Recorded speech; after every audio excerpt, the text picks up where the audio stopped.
Order, order. Jonathan Reynolds. I beg to move that Mr. Speaker do issue his warrant to the Clerk of the Crown to make out a new writ for the electing of a member to serve in this present Parliament for the borough constituency of Makerfield, in the room of Joshua Cameron Simons, who, since his election for the said borough constituency, has been appointed to the office of Steward and Bailiff of His Majesty's 3 Chiltern Hundreds of Stoke, Desborough and Burnham in the county of Buckingham.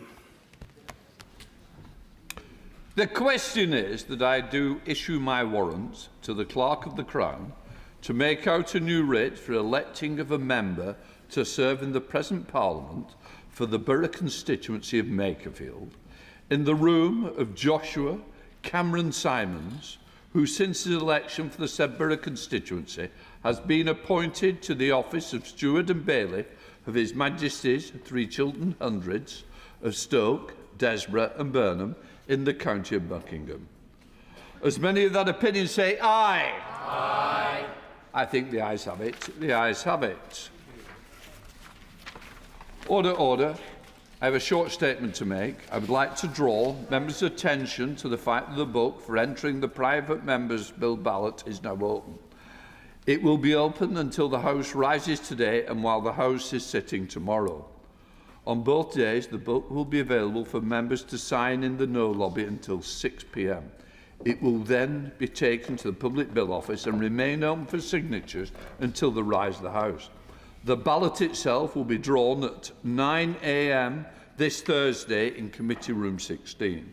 Announcements setting out these and other arrangements and the dates when the 10-minute rule motions can be made and presentation of bills introduced is published under the order paper. We now come to questions. Secretary of State for Justice. I call Dr Al Pinkerton. Mr. Speaker, question number 1. Secretary of State. The government is reforming the family justice system to better support families and children. We're rolling out the child-focused model nationally, developing a cross-system family justice strategy and legislating for new child safety measures that ensure child welfare continues to be prioritised. I'm grateful for that response. My Surrey Heath constituent, Olivia, is an extraordinary survivor of sustained coercive control involving psychological, physical and financial abuse, a set of abuses that continued even after her separation from her partner because of child contact arrangements, which left her in persistent fear for both her safety and that of her child. So can I ask the Deputy Prime Minister what steps he is taking and the front bench team is taking to strengthen safeguarding in the family courts and to protect domestic abuse survivors from re-traumatisation, particularly where perpetrators use mechanisms such as child contact arrangements to continue their abuse? Well, the whole House will have sympathy for Olivia. The family courts must never be a place for perpetrators to continue their abuse. Repealing the presumption of parental involvement will ensure children's well-being continues to be the court's primary focus when considering contact, and under the child-focused model, independent domestic violence advisors can provide victims with specialist family support.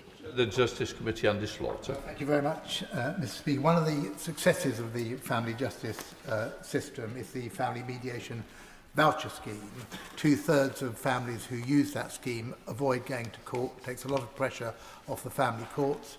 It started in 2021. It gets renewed every year, often at the end of the year or even when the next year has started, which creates huge uncertainty. Will the Secretary of State just say that he will make the scheme permanent from now onwards? Well, I can confirm to the Chair of the Select Committee that the family mediation voucher scheme will be extended for another year, giving separating families £500 towards their mediation costs to help them solve issues around childcare and finances without going to court. And I will look carefully at the permanency of those arrangements. Question number 2, Mr. Speaker. Minister. With permission, Mr. Speaker, I'll answer question 2 and 10 together. This government is giving offenders the tools to move away from a life of crime. We are led by the evidence, addressing needs such as housing, employment, substance misuse treatment and support to develop personal skills and behaviours. We're also investing £700 million in probation and expanding intensive supervision courts for prolific offenders. Thank you, Mr. Speaker. Reach Out and Recover, Ken, through a brilliant organisation I met in Folkestone over the weekend who help people, including ex-offenders, recover and stay away from addiction so they can gain skills and work to reintegrate into society. But Ministry of Justice figures show that at the 6-month post-release point, the reoffending rate for adults is twice as high if they are unemployed compared to those in employment. So, Mr. Speaker, what is the government doing to ensure that more ex-offenders in my constituency get tailored and timely support, particularly around the issue of addiction, to get them back into work and to leave offending behind them once and for all? Well, my honourable friend is right to raise these issues and the good work that's happening in his constituency. As he knows, Lord Timpson is leading work about what happens when inmates are in custody. That means working with health services to ensure that our prisoners are getting the support they need, and also with the private sector employers to ensure that there are opportunities afterwards. And I will ask Lord Timpson to write to him with specifics about what is happening in his area. Thank you, Mr. Speaker. I had the honour of taking part as a volunteer in a restorative justice programme in Havering Prison in Cumbria a few years ago. Restorative justice gives victims the opportunity to share with offenders the real impact of their crimes and gives offenders the opportunity to take serious responsibility. And studies show that restorative justice reduces the reoffending rates by up to 28%. So what is the Minister doing to ensure that restorative justice programmes are delivered in every prison? Minister. Well, the honourable gentleman's absolutely right that there is a really important role for restorative justice in our criminal justice system. Just yesterday, we made an announcement as to the use of restorative justice in our youth courts and the appointment of Jacob Dunn as an expert advisor. Jacob Dunn may be known to many members of this House, is a great champion of restorative justice and someone who has experienced restorative justice. There is more to do in the adult estate. The government will be announcing measures with regards to rehab, which is a central cog of the restorative justice system, and we'll be making those announcements in due course. Just Brown Fuller, Liberal Democrat spokesperson. Thank you, Mr. Speaker. The government's talking a good game of reducing the cycle of reoffending, but meaningful prison education plays a key role in that objective.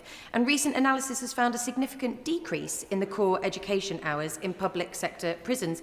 This has been seen most acutely in female prisons, where there's been a fall of 30%.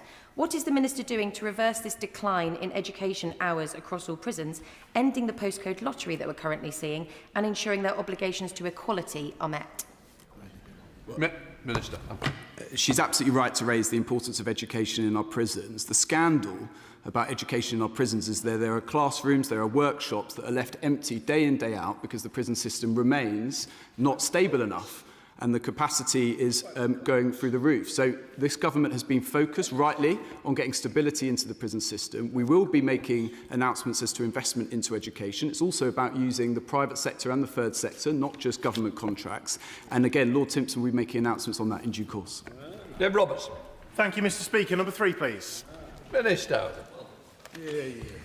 With permission, Mr. Speaker, I will answer questions 3 and 4 together. This government is committed to halving violence against women and girls, and Baroness Harman will directly report to the Prime Minister and work across government to ensure that we deliver the urgent change that is needed. There are few who can match Baroness Harman's decades-long commitment to women and girls. She has consistently driven change, and I look forward to working closely with her in our new roles. Robertson. Thank you, Mr. Speaker. In March, the Prime Minister agreed to meet with survivors of abuse by Mohammed Fayed, the former owner of Harrods, Fulham Football Club and other businesses. Since then, or since before then and since then, almost 500 survivors have come forwards, and they have all been waiting for years and in many cases decades for justice. Can the Minister confirm whether the Prime Minister's advisor on women and girls will attend that meeting and what progress has been made on scheduling it? Minister.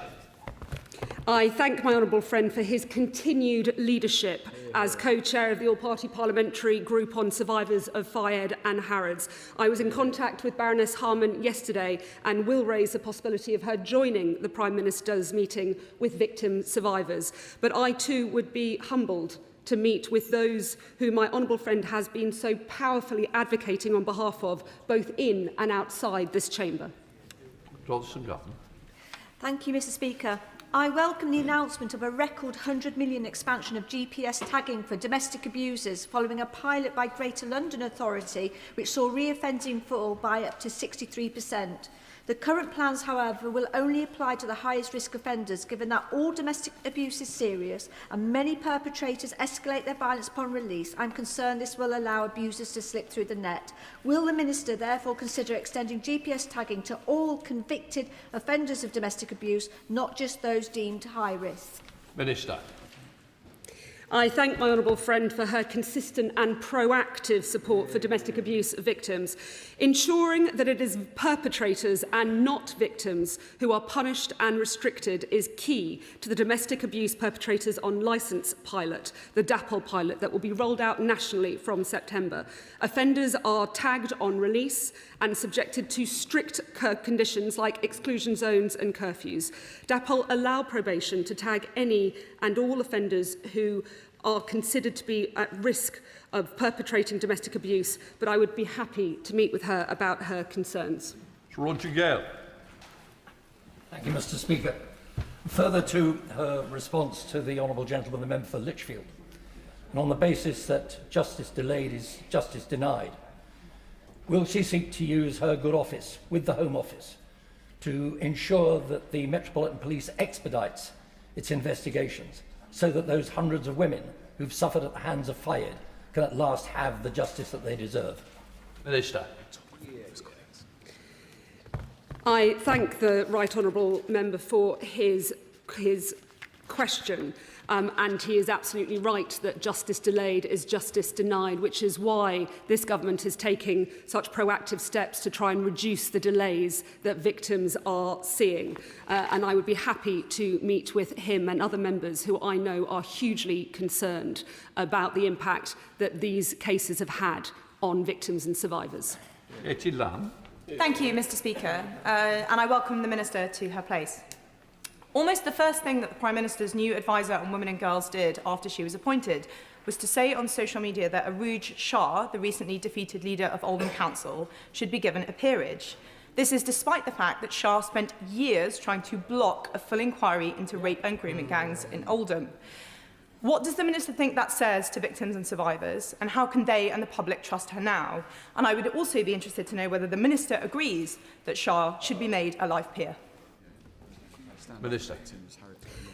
Baroness Harman's record speaks for itself. She has spent decades turning words into action, whether through landmark legislation, strengthening protections, or relentlessly pushing this issue up the political agenda, which should never be used for party political point scoring. It is this Prime Minister and this government who are determined to halve violence against women and girls. Our VOG strategy sets out the plan to do so, and we are getting on the job with delivering it. Centre Minister Dr. Kieran Millen. Thank you, Mr. Speaker. Can I welcome the new Minister to her post? And for all the policies she might be glad to inherit, she's also inheriting a plan later this year to let out potentially thousands of the worst offenders against women and girls, including rapists and those responsible for sexual assault. And the government is refusing to be transparent about this, not answering FOIs and written questions about how many rapists and sexual assault offenders will be allowed out of prison earlier. Can this new Minister open a new leaf in this book and at least be transparent about how many rapists they're going to be letting out of prison later this year? Minister.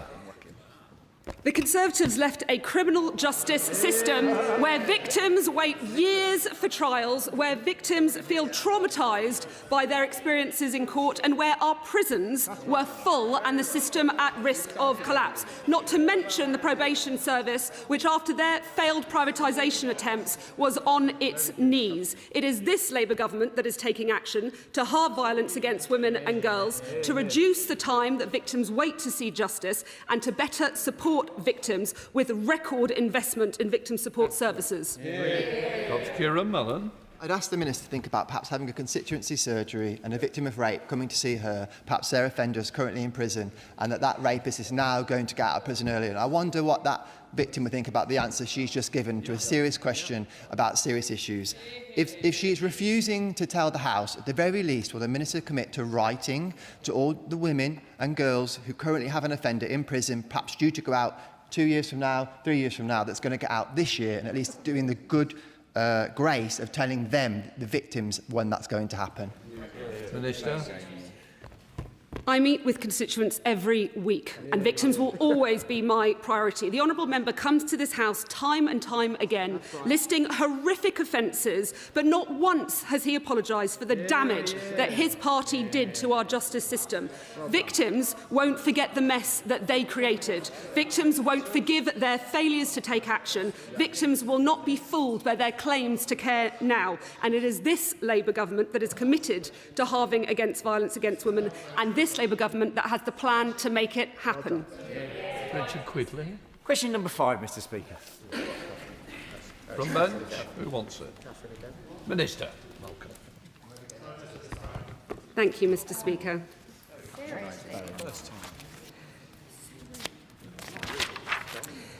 Perpetrators must not be allowed to use the family courts to further their abuse. While the family courts already have a range of tools designed to protect victims, we are going further by rolling out the child-focused courts model nationally. Thank you, Mr. Speaker. While I welcome the steps the Department has already taken to prevent perpetrators of domestic abuse from using the family courts to continue coercive control, will the Minister look at ensuring legal aid is accessible to victims in Pathfinder courts, particularly at decision hearings, given worrying reports that this has become nearly impossible to access in practice, so that perpetrators cannot exploit this process and continue their campaigns of harassment? We're both too ready. Can I thank my honourable friend for again speaking up on behalf of domestic abuse victims? I remember the powerful debate that he secured on protecting children from domestic abuse. Government recognises the vital role that legal aid plays in supporting victims of abuse. Child-focused courts, otherwise known as Pathfinder courts, have been rolled out to 10 court areas, most recently the Isle of Wight in January. Legal aid is available in child-focused courts for victims of domestic violence or those at risk of abuse, but we are aware that there are challenges affecting timely access. I'm happy to meet with my honourable friend on this issue and can assure the House that we are working to resolve this matter swiftly. Rachel Gilmore. Thank you, Mr. Speaker. Around 1 in 20 rural households experience some form of domestic abuse, though experts believe this figure is significantly understated owing to chronic underreporting. Evidence shows that financial control and exclusion from business decisions is a particular feature in rural areas. The pressures of multi-generational living, the unique stresses of farming life, and the combination of geographic and digital isolation can all heighten vulnerability. Would the Minister set out what specific steps the Government is taking to address these rural risk factors, improve reporting pathways, and consider setting up a special committee to look into this? Minister. I thank the honourable member for raising this really important issue.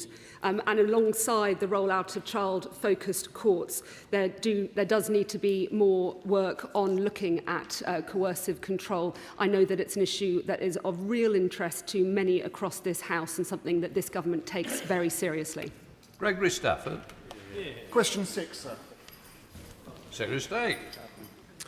With permission, Mr. Speaker, I'll answer questions 6 and 20 together. We inherited a justice system in crisis with a backlog of over 80,000 cases, double what it was in pre-COVID era. Victims, witnesses and defendants waiting years for justice, and that is what truly undermines confidence in our justice system. Justice delayed is justice denied. Only by pulling every lever, investment, efficiency and reform, can we turn the tide around.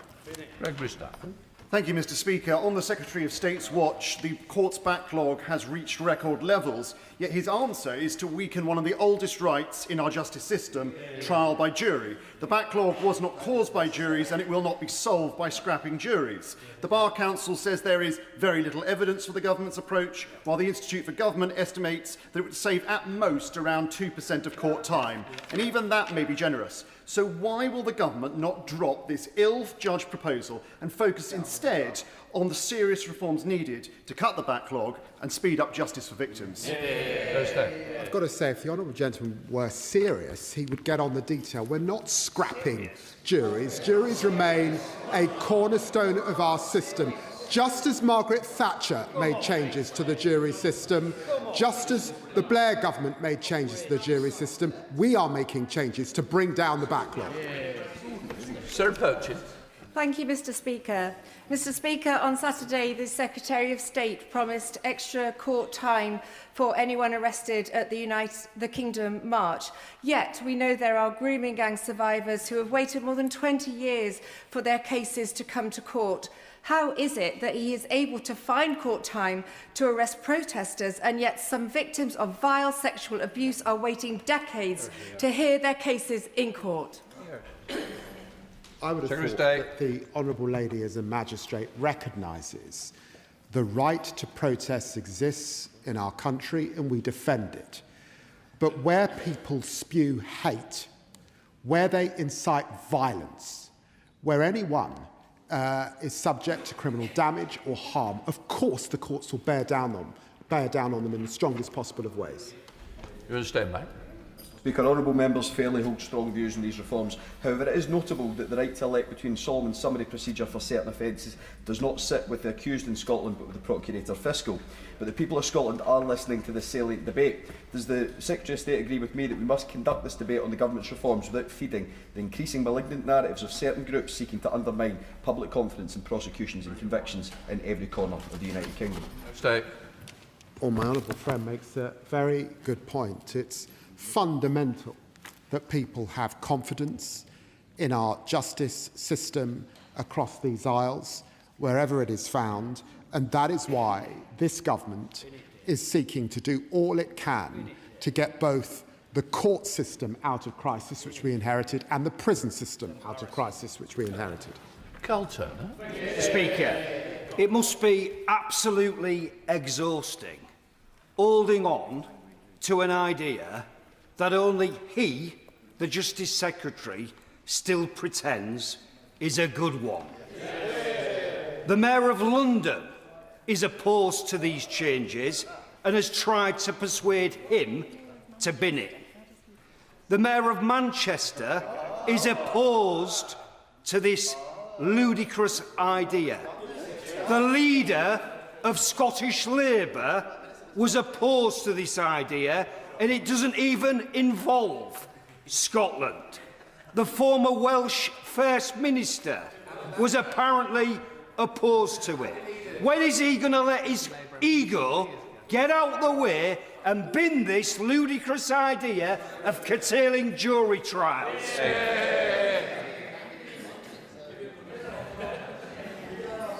Not long now, Dave. Not long now. The Honourable makes his point with real force. He, however, never ever talks about victims and has not explained how we should bring down the backlog. And the truth is, we are determined to bring down the backlog, and that is why. Order. Ms Turner, I took the question. I want you to expect you to hear the answer as well. Secretary. We are determined to bring down the backlog. He knows that all governments of stripes stand by our jury system, stand by the Magna Carta. We are not scrapping jury trials. I know he gets excited about this, but he should recognise that.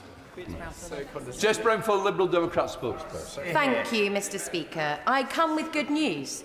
With increased funding from the government, uncapped sitting days and improved disposal rates, backlogs in the Crown Courts are falling. At the Old Bailey in 2025, the backlog fell by a quarter. In Chelmsford, it fell by 10%, and Maidstone saw a 5% reduction.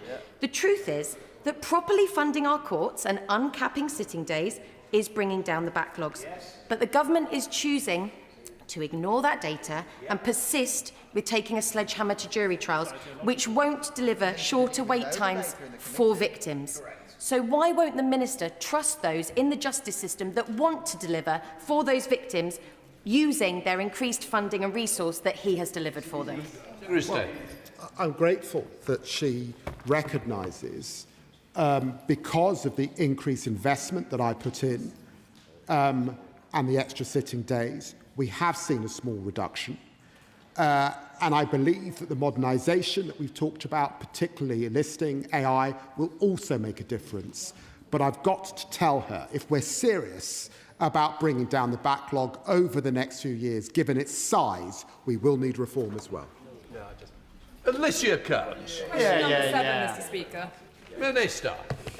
Prisoners are moved to an open prison as part of the rehabilitation process, but only after they pass a thorough risk assessment. Every prisoner, including those serving a sentence for a sexual offence, is subject to an individual risk assessment. They will not be allowed to move to an open prison unless they are assessed as presenting a low enough level of risk. A prisoner can be immediately returned from an open prison to closed conditions if their risk increases. Thank you, Mr. Speaker. Paedophiles should be behind bars, not roaming our communities. And I'm afraid the Minister's words will ring hollow for my constituent, who received a call in January to be told that her abuser, the paedophile, who is only 2 years into a 9-year sentence, has been moved into an open prison and now will have the right to leave the site freely and even stay out overnight. So will the government please review these moves, because clearly something is not working, and we specifically look into this case, which is utterly unacceptable. Minister. I'm very happy to look into that case and make sure that the appropriate officials look into that case. As I said previously, each case is taken on its own circumstances and the risk is assessed by those professionals. But I'm very happy to look into that specific case. Shadow Minister Mandelson. Mr. Speaker, as an MP with a Category C prison for male sex offenders, H&P Littlehey, in my constituency that's almost at capacity, I welcome the clarity from the Minister regarding paedophiles in the prison estate. We know that the Minister is on the hook to deliver thousands of new Category C and D prison places. So I want to ask him about the prison places he has made almost no progress on since the election, because the contractor ISG went into administration in September 2024. Since I first highlighted the failure of this project last year, can he confirm whether all of those 12 prisons have had new contractors appointed, and tell me by when those prison places will now be delivered? Minister. This government is undertaking the biggest prison building programme since the Victorian era. We will be building 13,000 new places by 2031. We inherited a prison capacity crisis. It takes some chutzpah from those opposite to start asking questions about prison building. We are committed to the prison building programme that we announced in 2024. We are confident, indeed, we will match that prison building programme, and we are fixing the mess that they created. Laura Kirksmith. Question 8, please, Mr. Speaker. So stay.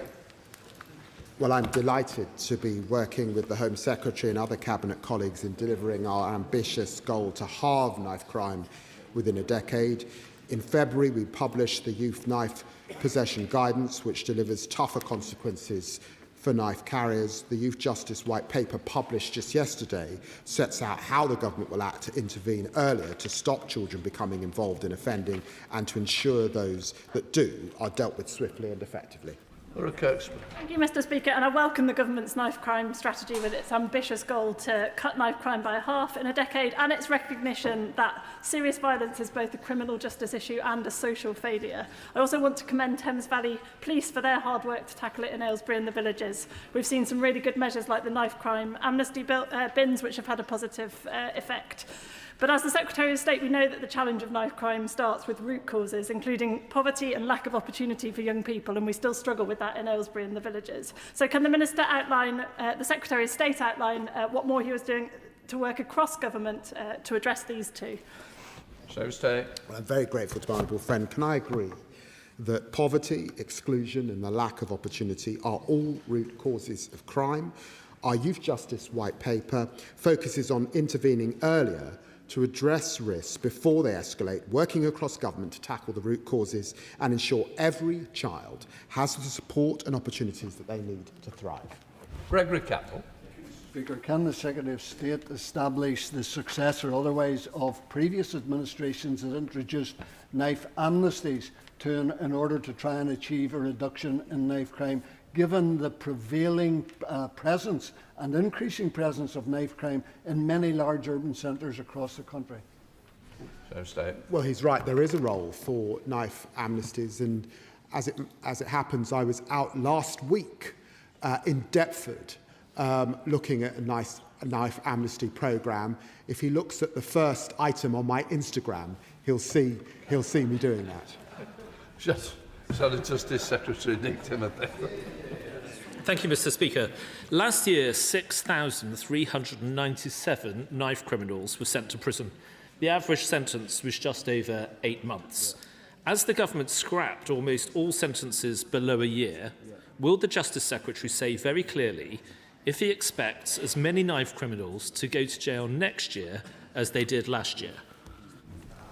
That's nothing. The outrage under the last government was watching knife crime go up year on year when he was sitting in the Home Office. And when you... I'm very... Order. Mr Timothy, you've got to come in on 2 questions. Can you not just at least wait half a minute before you jump in? It's a serious subject, and I'm pleased that just after 22 months in office, knife crime has seen falls in the last year, and we will continue with our knife crime strategy. Nick Timothy, second question. Thank you, Mr Speaker. What the Justice Secretary just said about the record of the last government was factually untrue, and he should withdraw it. It is his policy, he didn't want to admit it, but it's his policy to send fewer knife criminals to jail. That's why he just said what he did. And buried in his white paper yesterday, it's on page 46, you can read it again, was his plan not just to go soft on young criminals, but make others, this is a quote, including vulnerable adults and young adults, subject to a different process. That is wrong. So can the Justice Secretary rule out weaker sentences and targets to reduce imprisonment rates for any adult criminals? Justice Secretary. I've got to tell him, he left us with a prison capacity crisis, and the last government had success in reducing the amount of young people in prison. He knows it, the record is there, and I worked with Michael Gove and David Cameron as they set about on that mission. The strategy we published yesterday, of course, puts public protection first. There will always be young people that have to be in custody, but working with the most vulnerable, we are determined to reduce the amount of young people, particularly on remand. Patrick Hurley. Number 9, please, sir. Minister. The victim will deliver a new, strengthened victims' code. We've engaged with victims, support services and criminal justice professionals in a consultation that closed on the 30th of April, and we are now taking time to consider nearly 200 responses. We will issue a public response ahead of finalising the new code and bringing it into force. Patrick Hurley. Thank you, Mr Speaker. In my constituency, an acknowledged victim of a violent crime is being alleged to be contributory negligent in the civil courts. This is re-traumatising and appears to be contrary to natural justice.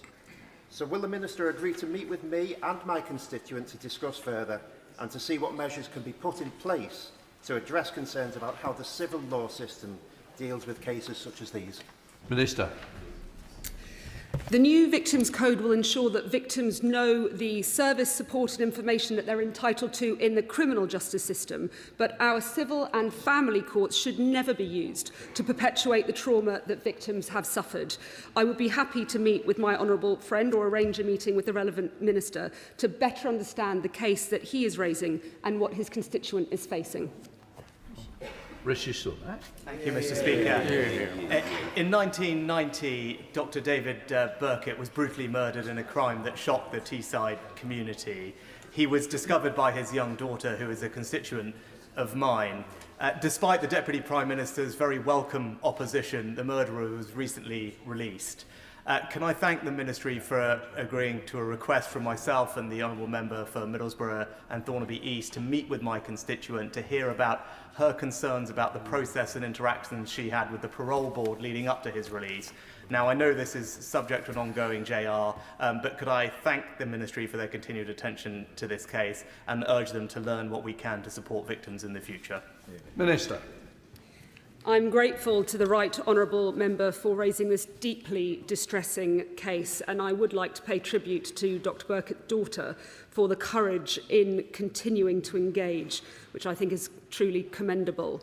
He's right that the parole board is independent of government, and the Deputy Prime Minister's application for reconsideration was considered not sufficient to reach threshold, but the Deputy Prime Minister decided to seek permission for judicial review of the parole board's decision, not to set aside their decision, and this has been filed. I await the response and hope that permission is granted, but I do want to reassure the Right Honourable Member and Dr Burkett's family that this department will continue to seek to mitigate the hurt that they are feeling.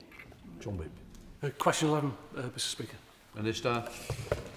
Mr Speaker, far too many care-experienced people end up in the criminal justice system. In November last year, the Deputy Prime Minister announced a review of the national protocol for reducing the criminalisation of this cohort. Officials are actively working on this, and we will publish a strengthened protocol later this year. John Whitby. Thank you, Mr Speaker. I refer to my register of interests. Children in care have often faced significant trauma, instability, neglect or abuse. As a result, many of these children end up in the criminal justice system, with care leavers being 10 times more likely to end up in prison. Counselling has been shown to help keep children in care out of prison, which obviously is better for the young people and saves the state money in the long term. Would the Minister therefore consider changing national protocol guidelines to ensure trauma counselling is provided to children in care who are identified as being at risk of engaging in criminality? Minister. My honourable friend is right to raise this important issue. The disproportionality of care leavers and children who've been in care in our criminal justice system is a national disgrace. And just yesterday, the Deputy Prime Minister met with the Minister responsible for children's social care to look at these issues in the round. As I said before, we are looking at strengthening that protocol and we'll be publishing that in due course. Thank you, Mr Speaker. Of course, the youngest children in care are babies. You might shock the House. There are 36 babies currently residing, no fault of their own, in mother and baby units around this country. And I just wonder, as part of the wider sentencing review, given that babies are taken away from their mothers on a case-by-case basis after 18 months, whether part of that review should be, apart from the most serious criminal cases, whether it's appropriate at all for mothers and babies to be in prison, particularly the babies. Minister. I thank the honourable member's question, and he's raised this issue indeed just yesterday in the Commons, a similar theme, and he's right to do so. I know that Lord Timpson has a particular focus on female offenders and women inmates in prison, and will be making an announcement in due course, but he's right to raise these issues, and they're very important ones. Mr Strapper. Thank you, Mr Speaker. Number 12. Sorry, stay. Well, with permission, Mr Speaker, I'll answer questions 12 and 14 together. The Prime Minister asked me to lead work across government to improve outcomes for boys and men. This includes a specific focus on convening and coordinating the brilliant existing work across departments, including health and wellbeing, education and employment, and masculinities and connection. Furthermore, yesterday we set out a plan for youth justice reform, the first in many, many years. Thank you, Mr Speaker. The Anti-Slavery Commissioner recently called out the targeted online grooming of young men online by county lines gangs. This is far from an isolated targeting. We know from the manosphere to predatory gambling companies and get-rich-quick schemes, young men growing up in Britain today are all too often targeted by the worst corners of the internet. However, while Ofcom rightly has specific guidance for platforms about how to better protect women and girls from the specific harms they can be exposed to, no such parallel guidance currently exists for young men and boys growing up in Britain today, and we are all worse off as a result of that. We recently convened over 60 MPs to write to Ofcom and urge them to put this right. Would the Deputy Prime Minister like to join us today in calling on Ofcom to step up? It's in their gift. Let's get it done. Secretary of State knows what the question is. Well, it's an excellent question, and he's quite right. There are a lot of concerns about the online space and what it means for men and boys in a modern society. There's an important role for Ofcom. I'd encourage him to write to the Secretary of State, Science, Innovation and Technology. And of course, I'll take a close interest, and I hope he gets a meeting with the Minister. Amanda Martin. Thank you, Mr Speaker. As the founding member of the Labour Group for Men and Boys, I welcome the government's focus and on prevention opportunity, because supporting men and boys, Mr Speaker, is not a zero-sum. It benefits women, girls, families and communities too. But in Portsmouth, too many boys and young men are struggling with education, mental health and pathways into work, while many older men tell me increasingly they feel isolated, overlooked and mistrustful of institution and politics. What discussions is the Secretary of State having with Cabinet colleagues about rebuilding purpose, trust and opportunity for men and boys across our communities, and will you work with me to turn this ambition to meaningful action for men and boys in Portsmouth? Well, very keen to work with my honourable friend on this issue, and I recognise that there are real issues in her constituency in this regard. She'll be pleased that last month I attended a roundtable with some of the leading figures in the men and boys sectors to hear directly from them their current concerns. But I'm also chairing the inter-ministerial group on men and boys, and there's real excitement that we can do something about this over the next 2 years right across Whitehall. Vicky Slade. Mr. Speaker, an often underappreciated element of the criminal justice system is the impact it has on fathers' ability to stay part of their families. My friend, the Honourable Member for Henley and Thames, shared research conducted by the University of Plymouth about fathers separated from their children and the impact on family life. If we're going to reform people in prison and rehabilitate them, we must take steps to help them maintain their family relationships. So will it take steps to tackle communication barriers for those with young children and improve the way that our children integrate with their parents when they're in prison? So stay. I'm very grateful to the Honourable Lady. And a few years ago now, I set up the all-party group on fatherhood, and she's right. The role of fathers in all children's lives is vital. There's nothing more affecting than programmes in prison, for example, where fathers who are unable to write or illiterate are helped to do so, to stay in communication with their children. I look closely. Thank you, Mr. Speaker. I'm sure the House will join me in paying tribute to the former Victims Minister, the Honourable Member for Pontypridd, for her amazing work in that role, and I wish the new Minister the best of luck in the role.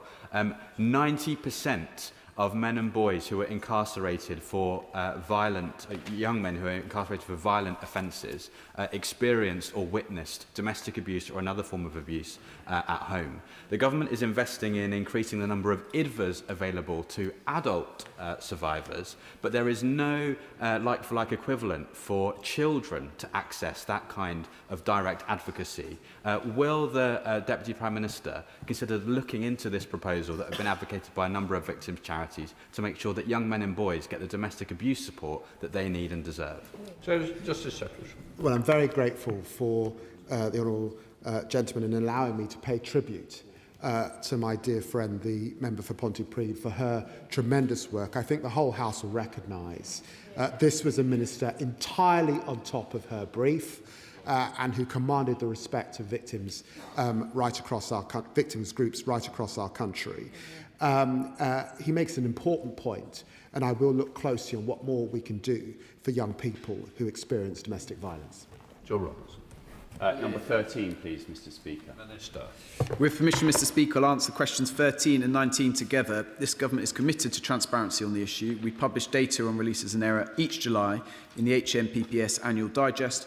On the 15th of April, we also published ad hoc data for April 2025 to March 2026, alongside Dame Lynn Owen's independent review and the government's response, accepting in principle all the recommendations. Joe Robertson.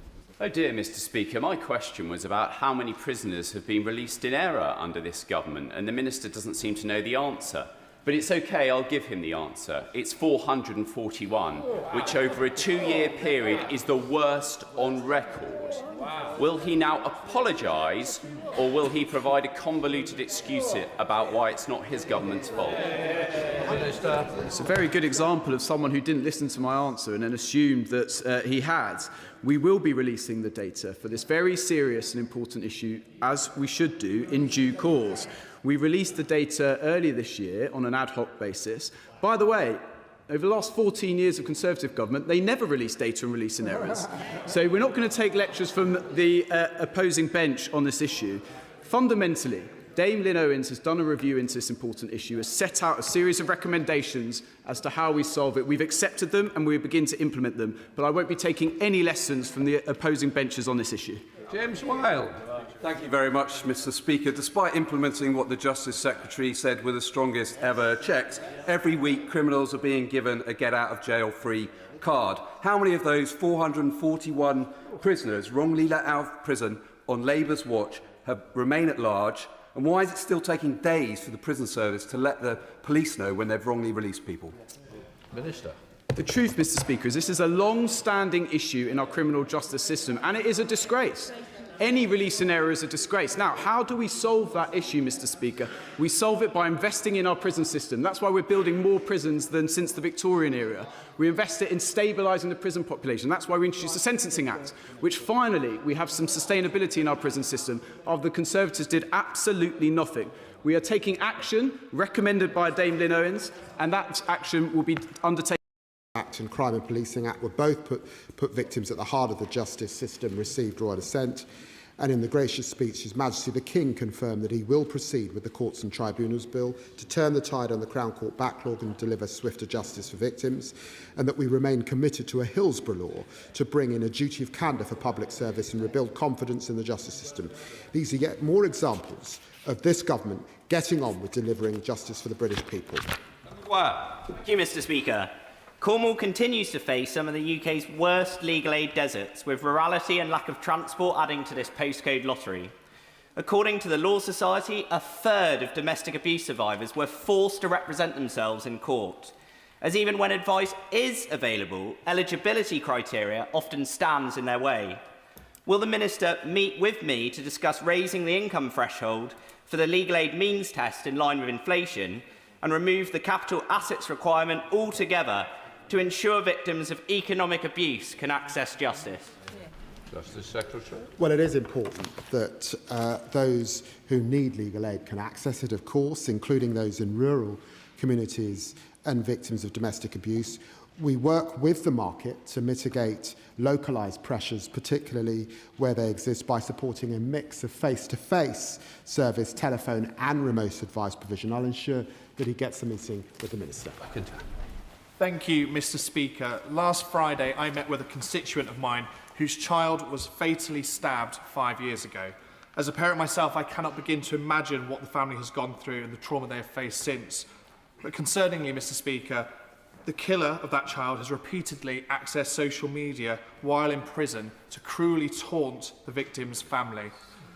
Unfortunately, I've spoken with other constituents and their families who have had similar experiences. Will my right honourable friend agree with me that this is completely unacceptable and look at my constituent's case so we can ensure that violent offenders cannot continue to taunt victims from behind bars? Justice Secretary. Well, I'm very grateful to my honourable friend for raising these issues. Let me be absolutely clear. Prisoners are not permitted to have access to social media in any circumstances and face punishment if they do so. All cases are investigated by HMPPS if they're discovered. A few weeks ago, I visited our state-of-the-art digital forensics lab, which interrogates any phones found and provides evidence to bring successful prosecutions in court. And I hope that reassures his constituent. Justice Secretary Nick Timothy. Thank you, Mr. Speaker. This weekend, 2 marches came to London. One condemned by the Justice Secretary, about the other, yet another anti-Israel march, not a word. Once again, we heard crowds of people demanding intifada revolution and other coded calls for attacks on British Jews. If the CPS refuses to prosecute the thugs who chant globalise the intifada and other calls for violence, why won't the Justice Secretary change the law so these people get what they deserve? Justice Secretary. Well, I'd want to reassure the honourable gentleman that everyone inciting violence against Jewish communities in our country must face the full force of the law. I know that he will recognise that I represent the Stamford Hill area of London with a significant Orthodox Jewish community, and I'm grateful that he's raised this. Can I just remind him that the CPS recently updated their guidance on hate crimes on the 5th of May to ensure that people face the law as they should. Mr. Speaker, I have concerns about the recent reports that the Society of Media Lawyers, who are against SLAP reform, have had significant access to ministers and civil servants while lobbying against stronger protections for journalists, whistleblowers and campaigners. SLAPs continue to be used by the super wealthy and super powerful to silence investigative reporting and public interest speech.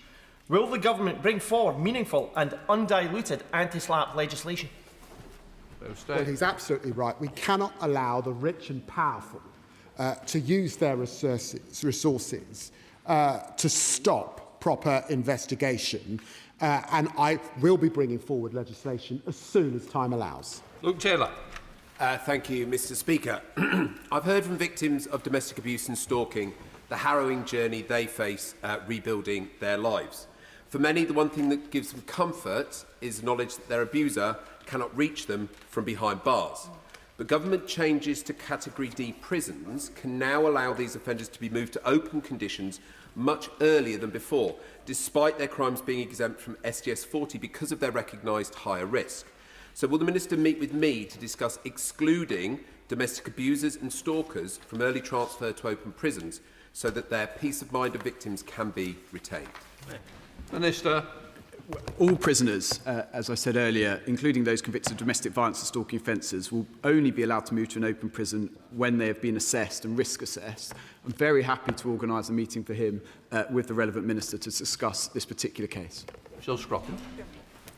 Thank you, Mr. Speaker. I welcome the Youth Justice White Paper and its focus on tackling the root causes of offending.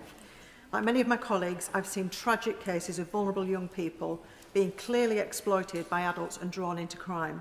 Can I urge the Minister to ensure that the new offence of child criminal exploitation is brought forward swiftly and that it's robust enough to go after those responsible? So state.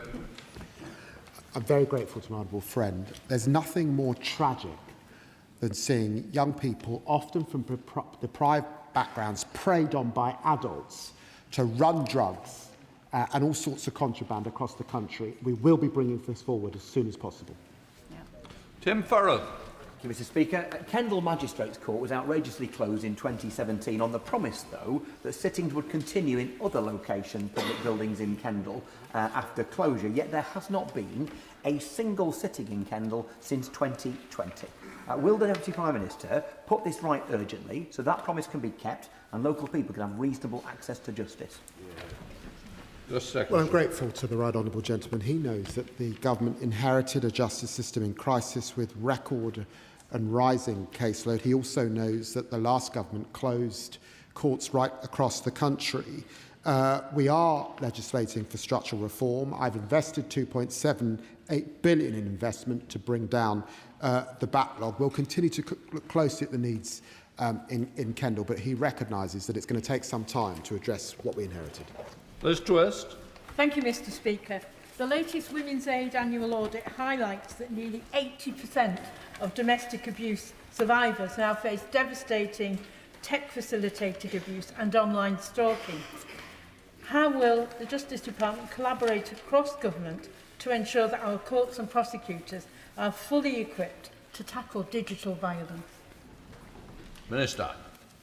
I thank my honourable friend for her question and her consistent efforts to raise online harms. Whether it's physical, oral or online, abuse is abuse, and this government is determined to tackle violence against women and girls online as well as off. We are making it illegal to take or make intimate images without consent, including deep fakes. Our new deletion orders will ensure that courts can require offenders convicted of intimate image offences to delete images of their victims. The VOG strategy sets out our plan to tackle digitally facilitated violence across government. Thank you, Mr. Speaker. We know how grooming gangs regularly traffic young, vulnerable girls across the borders. But survivors of these appalling crimes are deeply concerned that the UK Government and Scottish Government inquiries are doing separate inquiries and won't investigate cross-border grooming gangs. So what is the Minister doing to ensure that the perpetrators, both the perpetrators of these horrific crimes, but also the institutions that failed their victims, are being properly held to account? Minister. The honourable member is right to raise this and has consistently raised this. I meet with justice counterparts from the devolved governments regularly, and I'll make sure that this is high up on the agenda for our next meeting. It's a very important issue. There is a lot of good work happening in Scotland, in Wales, in Northern Ireland and in England. We need to make sure that's joined up to address that particular mischief, which is incredibly serious. Jogi. Thank you very much, Mr. Speaker. Can I ask the Minister to assure me and my constituents back home in Newcastle Lyme that the changes to the unduly lenient sentence scheme will ensure that victims of crime in Newcastle Lyme and across the kingdom are better supported at every stage of the criminal justice system? Minister. My honourable friend is right to raise this. I'm very proud that this government has listened to victims. I've met with the Victims Commissioner and an array of victims who have been complaining about unduly lenient sentencing scheme. We've been able to modernise it to allow an out-of-time route for victims and bereaved family members to refer sentences outside of the 28-day time limit. Clearly, 28 days is sometimes not appropriate for families who are in deeply distressed circumstances. So we've been able to make changes of that, working on a cross-party basis as well. I'm proud that this government is putting victims at the heart of the criminal justice system. Thank you very much, Mr. Speaker. I think it would be fair to say the government and I do not see eye to eye when it comes to the policy of curtailing trial by jury. However, if the government is determined to go down this route, their own impact assessment sets out that a significant number of magistrates need to be recruited. The MOJ has set this out to be 7,000 over 3 years. In order for the government's own plan to work, will they commit not to change any of the rules around trial by jury until they have recruited those magistrates? Secretary. I think magistrates play a hugely important role. I was sad that under the last government they were cut back. They used to be about 29,000. He will see the recruitment campaign right across the country. I think we need a new generation of magistrates, and I want them to come from all backgrounds. Mr. Speaker, half of all prisoners lack the basic literacy skills needed to navigate everyday life. Only 1 in 3 secure employment within 6 months of release, and a third re-offend within a year. So rehabilitation, reducing re-offending and improving public safety must be at the heart of our criminal justice system. Will the Secretary of State please therefore commit to increasing funding for prison education so that offenders can access the basic skills and support they need to rebuild their lives, and so that they can reintegrate and contribute positively to society when they leave prison? My honourable friend has been consistent in raising this important issue. We are committed to ensuring that there is a sufficient education provision for prisoners.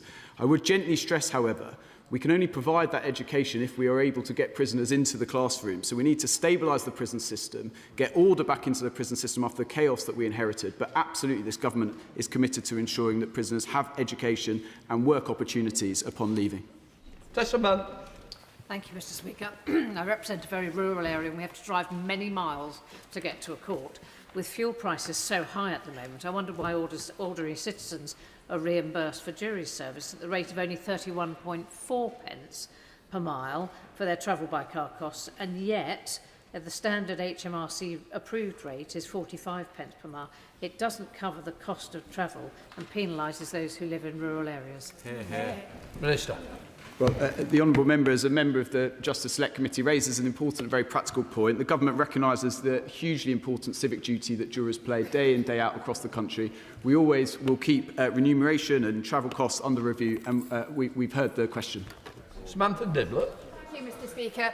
I'm sure it's not missed anybody's radar that I recently launched a campaign for lifelong sex education, and as of last week I met with some parish councillors, one of which works within the probation service, and she thanked me for the campaign because of the amount of re-education they have to do, of young men in particular, when it comes to what is acceptable within sexual relationships. So I wonder if the Secretary of State would, and the relevant ministers would meet with me to talk about the importance of lifelong sex education in re-educating potential offenders re-offending. So State. Well, can I thank her for her campaign and her work in this area? It is important that prisoners and those on probation are re-educated, really, as to codes of conduct. And I'm very happy for her to arrange to have a meeting with the Prisons Minister. Adam Dance. Thank you, Mr. Speaker. Can the Secretary of State outline what steps he is taking through the criminal justice system to support victims of violence against women, particularly those that report historic cases of sexual violence, like several of my young constituents who face terrible communications, years of delays, and ultimately the CPS not progressing with the prosecution? Minister. Those of us who've spent years campaigning to address violence against women and girls know that we are building on the work of pioneers, and Baroness Harman was one of those pioneers. I'm looking forward to working closely with her across government to deliver our VOG strategy. As part of that, we will be delivering the new Victims Code, which will set out the service, support and information that victims are entitled to, and we're supporting victims with the largest ever investment of £550 million in victim support services. Sarah Coombs. Thank you, Mr. Speaker. In the past 6 months, the community in the Black Country was rocked by 2 horrific cases of Sikh women being raped in racially aggravated assaults. These two attacks shook the entire community to our core, but it recently came to light that a Reform Party election candidate celebrated these appalling attacks. He's thankfully now stood down after being elected just 2 weeks ago. Can the Minister say more about how women will be supported in these cases when not only were they victims of horrific sexual attacks, but there was racial hatred involved as well? Minister. Well, it is unsurprising that yet again we do not have any Reform MPs in the chamber. People will be shocked to hear about these cases of racially aggravated sexual violence, and any comments celebrating that are utterly repugnant. This government is determined to support victims of violence against women and girls, and we are committed to not only supporting the victims with the £550 for victim support, but we are also introducing independent legal advisors for adult rape victims. Adam. Mr. Speaker, can I ask the Minister what assessment he has made of the reports concerning communication between the former Foreign Secretary, Lord Cameron, and the ICC prosecutor, Karim Khan, regarding the court's investigation into war crimes in Gaza? And what steps is he taking to uphold the independence of the international judicial institutions that we set up? Minister. Well, clearly, some of those matters raised by the honourable member are perhaps matters for the Foreign Secretary rather than the Justice Secretary. As he said, we clearly always respect international law and the principles of the rule of law more generally. Shankar. Thank you, Mr. Speaker. Sexual assaults and harassment on trains have risen more than a third over the last 10 years, yet too many trains and stations still lack adequate CCTV. This evidence gap lets criminals evade justice and fails victims. Can the Secretary of State outline what steps he is taking alongside colleagues to improve CCTV coverage across the whole rail network so that perpetrators of violence against women and girls can be brought to justice? Minister. My honourable friend and neighbour share a keen interest in rail, as we represent a city at the centre of the largest cluster of rail companies in Europe. And we have launched a new campaign to drive up reporting of harassment on trains, the new Safer Railway scheme, where train operators must show what they are doing to tackle violence against women and girls so that they can travel with confidence. And I look forward to working with him on this initiative. Mr. Speaker, the former Minister for Safeguarding and Violence Against Women and Girls said that real change in combating violence usually came only after threats from her following catastrophic mistakes. Doesn't this confirm that the government is unwilling to take the tough decisions necessary to tackle violence against women and girls? I am honoured to take up the role and build upon the incredible work that the Honourable Member for Pontypridd undertook, and she was absolutely essential in the Vorg strategy, Freedom from Violence and Abuse, so that this government has a plan to prevent violence, pursue and prosecute perpetrators and support victims. And we will be working across government to deliver the strongest crackdown in British history. Alison Bennett. Thank you, Mr. Speaker.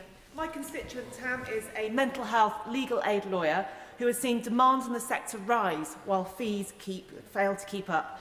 As a result, many have left this work, despite the government's 2025 Mental Health Act increasing the workload. This is unacceptable when people's liberty is at stake.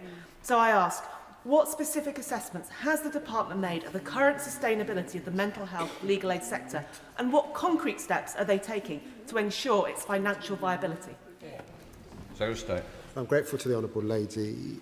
We've announced additional funding of up to £34 million a year for criminal legal aid advocates, and up an additional £92 million beyond that for criminal legal aid solicitors. She raised the important area of mental legal aid in relation to mental health cases, and we'll look closely at that in the next funding period. Anna Dixon. Thank you, Mr. Speaker, and I'd like to congratulate my honourable friend for her first outing at the dispatch box. On Friday, I met Jimmy, an IPP prisoner whose case I've previously raised with the Prime Minister, the Justice Secretary and the Prisons Minister. Despite good progress, he still does not have a firm release date. After more than 20 years in prison and over a decade since IPP sentences were abolished.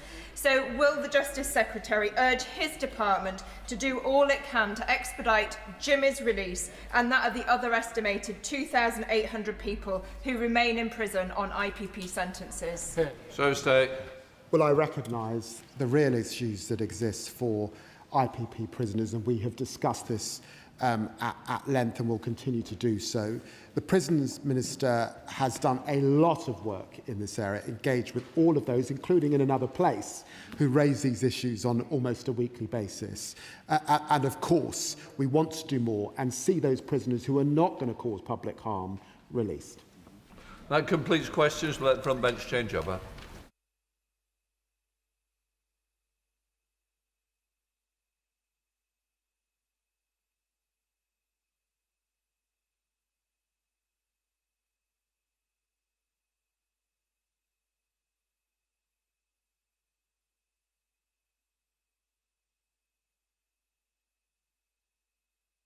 We now come to the urgent question. Sir Jeremy Wright. Thank you, Mr. Speaker. To ask the Chancellor of the Duchy of Lancaster if he will make a statement on the government's approach to redacting or withholding documents within scope of the humble address agreed by this House on the 4th of February this year.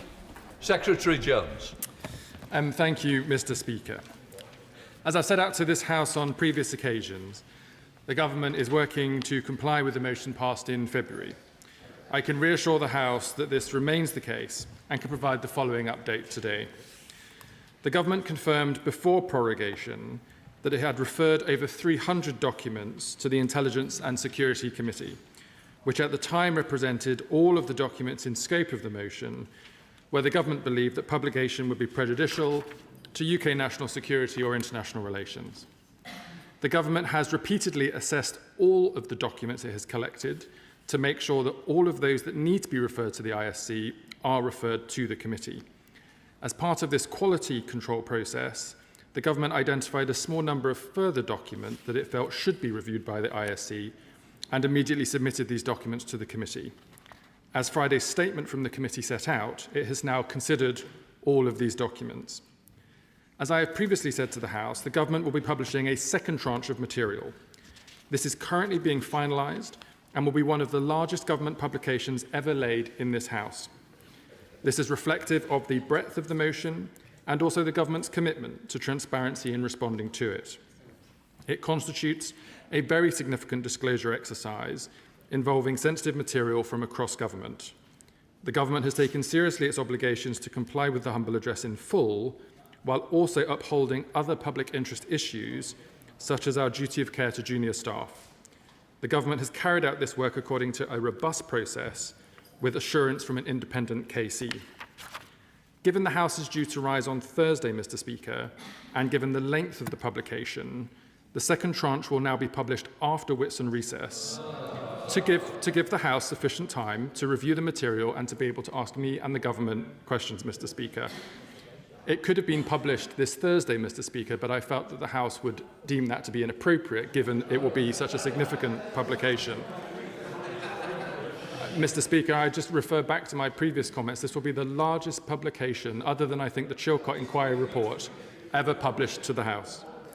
When the government publishes this second tranche of documents, we will also publish a methodology confirming the process we have followed, and it will be clear from the published information the basis on which content has been redacted. The targeted redactions made to the material, beyond those made relevant to national security or international relations, have been made in line with clear precedent set by previous administrations in responding to humble addresses.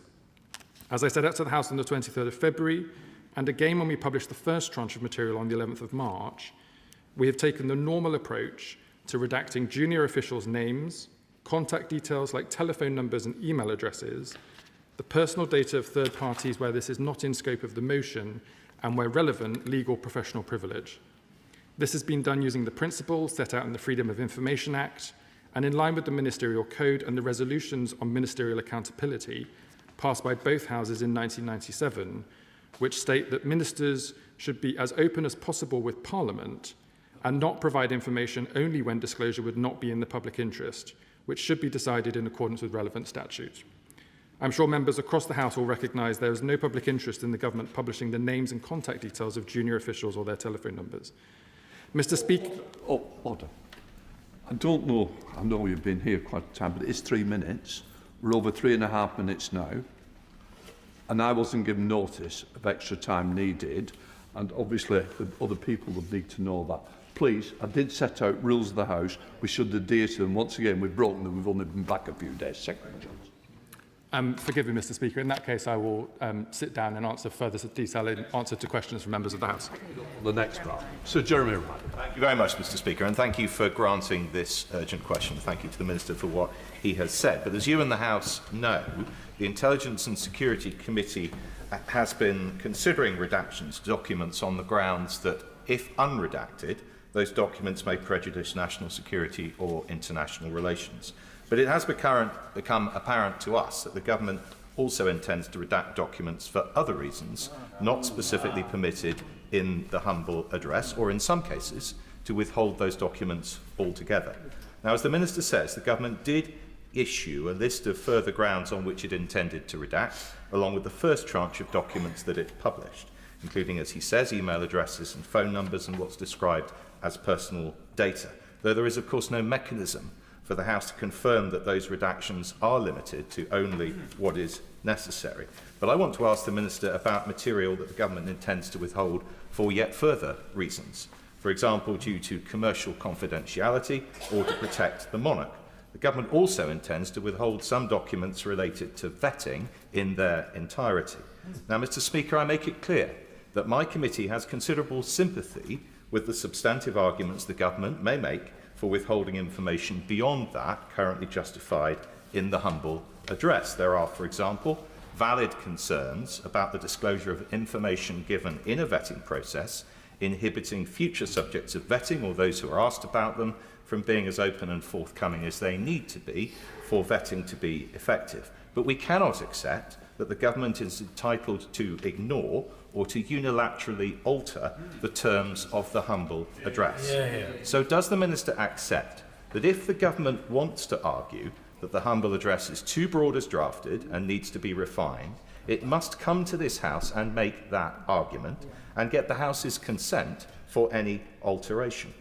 Does he further accept that without doing so, when the next set of documents is published with information withheld, then the government will not succeed in persuading this House or the wider world that this matter is closed? And finally, does he accept that if the government takes it upon itself to redact or withhold information contrary to the terms of the humble address it agreed to be bound by in February, that would be an issue not just of process, but of parliamentary sovereignty? Secretary Jones. Thank you, Mr. Speaker. In relation to the questions from the Right Honourable Gentleman about compliance with the humble address, I refer him to the statement I've made previously in relation to the principles set out in legislation and the motions of this House as I set out. I think he's asking me specifically about personal data that was collected as part of the security vetting process. And as I think he alluded to in his answer, the raw data that is collected as part of those investigations, which, for example, might relate to how much money you have in a particular account or who you may have had a personal relationship with in the past, that raw data would never be published, because if we did so, people would feel unable to answer those questions honestly and frankly in any UK security vetting investigation in the future, which would undermine the very basis of our national security system. Matt Weston, Chair of the Joint Security. Thank you, Mr. Speaker. I have certain concerns just really around the amount of WhatsApp and other channels that have been used for very informal but important communications between officials and ministers, a practice that seems to have started very actively under the Johnson government and continued thereafter. So that would be my first concern. And then the second is about the use of low-level IT systems for quite serious documents of record. Can he update the House on what is being done to tighten up these really important channels? Secretary General. Can I thank my honourable friend? I agree with his concerns and similar concerns that have been raised by the Intelligence and Security Committee, both on the extensive use of what we call non-corporate communications channels, but also in respect to information that should have been on a higher level of classification that was shared at official sensitive.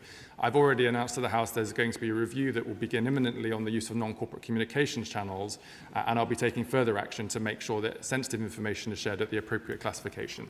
Senator Minister Neil O'Brien. Mr. Speaker, the House gave the government a very clear instruction that the only documents that could be redacted were those which might prejudice UK national security or international relations, and all of those documents were to be referred to the ISC. So for my incredibly respected and right honourable friend to say that the government has applied redactions to the documents sent to the ISC beyond the scope agreed by the House, and has also withheld documents entirely from the ISC, is an extremely serious matter that completely undermines what this House agreed. There may be legitimate reasons the government doesn't want to place certain things in the public domain, but if the humble address motion doesn't allow for redaction on those grounds, the government can't just unilaterally decide to ignore the will of this House. And sadly, this pattern of backsliding fits a pattern of behaviour. The Prime Minister's Chief of Staff had to resign over the Mandelson scandal, but now he's apparently back, advising the Prime Minister already.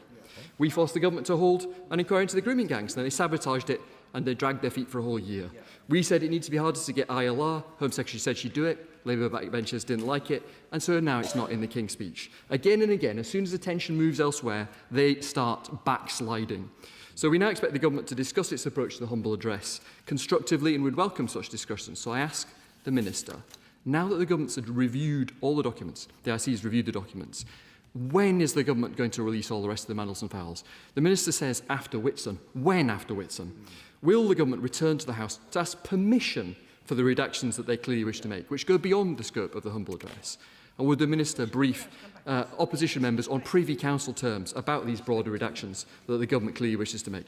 Mr. Speaker, members opposite voted for a cover-up when they voted against referring the Prime Minister to the Privileged Committee over this. They don't like it, but it's true. This House and the people of this country deserve better than yet another cover-up. Secretary Jones. Mr. Speaker, I take these matters very seriously, as I'm sure members across the House would recognise. I will not, though, for one instance, countenance the idea that there is, as loud as you may want to shout it, a cover-up. If there was any suggestion of a cover-up, Mr. Speaker, I would not be standing at this dispatch box to defend the process. I would resign. That has not been the case, and I would suggest to the honourable gentleman that he might want to focus on the substance of the matter at hand. On the questions that he's put before me, I've answered them in the statement and in my answer to the co-chair of the Intelligence and Security Committee, and I refer him to my previous answers. Dear Member Thornbury, Chair of the Foreign Affairs Select. Speaker, I rise to support the ISC in their carefully considered concerns, and I am disappointed at the answer that the government has given.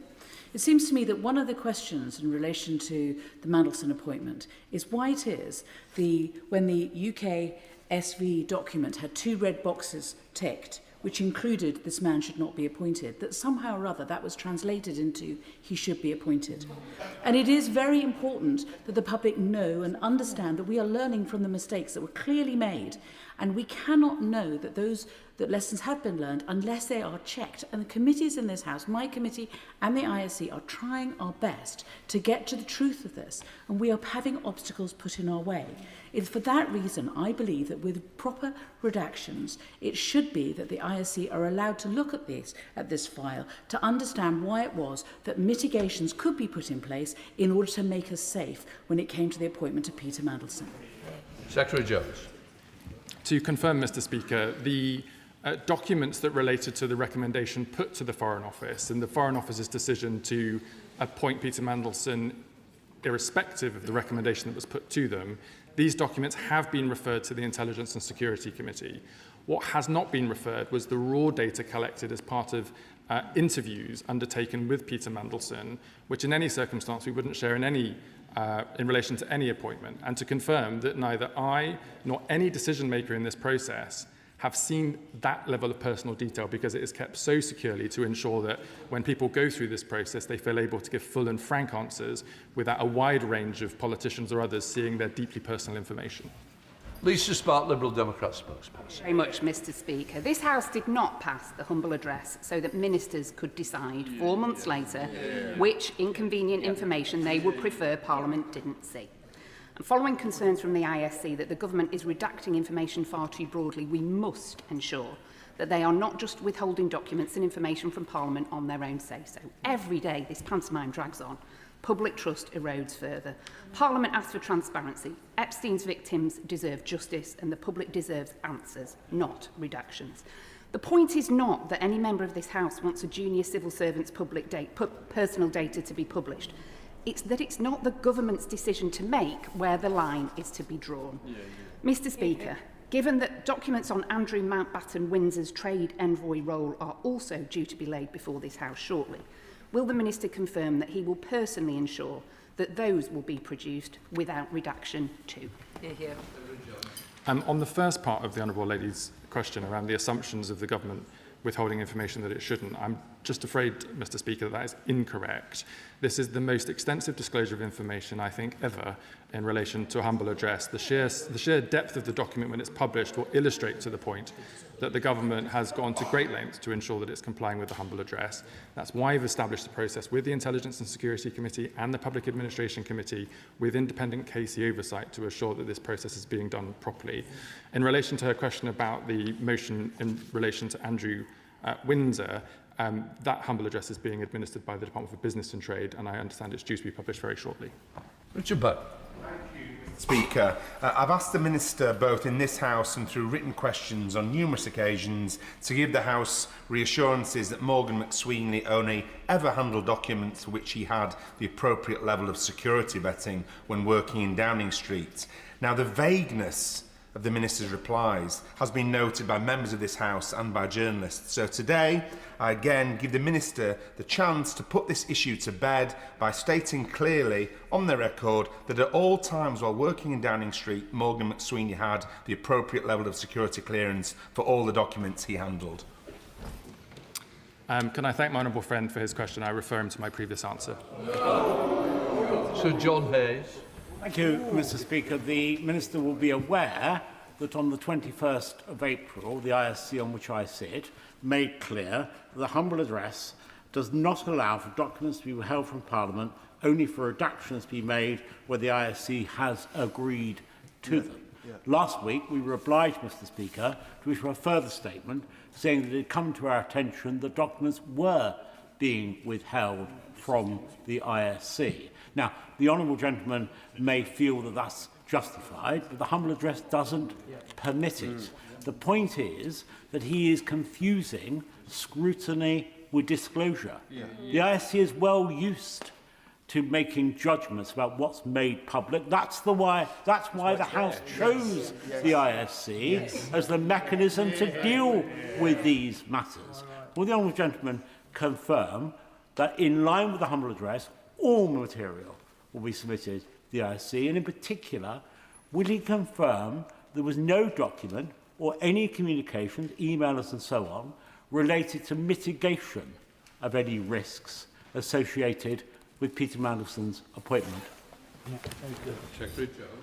All documents that are in the scope of the humble address will be published in the normal way. In relation to his question about the work of the Intelligence and Security Committee, any redaction that had any relationship with international relations or national security have been submitted to the committee for their consideration. As he knows, as I confirmed to the House, that process has concluded.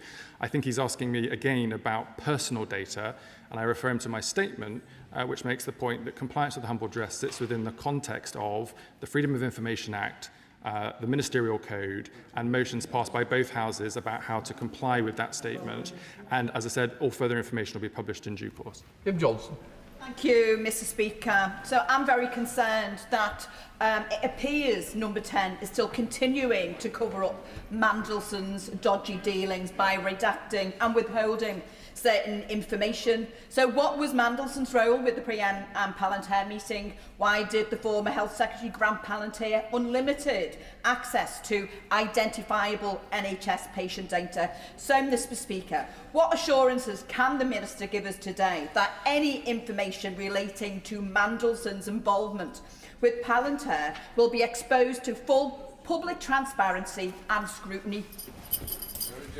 I can confirm to my honourable friend that all documents will be published in relation to the humble address as I've set out today and previously, but again reassert the fact that any suggestions of a cover-up are merely conspiracy theory. Richard Ford. Thank you, Mr. Speaker. Ollie Robbins appeared before the Foreign Affairs Committee and was asked by us why he did not view the summary document produced by UK security vetting. He pointed to the sensitivity of the vetting interviews, what the Minister calls the raw detail, and said that those detailed vetting files should remain in a hermetically sealed box. We've heard that that box was not opened for sharing with the Prime Minister, and it has not been opened for sharing with those of us who sit on the Intelligence and Security Committee. The government does need the consent of Parliament to keep the full details sealed and inaccessible to the ISC. In the future, does the Minister intend for the FCDO to have the discretion to award developed vetting, or will that sit solely with UKSV? Mr. Speaker, as I've said, any summary documentation and recommendation that was put by UKSV to the Foreign Office has been shared with the Honourable Gentleman's Committee. What has not been shared was the raw data collected in interviews with Peter Mandelson. And as I've said repeatedly to the House, and I'm sure he will agree with me, if there was a mechanism for that level of personal detail, and I am talking about how much money you have in personal accounts, who you may or may not have had a relationship with in the past, if that was known to be able to be made public to politicians, people going through this security process would not feel able to give full and frank answers. That would undermine the very nature of our national security system, and I'm sure as a member of the Intelligence and Security Committee, he wouldn't wish to advocate for that. Amanda Martin. Speaker. Mr. Speaker, I'd also like to thank the ISC and the Foreign Affairs Committee for their role in this process. Mr. Speaker, although it's not mentioned today, I would also like to ask the Chief Secretary to provide the House with an update on the government's proposed legislation to remove peerages from those disgraced peers. Can I thank my honourable friend for her question? I was delighted to see that it was confirmed in the King's speech last week that legislation will be introduced in this session, and we'll be bringing that forward shortly. Good. David Ellis. To press the Minister on his lack of answer to my right honourable friend for South Holland and the Deepings. When it became apparent that Mandelson posed an obvious, serious security risk to the state, it was said that there were ongoing mitigations put in place in order to control that risk. Will the ISC see those ongoing mitigations, and if not, why not? I think, Mr. Speaker, this is a question specifically to the Foreign Office in relation to evidence given by the former Permanent Secretary, which is about how mitigations can be put in place to manage risks. For example, as I understand it, Mr. Speaker, if you previously had a client in a commercial relationship with a business, you would not be allowed to meet with them privately whilst you hold public office. These are the types of mitigations I think the Foreign Office was referring to, and I think sound legitimate in the circumstances. Thank you, Mr. Speaker. And can I thank the Secretary for his statement today and the way he conducts himself about this very sensitive issue. And I know when he stands at the dispatch box to talk about it, his thoughts are with the victims of Jeffrey Epstein. Can I ask him whether this second tranche of materials will include materials that have previously been referred to the ISC?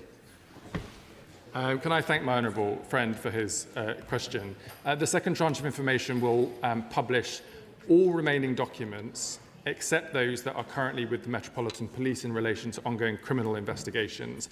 As I've said to the House in my statement, this will be a very, very significant publication that will warrant careful consideration from members across the House, and so we want to publish it with sufficient notice to allow members to consider it before coming to the House to ask any questions they may have of the government, which is why we are now publishing it after the Whitsun recess.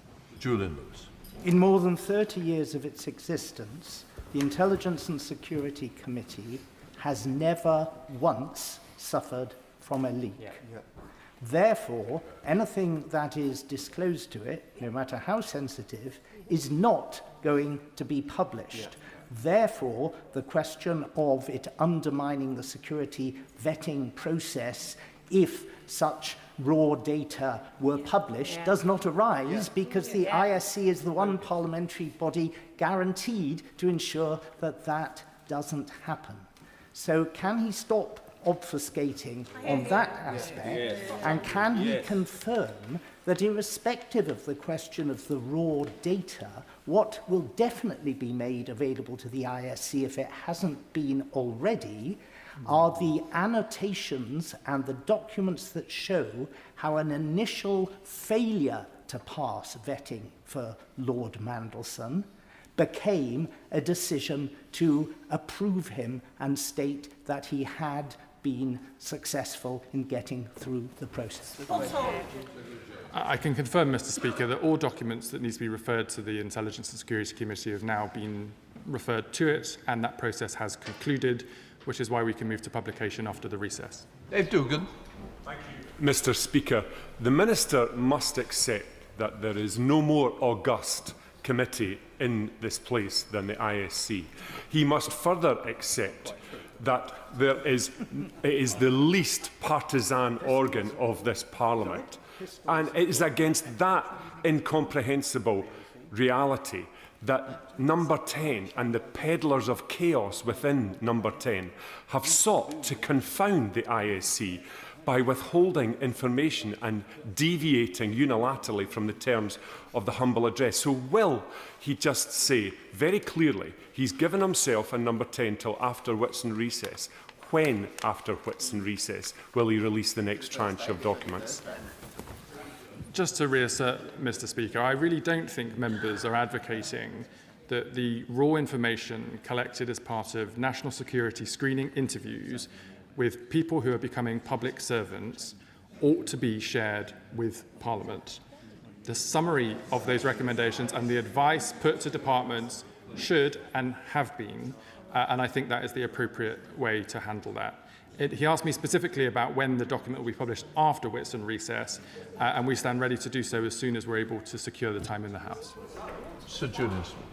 Mr. Speaker, this is a deeply unhappy and unacceptable situation to have the Chair and the ISC Committee coming to this House after writing, after raising questions informally with officials and the Minister himself, to be coming here today and having to pose a UQ. It's completely unacceptable.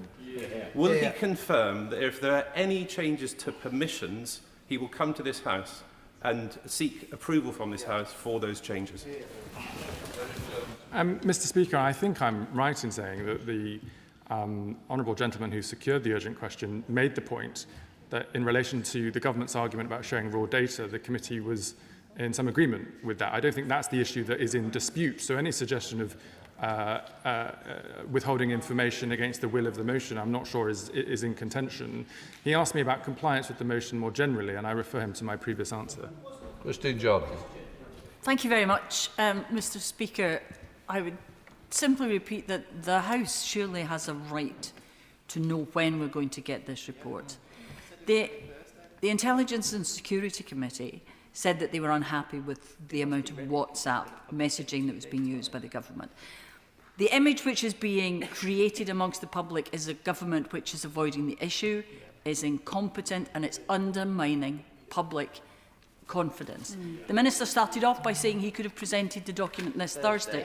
So if he knows he could have done it on Thursday, can he tell us when, after Whitsun, we will see it? Mr. Speaker, as I say, and the House will see when the document is published, if I'd published this document on Thursday with the House rising on Thursday afternoon, members would rightly have criticised the government for not being able to have sufficient time to read it and to be able to ask questions of the government.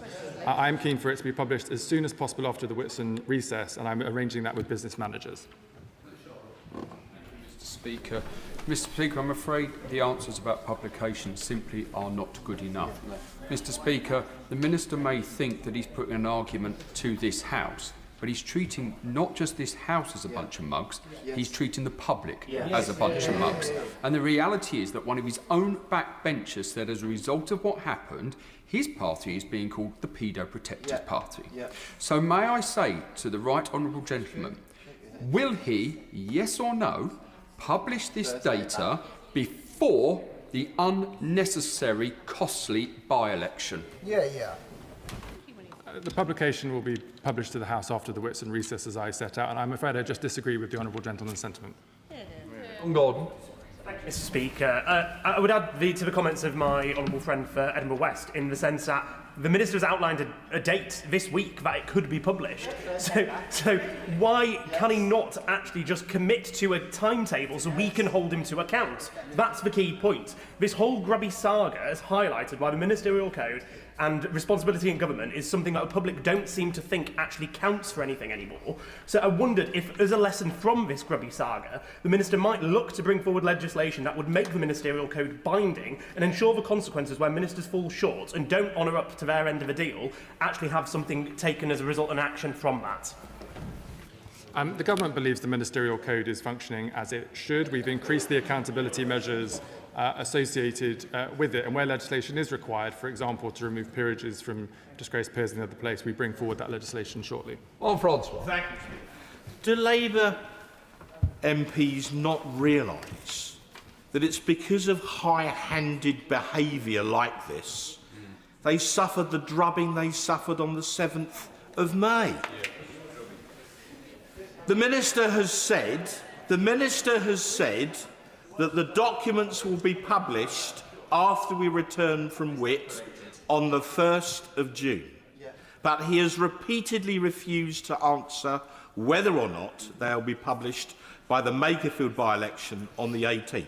So let me ask him yet again, can he guarantee the House and the constituents we represent that this large batch of documents will be published in advance of the Makerfield by-election on the 18th of June? Yes or no?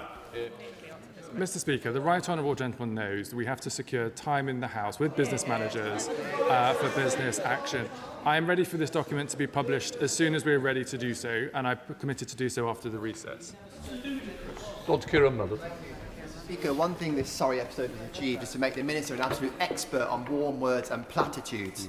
I want to go back to the issue of disappearing messages that the member opposite raised. Obviously those messages aren't retrievable, but the very minimum we should get is a detailed breakdown of all those who were asked to supply information and were told they couldn't do so because they had disappearing messages on their phone. I think we're entitled to know which ministers and which conversations are no longer accessible to us. All of the documents that have been made available through the Ample Address will be published in the second tranche. Shocker Adam. Thank you, Mr. Speaker. In 2021, the Prime Minister wrote an essay where he said, "Where the current Tory government has muddied the waters of transparency, I want to make it easier to hold government to account. A Labour government must play its role in restoring honesty, decency and transparency in public life." And yet here we are. Does the Minister agree with me that after all the redacting of these messages, that it is not only the Labour Party that is being damaged, but democracy itself? The Honourable Gentleman is making assumptions about redactions that he's neither seen nor read. Redactions have been made in relation to personal data or in relation to national security and international relations. That is it, Mr. Speaker. Luca. Thank you, Mr. Speaker. Now, the government stands accused by not one, but two of the most august committees in this House about not playing fair in giving across the information. The Minister's argument is simply this, that the government has done nothing wrong. Why, therefore, would both of these committees come to this House and lay those accusations? It's a question, Mr. Speaker, for the committees. Thank you, Mr. Speaker. We heard at the Foreign Affairs Committee about the pressure that the Foreign Office was under to move quickly on the appointment of Peter Mandelson as Ambassador to the United States.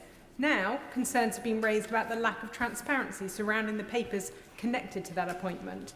If the government has nothing to hide, why is it now changing the terms and scope of the humble address, withholding and redacting documents from the Intelligence and Security Committee? And so will he confirm that he will ensure that the UKSV summary document will be shared with the ISC committee?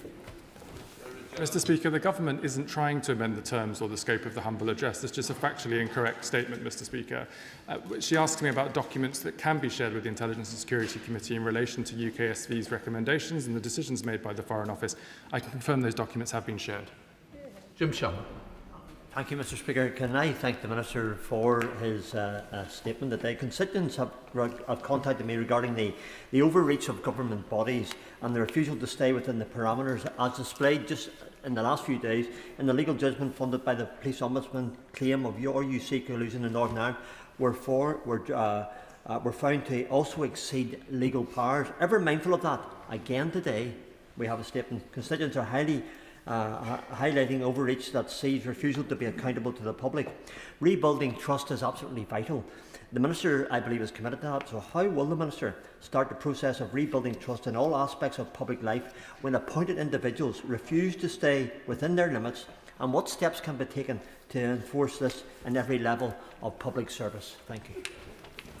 Mr. Speaker, I share the sentiment of the honourable member in relation to trust with the public. That's why the government has initiated the Ethics and Integrity Commission, updated the ministerial code, it's bringing forward legislation on the removal of peerages from disgraced peers in the other place, and is undertaking what is probably the most wide-ranging set of work in relation to ethics and standards in public life for many decades.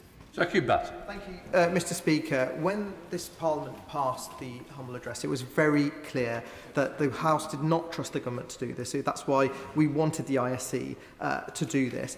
It is very clear that there are redactions that are happening beyond the will of that humble motion, the will of Parliament. And if that is the case, does the Minister accept that he has to come to the House to ask for permission? And if they don't do that, he needs to tell us why he won't be doing it. Well, nailed it. Mr. Speaker, I refer to my opening statement in relation to compliance with the humble address and the right for government to withhold information subject to public interest duties, for example, the names and contact details of junior officials. In relation to the humble address and the work of the Intelligence and Security Committee, all redactions that are in relation to national security or international relations have been submitted to the committee and agreed in line with the humble address. Thanks. Thank you, Mr. Speaker. Given the scale and significance of the Mandelson files due to be released, why does the Minister not accept that the review of those files over wits and recess would be a good use of everyone's time, with questions to the Ministers being put after the 1st of June when we return?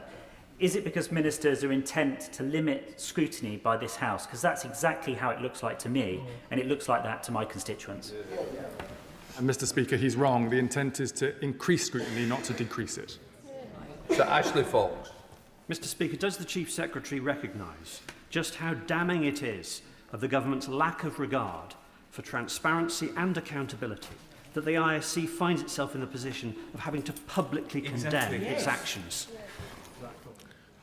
The question about the committee statement is for the committee, Mr. Speaker. As I've set out, we've complied fully with the humble address and the work of the Intelligence and Security Committee. Oh, my word.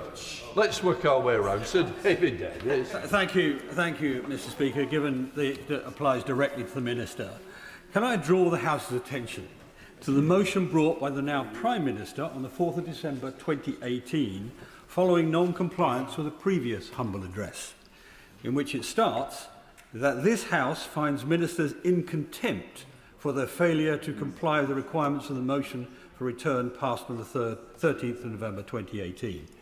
It should be noted that that motion was passed by this House.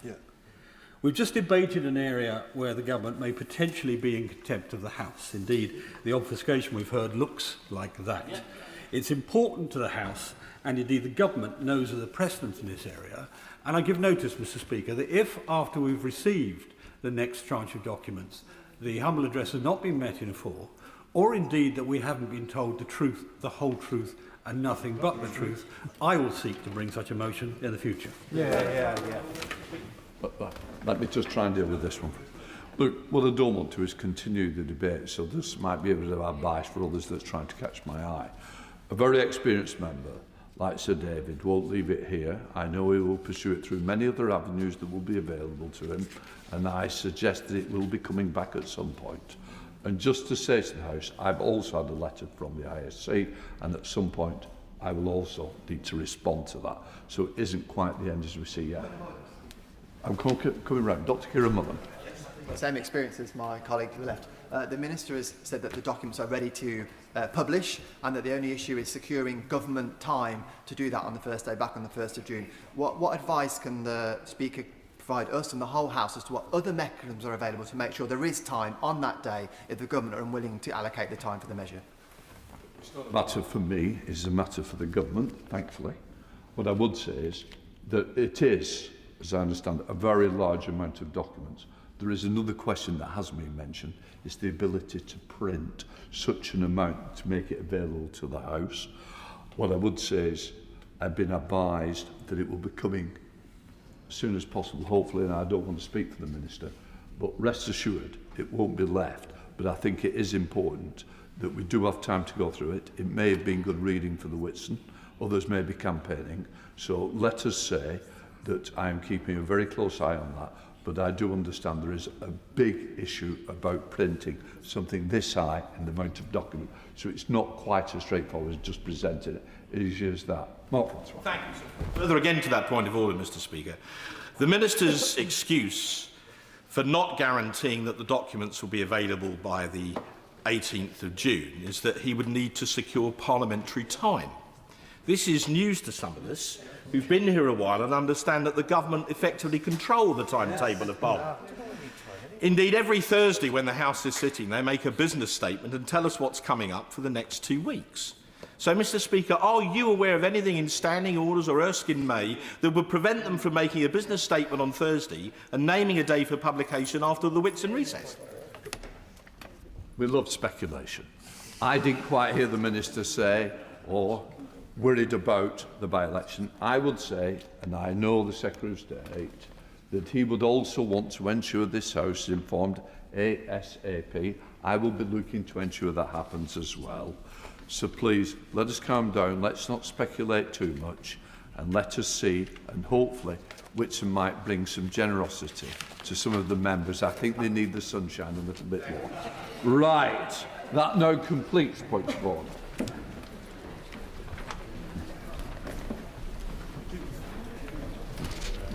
Take care.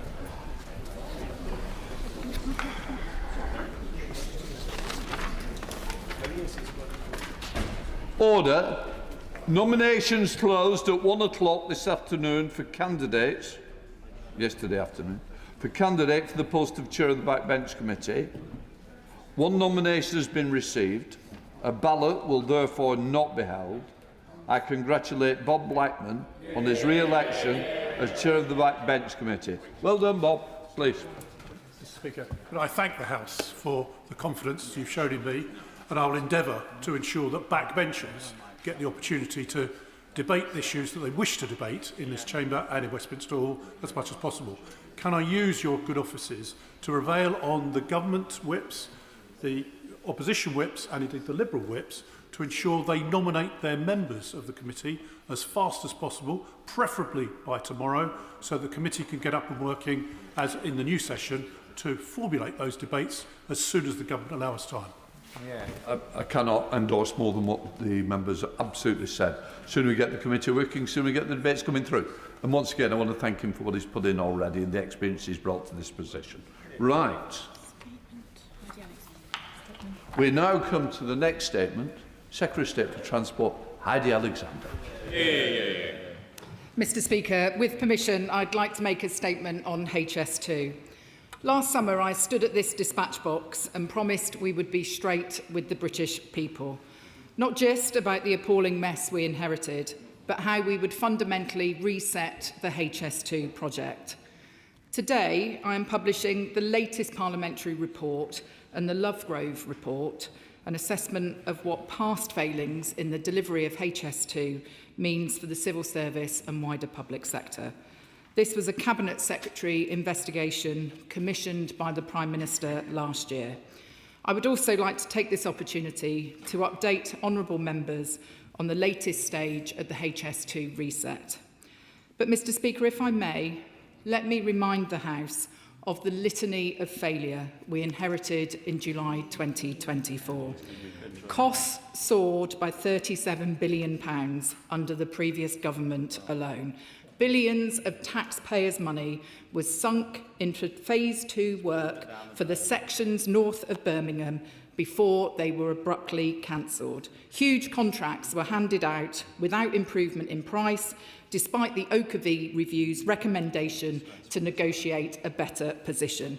Instead of signalling the country's ambition, HS2 became a symbol of this country's decline. And after more than 5 years of construction and over £40 billion spent, the country was no closer to having an operational HS2 railway than when construction first began. That is the shocking legacy of the previous government. And I'm afraid it gets worse. I can today confirm the previous government spent most of HS2's budget without laying a single metre of its track. Wow. Today is about ending that era of neglect. New CEO Mark Wilde and Chair Mike Brown have an almost impossible task on their hands. As Mark put it to me recently, it's like changing the engine of an aeroplane mid-flight. However, the new leadership team at HS2 is turning things around. 6 major construction milestones were reached earlier than planned in the past year. The organisation is more focused on the things that matter, with 300 back office roles removed. HS2 Limited is reviewing its support. We finished the job at the lowest reasonable cost.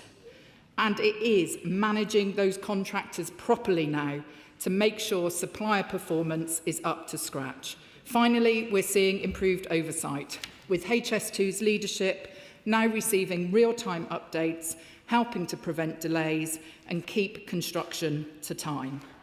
But there's no getting away from the fact, Mr. Speaker, that the vast majority of HS2's previous budget was blown on completing around a third of the entire project. And over the past year, Mark Wilde and HS2 Limited have worked closely with me and my department to assess the remaining work to be done. They have now provided me with updated costs and timescales, which I can share with the House. It gives me no pleasure to say the expected cost of completing HS2 is now between £87.7 billion and £102.7 billion priced in 2025. 2/3 of this increase is down to past misunderstanding of the work required, underestimation and inefficiency, issues within the control of HS2 Limited, some of its suppliers and previous governments. The remaining third is linked to inflation, which was not factored into previous cost estimates regularly enough.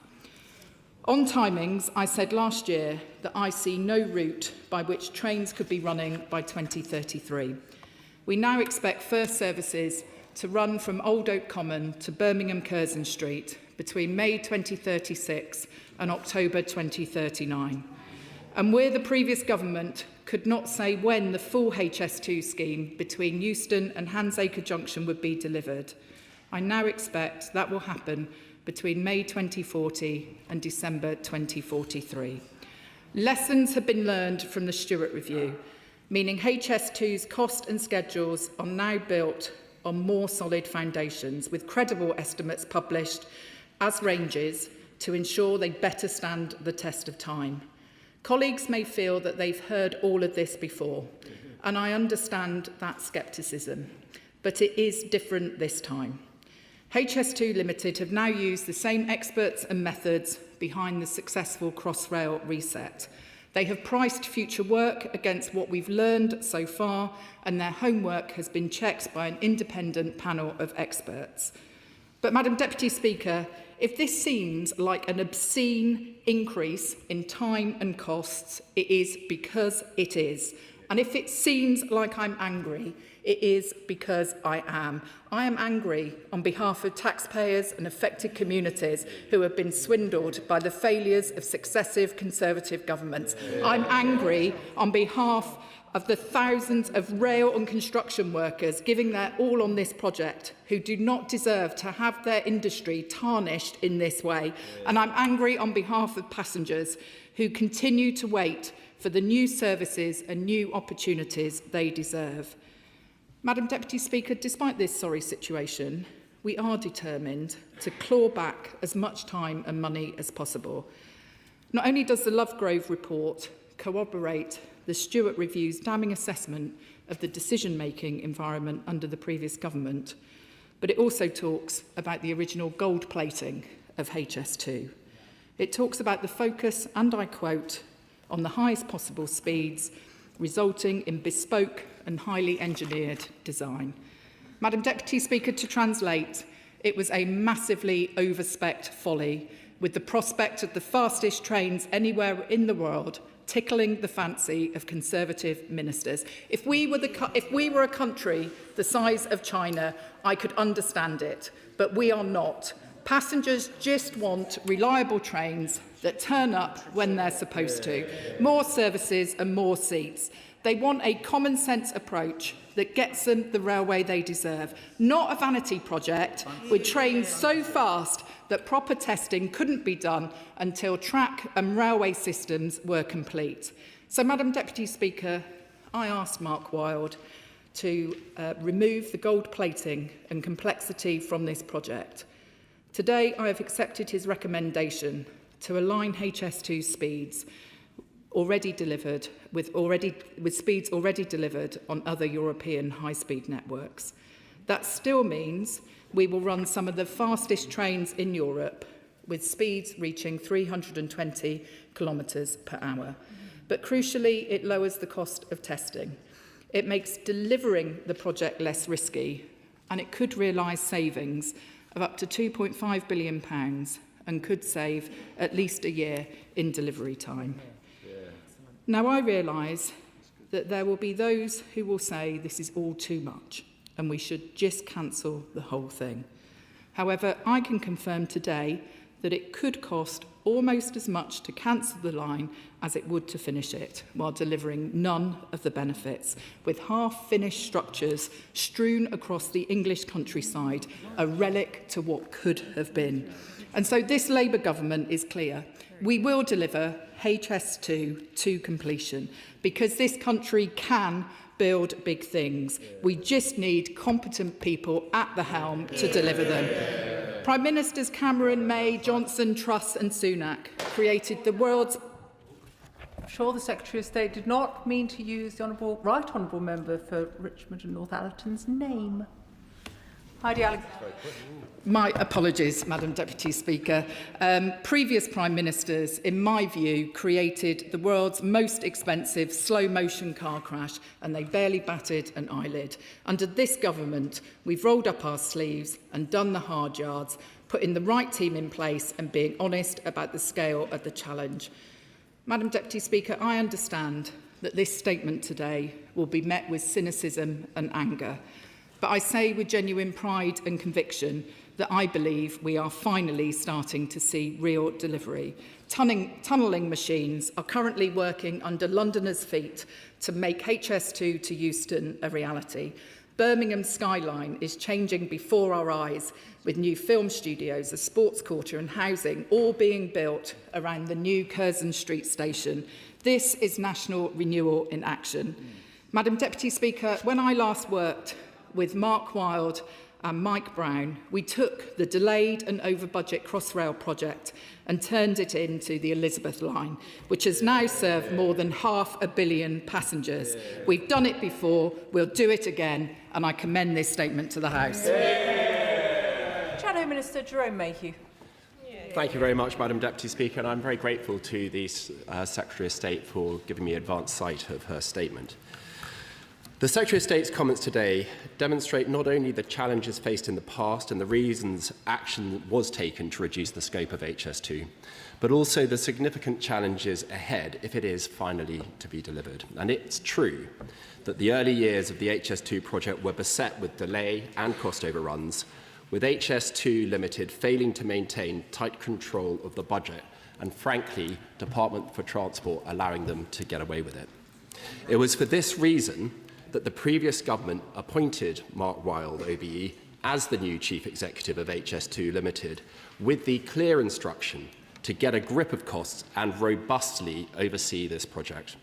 And it's apparent from today's statement that HS2's leadership under Mark Wilde is taking those steps to try and achieve this. Where there are actions that can reduce costs in the long run, then this side of the House will clearly support them. But given concerns about trust in the project, I hope the government and HS2 Limited will set out in detail how they believe these measures will save money and deliver even on this new extended timetable. In addition, we have to acknowledge the deep-seated infrastructure challenges that we face in this country. When the Prime Minister was campaigning during the last general election, we heard a range of promises about housing and infrastructure goals that have completely foundered when they have come into contact with reality. That's why on this side of the House, we propose substantial changes to environmental legislation to give us the freedoms needed to cut environmental red tape, both for business but also for large infrastructure projects. Even the Prime Minister does not support regulations that lead to a £100 million bat tunnel, does she? This must be addressed because the Secretary of State has made a number of strong statements, and if she's angry, as she says she is, those statements must be backed up by consequential legislative changes that stop these cost overruns from occurring in the future. Turning to the specific, I wish to press the Secretary of State on matters on which those in the sector already have indicated that they want assurances. For example, Madam Deputy Speaker, what does the new project cost figures include? Does it include all the rolling stock under the new plans? To what extent is Euston funding included in these new estimates? And does it include signalling? Does the government intend to set out precisely what is being funded and when the various elements will be delivered under their new timetable? And can the Minister also explain what steps the government has taken to improve HS2 Limited's performance when it comes to settling claims with those impacted by construction, since she herself has separately highlighted that this is an area that requires improvement? Of course, HS2 doesn't operate in a vacuum. On the same day that this statement is being put before the House, it's been announced that the government pressure will result in 1 in 7 rail services being cut on one of Avanti West Coast routes following a government request to reduce expenditure. And given the comments made about the project, is it appropriate that the services on the West Coast will offer fewer services to passengers? Ultimately, the government is right to take steps to reduce costs on this project. Errors were made and should be rectified, and I'm glad that the government continues to support Mark Wilde and his team as they work towards opening HS2. Thank you, Madam Deputy Speaker. I'm grateful to the Shadow Rail Minister for his questions and indeed for the tone in which he presented his case. He wasn't quite as bombastic at the dispatch box as he normally is, and so I can only assume that perhaps he was considering making an apology for the dreadful mess that the previous government left this project in. I didn't hear one, but look, I accept the manner in which he made his points. I do also, though, question where the Shadow Secretary of State is today. This is not the first time, Madam Deputy Speaker, that the Shadow Transport Secretary has run scared from an oral statement, and I can only assume that's because he's frankly embarrassed by his party's abject record when it comes to transport. He talked about the appointment of the new CEO, Mark Wilde, under the previous government. I do have to say to him gently that it's a bit like an arsonist demanding praise for calling the fire brigade, because let me quote what Mark Wilde said about what he had inherited when he spoke to the Public Accounts Committee just days after he started in his job. We are in a completely unacceptable position. We have to acknowledge that HS2 has failed in its mission to control costs. Madam Deputy Speaker, the Honourable Gentleman asked me a number of specific questions and I will answer them directly. He asks how reducing the speed to 320 kilometres per hour will save money and ensure delivery. To be clear, Madam Deputy Speaker, this will mean that trains on HS2 are running as fast as bullet trains in Japan. We're making 3 scope changes in this announcement today. 1, reducing the speed, 2, reducing automatic train operation, and 3, ensuring that the signalling that we put in on HS2 is aligned with the ETCS system that is being rolled out on the Transpennine route upgrade and across the Network Rail system more broadly. We will depend on proven technologies. We are not taking a punt on world firsts. I think that is the way to reduce risk in the delivery of this programme and potentially reduce cost as well by up to £2.5 billion.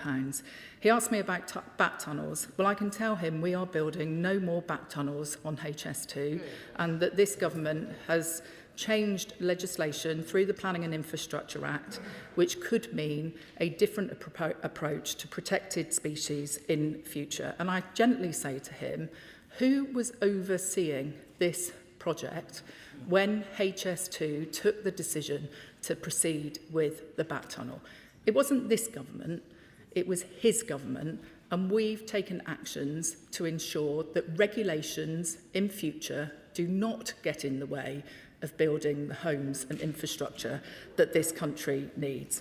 He asked me specific questions about whether the revised cost ranges include a number of different areas, and I can confirm that on Euston that there is provision within this range for the delivery of Euston, although we've also gone out to market to attract private investment, given that in the 10-year infrastructure strategy we set out our ambition to deliver the new HS2 station through a public-private partnership. The signalling costs are also included in these cost ranges. He asked me rightly about what action HS2 is taking to improve its performance when it comes to settling claims on land and property. I know that there are very many honourable members in this House whose constituents will have experienced frustrations in this regard. And in the letter I recently wrote to the chair of HS2 setting out his priorities for the year, I was clear that I wanted greater attention on this area. And finally, he asked me about some of the minor changes that Avanti West Coast have made recently to their summer timetable. They came to me with a proposition to better optimise their service pattern to meet the demand in the summer months, when actually if we can save money because we're not moving trains around the country with half-empty carriages, as a responsible government, I think it's reasonable for us to look at that. What I would also say to him in the timetable that was introduced on Sunday is that we've seen significant enhancements, including additional seats on London North Western services between London and Birmingham. We're seeing the most regular Mid-Cornwall Metro service in 60 years. And so where his government failed to invest in Britain's rail network, this government is doing exactly the opposite and making sure that people across the country have got the trains that they need and that they deserve. On Sport Select Committee, Ruth Cadbury. Thank you, Madam Deputy Speaker, and I'd like to thank the Secretary of State for being honest to this House and for grasping the nub of the problem. It shouldn't need the publication of the Lovegrove report and for today's statement to know that the cost and timetable overruns on HS2 started long before because the last government wanted spades in the ground before the designs and the costs and the permits were ready. And then they cancelled the project, half the project. So we have the Aston to Old Oak Common project. I'm so glad that the government picked up that and is moving ahead on the Euston element as well. But because we had the Stewart review and the Ogilvy report to tell us what went wrong too. I'm not going to my question is not actually going to be on HS2 because we've got the Rail Minister and HS2 Chief Exec coming to us tomorrow. But elements that that I believe are picked up in the Lovegrove report. What is the Secretary of State doing now to ensure that from now on essential transport projects, starting with the Lower Thames Crossing and the Northern Powerhouse rail project, don't go the same way? Will she assure me that she won't put on the high-vis and the hard hats for the photo opportunities until all of the detail, all of the permits and all of the cost budgets are in place first? Thank you, Madam Deputy Speaker. My honourable friend, the Chair of the Select Committee, is right that the problems of HS2 were born many, many years ago. And the fact that the civil engineering is 4 years delayed isn't a product of decisions by this government or the current management of HS2, but it is, as she says, about overly optimistic cost estimates, construction starting before designs were mature, insufficiently controlled delivery, poor contractual arrangements, gold plating, constant changes in policy and scope. So she's entirely right on that. She asked me a direct question about what lessons we are learning when it comes to the delivery of future transport infrastructure. If I take Northern Powerhouse Rail, we've worked closely with local leaders to agree scope in advance, to agree priorities and sequencing so that we know what elements of the overall programme will be delivered first. We've set an overall budget cap for that, and we're also securing local contributions to ensure that we can maximise the economic and regeneration potential of that new transport infrastructure in those places. So we are learning the lessons. Liberal Democrat spokesperson Ollie Glover. Thank you, Madam Deputy Speaker. And can I start by thanking the Secretary of State for her candour on this matter and to the scale of the HS2 disaster, and also for the specificity of the range of dates that she has provided.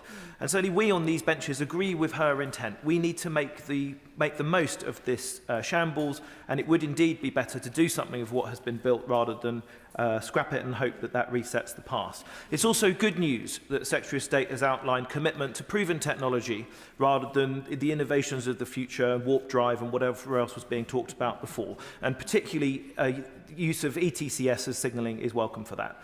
Now, Madam Deputy Speaker, we in this country know how to build high-speed lines because we did between London St Pancras and the Channel Tunnel at reasonable cost. And of course, our French and Spanish allies also know how to do it. And a high-speed line from Tours to Bordeaux in France took 15 years, including all the planning and all the construction. So whilst the Secretary of State highlighting Crossrail's expertise on this expert panel she mentioned is welcome, is she sure that that expertise is the same as needed for the more specialised thing of high-speed rail construction? And is she confident that her expert panel has the high-speed construction and commissioning specific skills that we need, either from the UK or abroad, to turn this situation around? I'm grateful to the honourable gentleman for his support for the overall approach that we are taking. I am reassured that both within the executive leadership of HS2, we have the capability and capacity that is now needed. That wasn't the case previously. There's a new financial director, new commercial director who is in place at the moment, and I'm reassured that the 6 new appointments to the board of HS2 that the new chair has led over the last year have the right skills in place. Can I also assure him, though, on the expert panel and the multiple layers of assurance that goes on in terms of the new plan and who has looked at it. We have real expertise in the Layer of Defence 3 panel, including Kenny Laird, Andrew Poole, Rachel McLean, Colin Brown, Laurent Trozier, Miles Ashley. We've also included a rep from NISTA on that.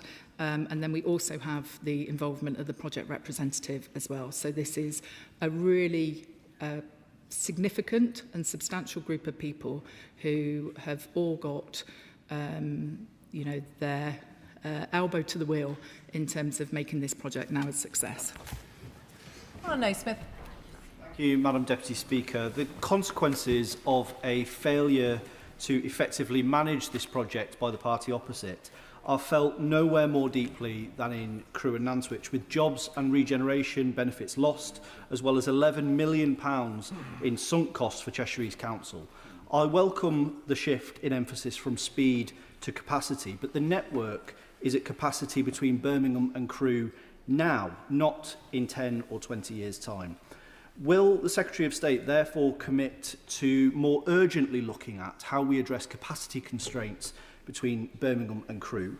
And will her department engage with Cheshire East Council on plans they have to mitigate the investment they lost as a result of the decision to cancel the line in the Midlands? My honourable friend has been a great advocate for his constituents, and I totally agree that the focus now, as it should have been all along, is about delivering more seats and trains that run on time. We will be conducting a further feasibility study into connectivity north of Birmingham, which will consider all options and the impact of each option on economic growth, housing, capacity on the rail network, journey times and resilience, as well as looking at how we might design, consent, fund the scheme, the specification of any future scheme. And so I'm willing to continue a dialogue with him about those issues. Smith.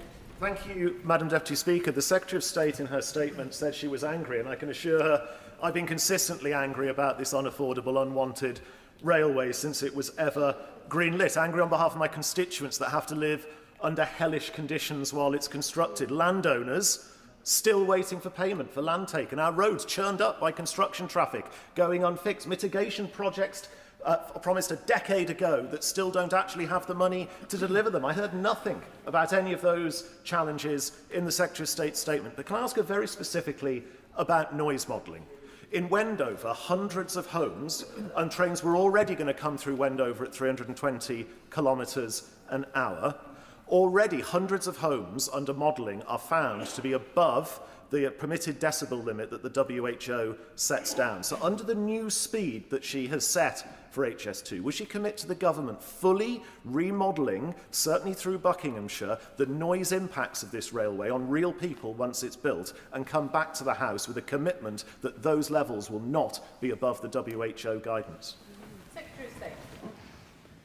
Madam Deputy Speaker, I do appreciate that the honourable gentleman's constituents in Buckinghamshire will have experienced considerable disruption to their lives as a result of this construction project. And I know that it is the case that some of the time those who live nearest by infrastructure schemes tend to take more of the pain before the gain is delivered in terms of the new service. I will look into the matter that he raises around the noise impacts of a lower speed railway.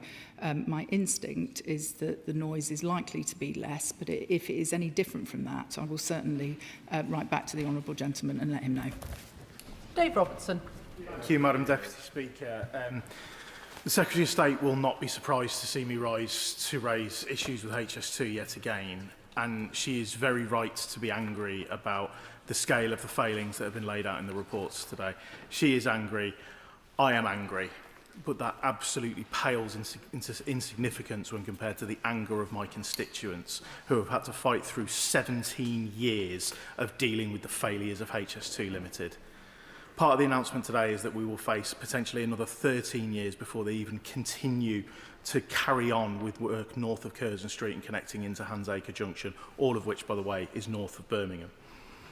The community is furious. My constituents are potentially the most, or certainly one of the most, impacted by HS2. Just last month, they closed the A38 going past Lichfield, forcing 70,000 vehicles a day onto local roads in the city. Constituents are fed up.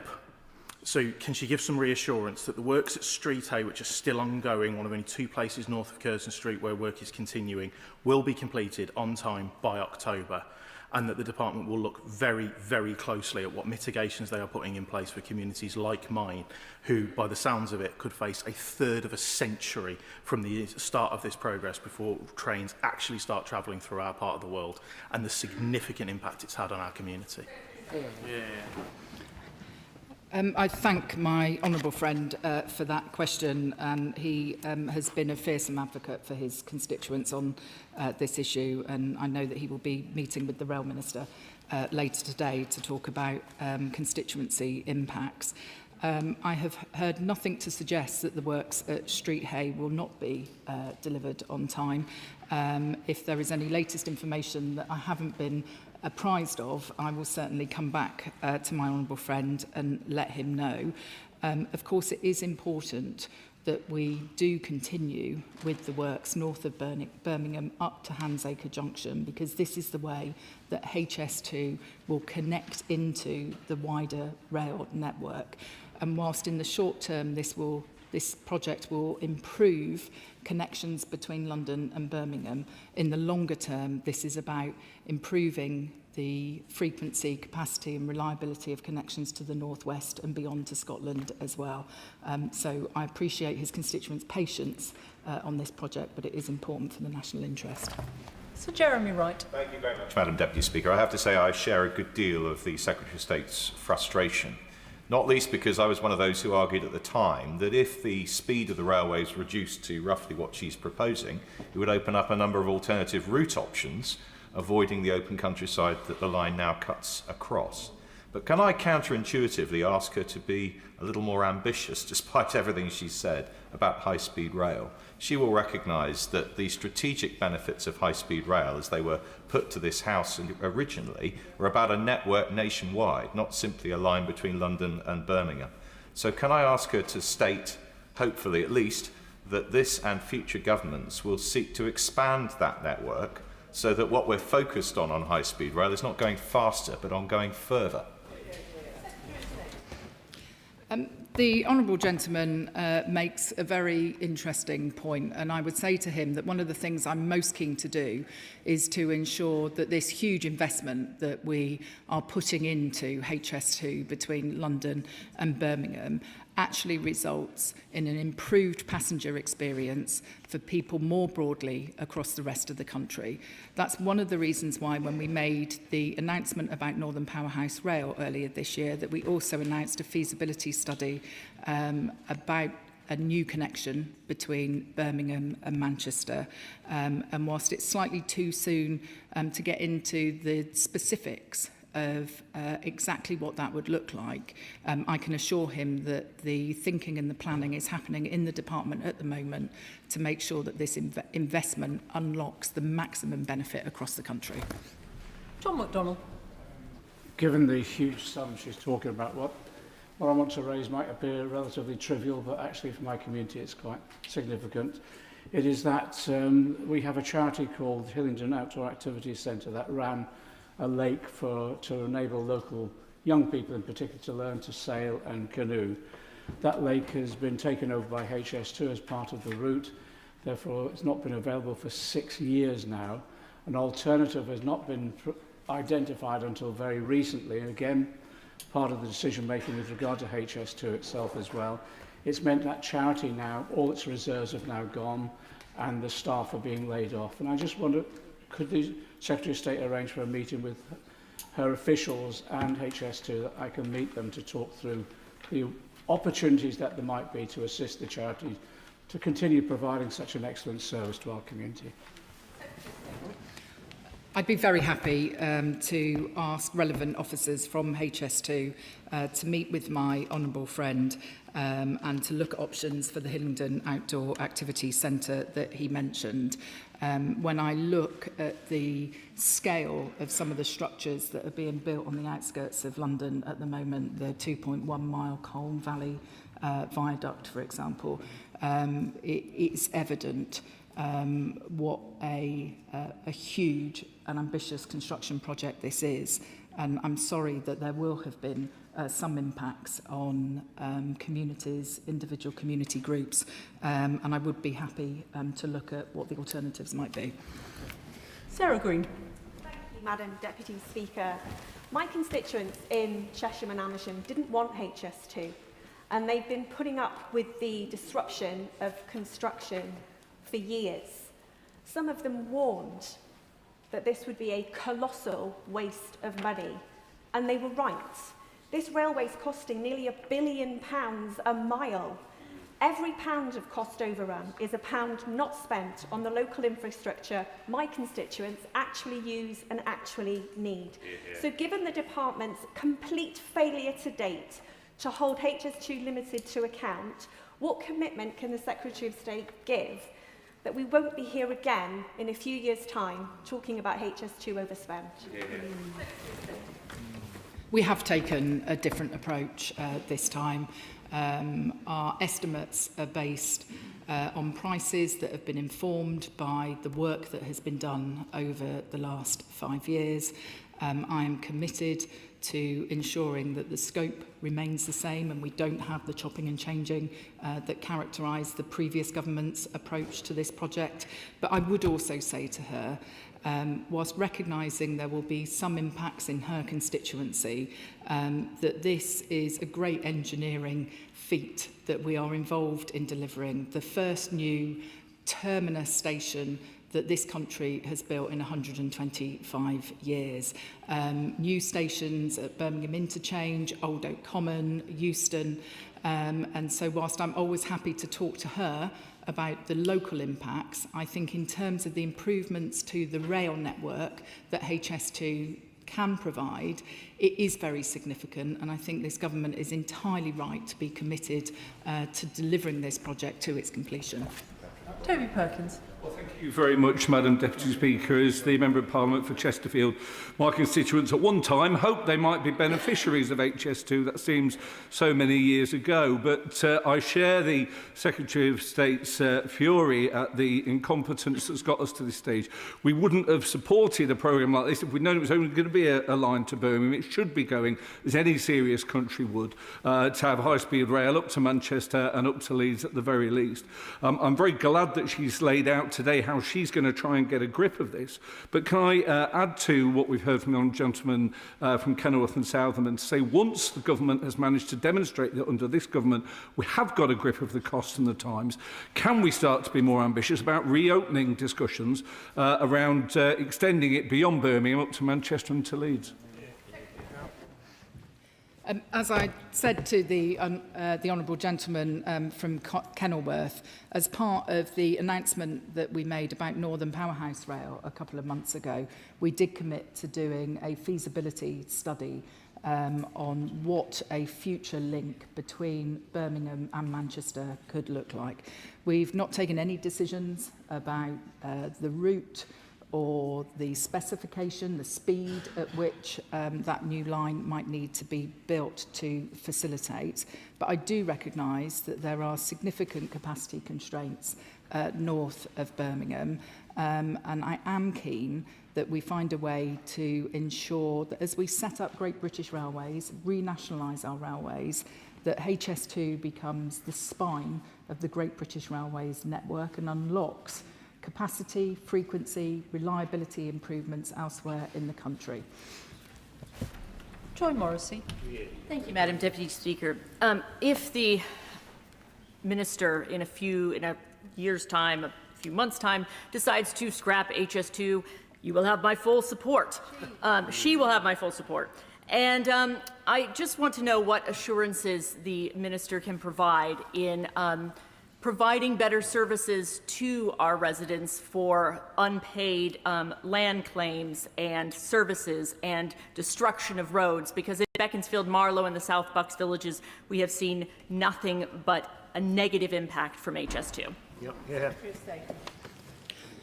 I am keen that HS2 always engages with the community and local businesses with care, with respect and with rigour, and if that hasn't been her experience locally, then I'm aware that she's got an adjournment debate later today, and I know me and other ministers will be only too happy to take that issue away.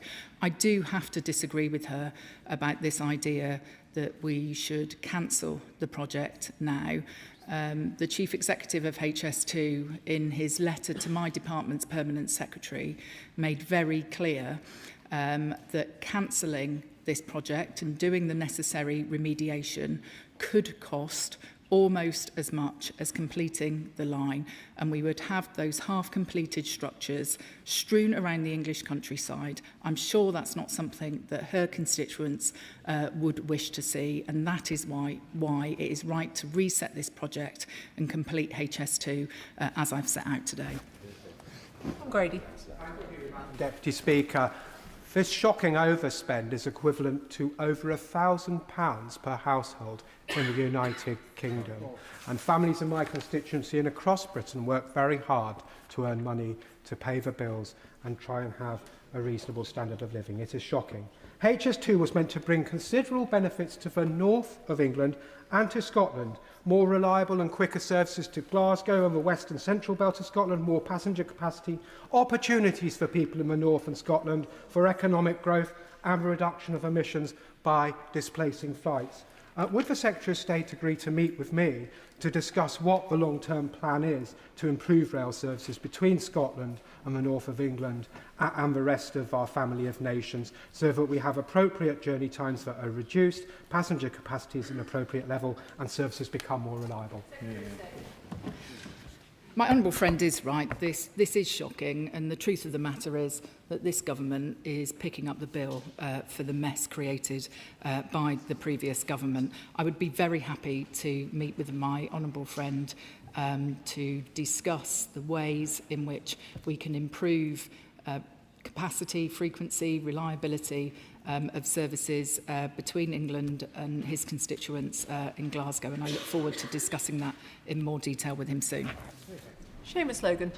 Thank you, Madam Deputy Speaker. I can sense the Secretary of State's anger at the scale, the width and depth of the failures in this project. But of course, it was initiated in 2009, when Labour were in power. And when I look at this collective failure on both sides of this House, yet members opposite so quick to point out the ferries problem in Scotland, nothing. It pales into insignificance with the scale of this incompetence.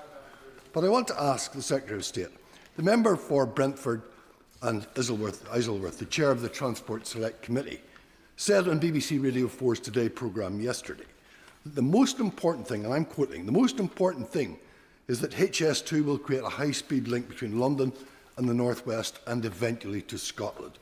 Scottish taxpayers are paying for this folly. So can the Ministry explain when is the project? When? She can say 2043 for the rest of the project.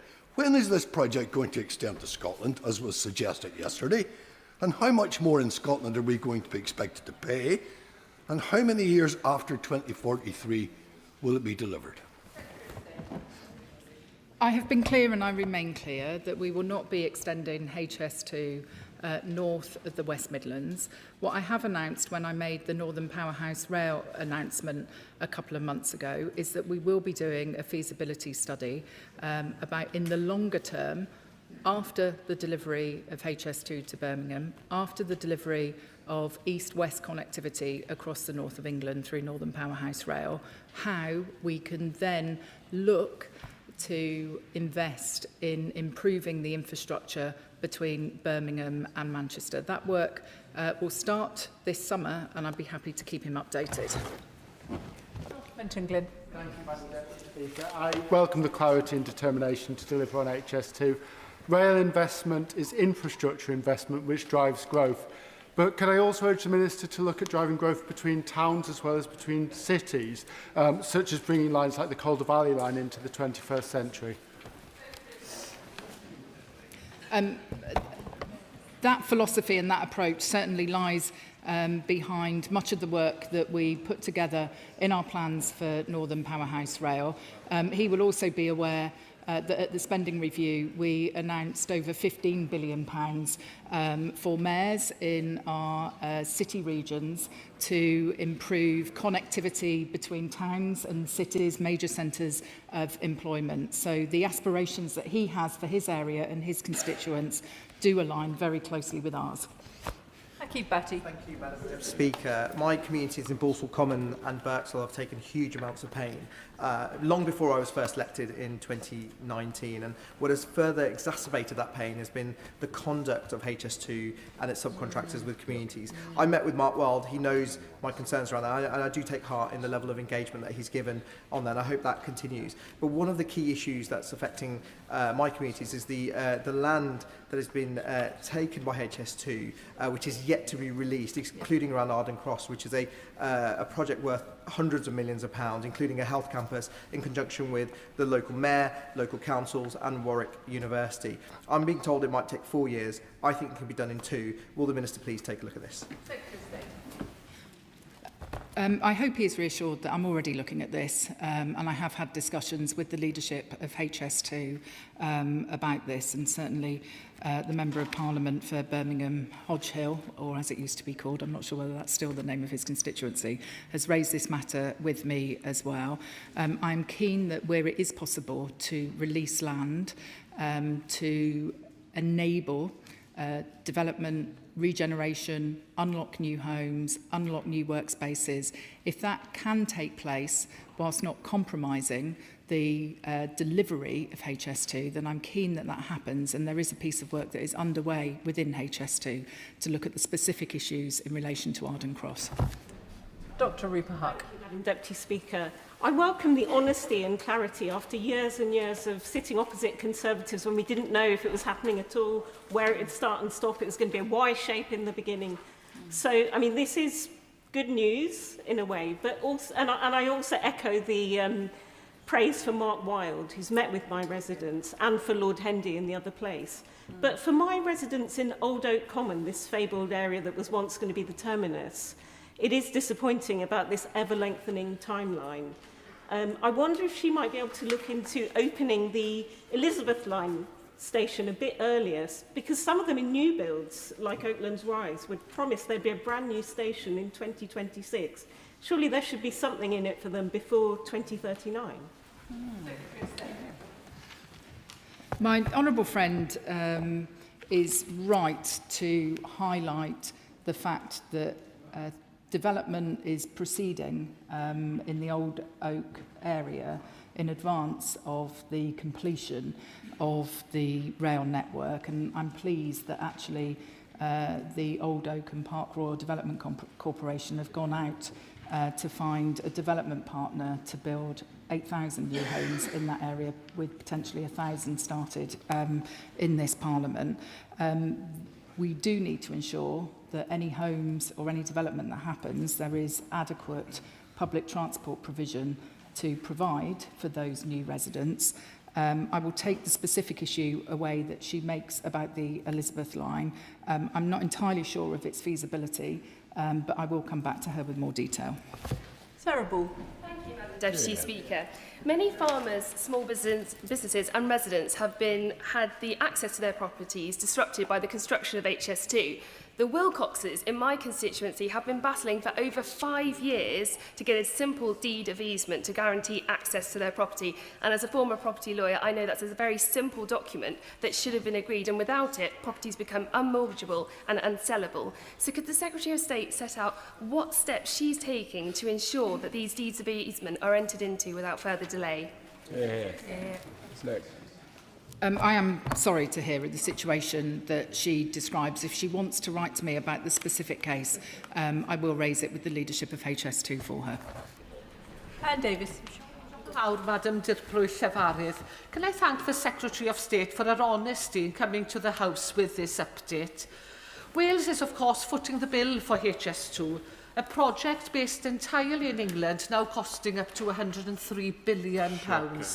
While in Scotland and Northern Ireland have their fair share of Barnett consequentials, Wales has nothing. And people in Wales have had enough of being treated as second-class citizens. They recently elected a Senedd with a majority of members within it committed to ending this injustice. So will the Secretary of State respect the wishes of the people of Wales and be open to talks with the Welsh Government on reclassifying HS2 so that Wales no longer pays for it, or at least has its fair share of the Barnett consequentials? Madam Deputy Speaker, it's not true to say that Wales is getting nothing. At the spending review last year, we announced £445 million in direct funding to modernise and upgrade Welsh Rail. And only a couple of months ago, in February, the UK government, with the former Welsh government, announced a long-term pipeline of rail enhancements that could total up to £14 billion. I would be happy to discuss rail enhancements with the new leadership of the Senedd, and I look forward to having a constructive working relationship with the First Minister and his Cabinet. Martin Vickers. Thank you, Madam Deputy Speaker. Having chaired the all-party rail group for the last 9 of 10 years, I've seen a procession of ministers and officials come along and give reassurances such as we've heard from the Secretary of State today, and it's hard to believe that her successors will not be coming to the House in the distant future talking about further resets of the project. But could I ask her in particular, can she give an assurance that this, the spending on HS2 will not affect the announcement she made a few weeks ago about improving other rail services in the north? And I know she'd be disappointed if I didn't mention the campaign by myself and the Father of the House to improve services to northern Lincolnshire. Answer that now. The honourable gentleman would expect me to have comprehensive discussions with my colleagues in the Treasury before announcing rail enhancements. That's entirely what we have done over the last couple of months, whether that was about Northern Powerhouse Rail when we set out those really ambitious plans at the start of the year, or indeed whether it's about the anticipated profile of expenditure that will be required over the next 10 years. So I can assure him that anything that I've announced today doesn't change what I announced in January on Northern Powerhouse Rail. Madam Deputy Speaker, before I was elected to this place, I was a member of the independent panel for the Community and Environment Fund and the Business and Local Economy Fund for HS2, which was responsible for dispersing funding to communities disrupted by the building of a Whacking railway line. One of the reasons communities rightly and understandably get grumpy when large-scale infrastructure projects affect their communities is when there's no obvious benefit to them, when a railway line goes through but there's no station for them to benefit from. What assurance can the Secretary of State give the House that she's looking at some of the things that can be learned positively from what's happened with HS2, particularly looking at how we strengthen and make clearer the link between community benefit and large-scale infrastructure projects where the immediate benefit isn't obvious to those communities?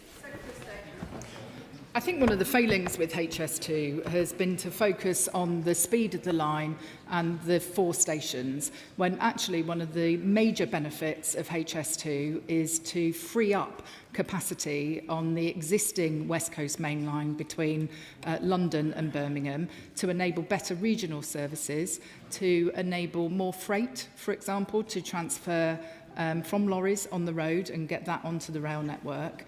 For too long, this project has been about speed and it's not been about seats and reliability.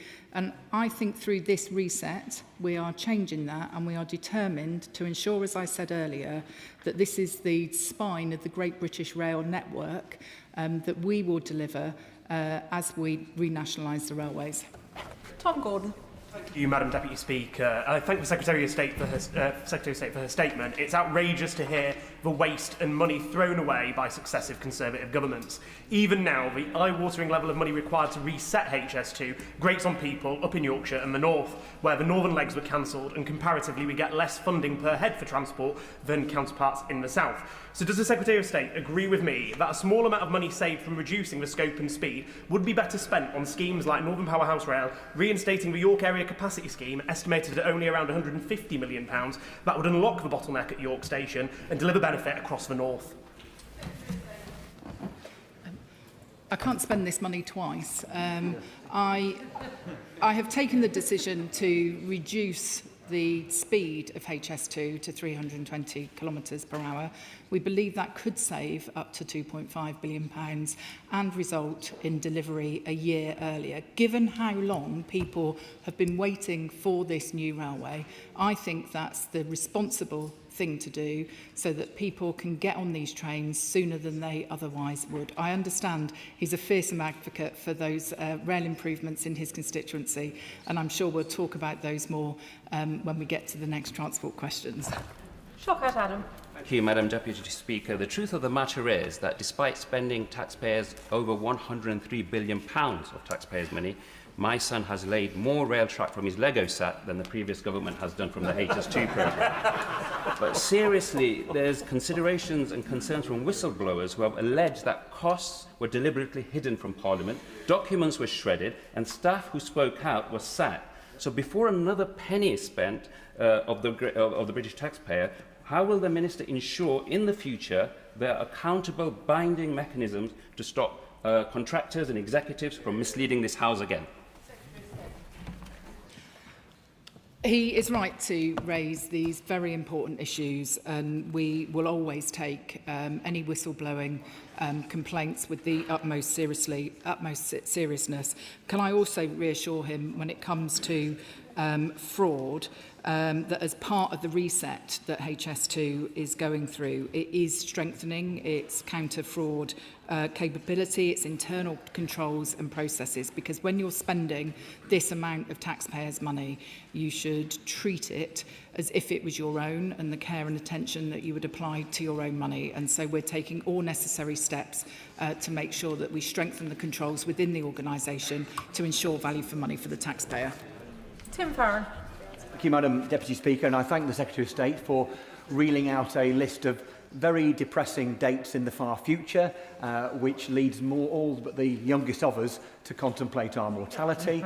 And what is also depressing is the serious lack of investment in rail infrastructure in the northwest, north of Manchester. It's an ongoing issue. Now, I get that HS2 has sucked up money, energy and attention, but I wonder whether the Secretary of State might seek to put this right by being creative with the use of the existing main line. For instance, would she work with Network Rail, myself, Westmorland Furness Council, to advance the cause of reopening stations like Shap and T-Bay, ensuring massively improved public transport links for rural North Westmorland?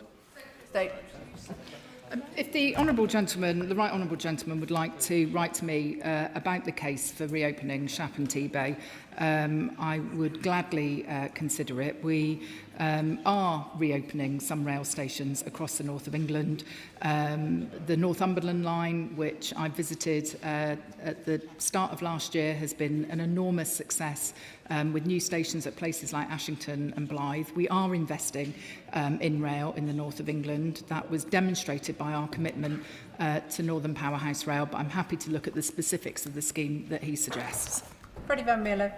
Madam Deputy Speaker, can I thank the Minister for delivering this really important update in the House rather than at party conference as the previous Tory Prime Minister did. I think what's really struck me about this debate is that the cost of HS2 is now measured in the hundreds of billions, but what we're spending on active travel is measured in the hundreds of millions.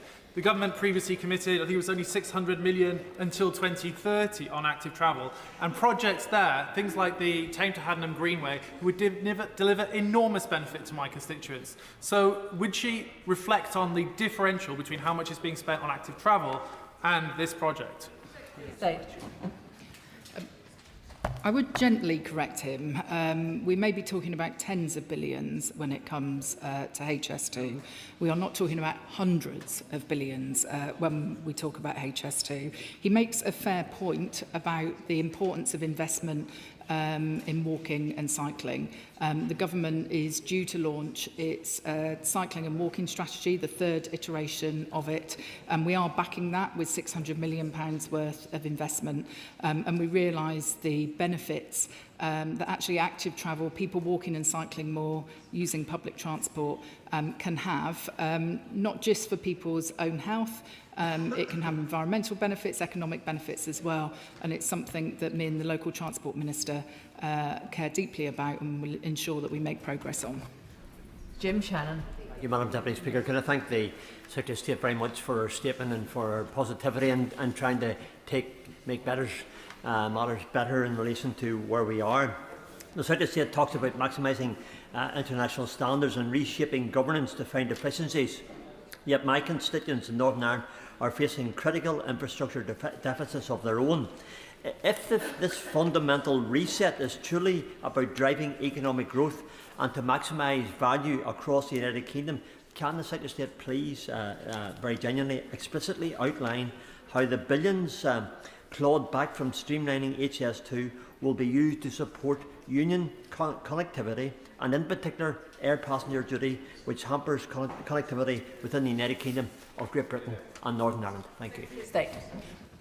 Well, I congratulate the Honourable Gentleman on leveraging in a question on air passenger duty into a statement on HS2. No, my honourable friend is right. He never misses an opportunity.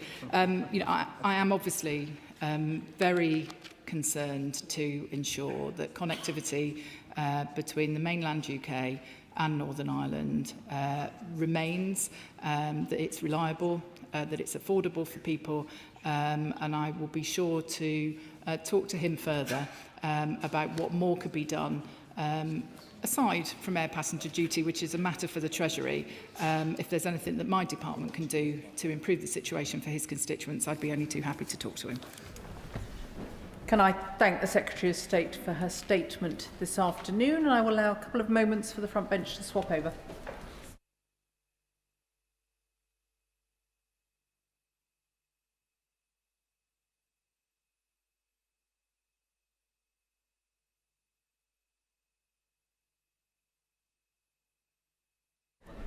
The clerk will now proceed to read the orders of the day. King's Speech, motion for an address, adjourned debate on question.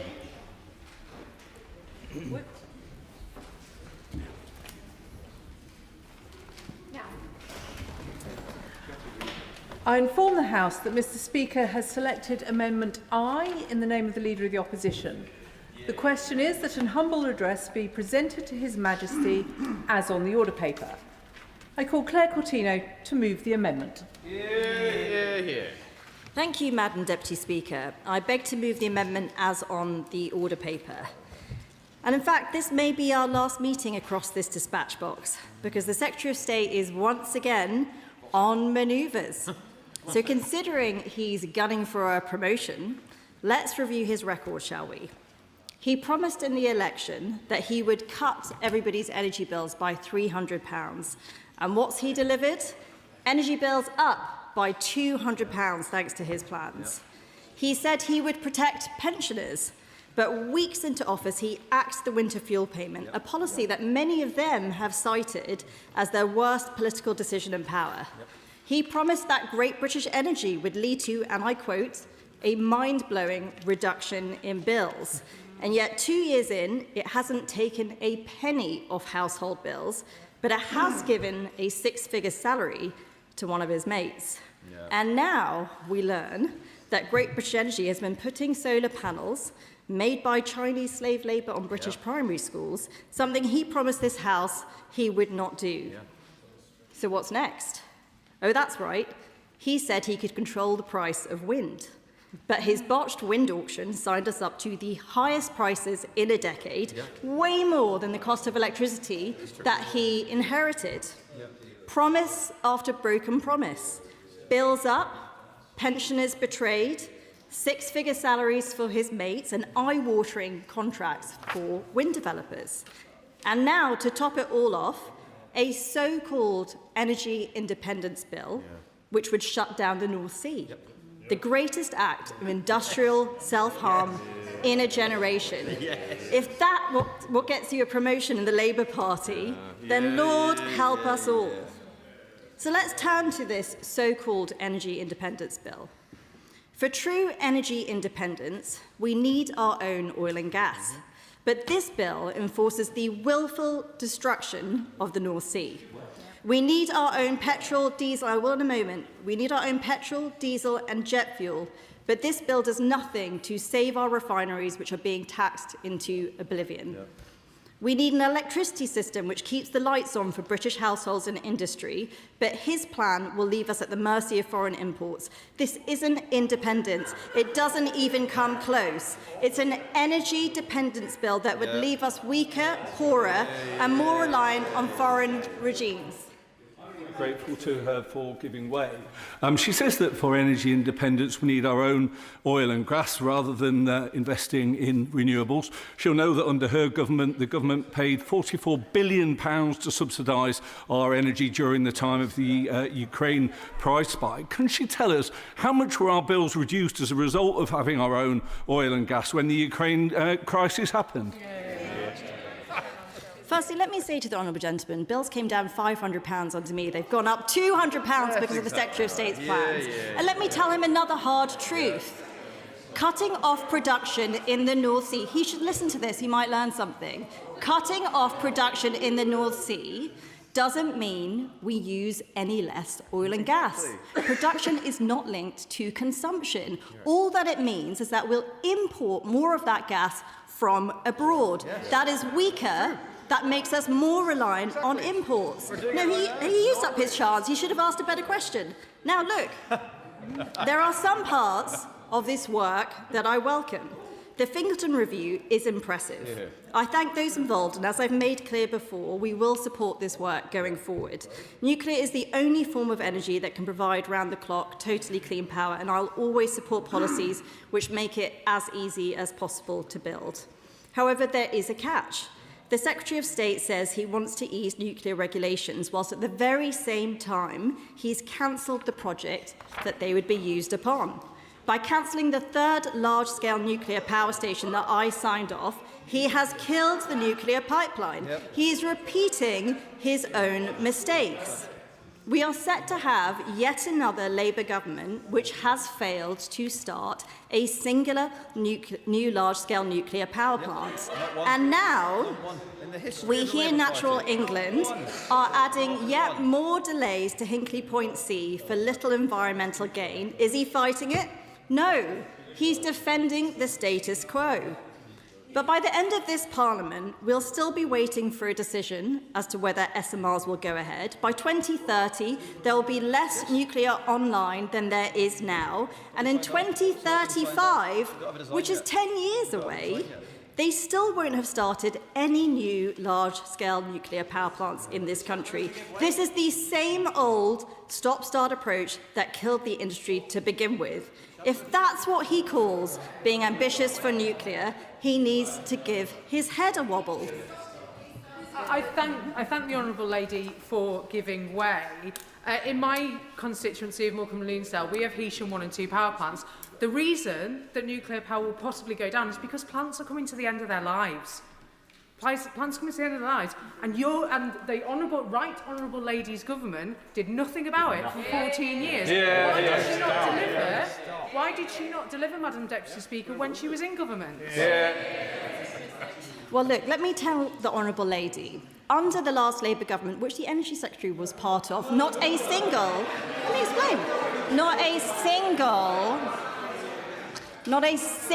new nuclear power plant was started. So when we came into power in 2015, when we got control of the energy brief, there was one nuclear welder left in the country. It is the stop-start approach which kills the nuclear industry. And here's the problem. They have killed the pipeline again. These are the same old mistakes. And that is why I'm raising them, because we're getting into the same trouble again. Now, Madam Deputy Speaker, he says they weren't mistakes. It wasn't a mistake not to start a single new nuclear power plant. That's what he thinks on the record. Now, Madam Deputy Speaker, on to the North Sea.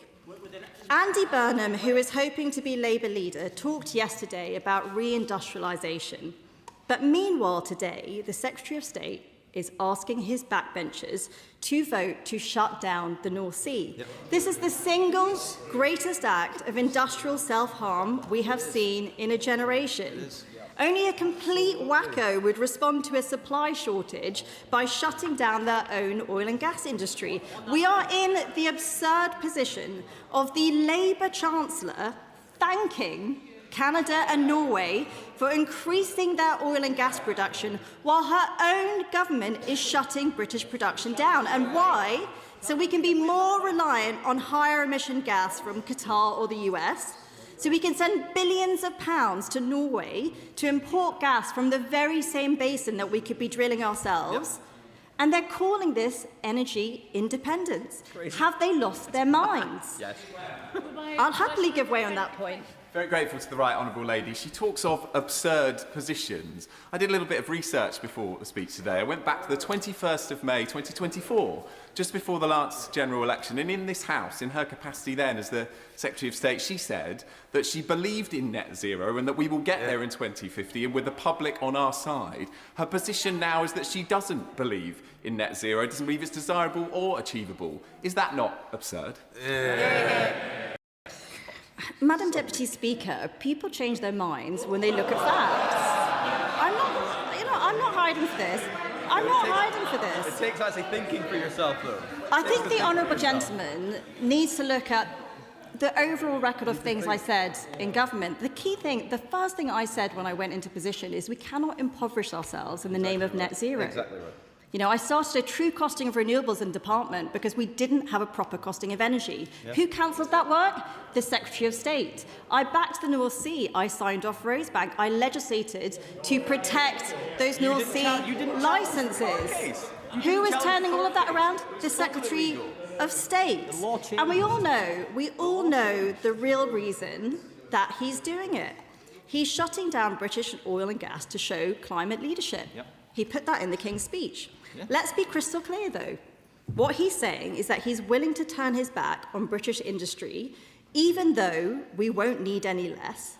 We'll just rely on higher emission imports from abroad. Yep. Because he cares more about the climate bureaucrats than the jobs of British workers. That is what climate leadership means to him. But the question I would ask is, where exactly is this meant to be leading us to? Bankruptcy? Where does it end?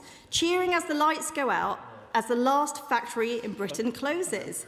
That's what his North Sea and carbon tax policies are doing. Yep. They are simply offshoring British emissions to the coal-powered refineries of India, the diesel tankers bringing us gas from the US and Qatar, to the factories we are now getting our ammonia from in Trinidad. That doesn't help the climate, and it doesn't help British workers. I'll give way to the little lady. Thank you. I thank my right honourable friend for giving way. Businesses in Bognor Regis and Littlehampton need stable and affordable energy to grow and invest. So would she agree that with our Get Britain drilling bill is vital, not just for energy security, but for our future economic security? I thank the Honourable Lady for her question. The North Sea is a vital part of our industry. It not only provides us with the gas that we need for energy security, but it provides feedstock. That feeds into our chemical industry, our plastic industry. There's a whole supply chain, a whole set of other industries which rely on the North Sea and us having a successful industrial base. You lose one of those, I'll just make a bit more progress. You lose one of those foundational industries and it's like dominoes, the rest go.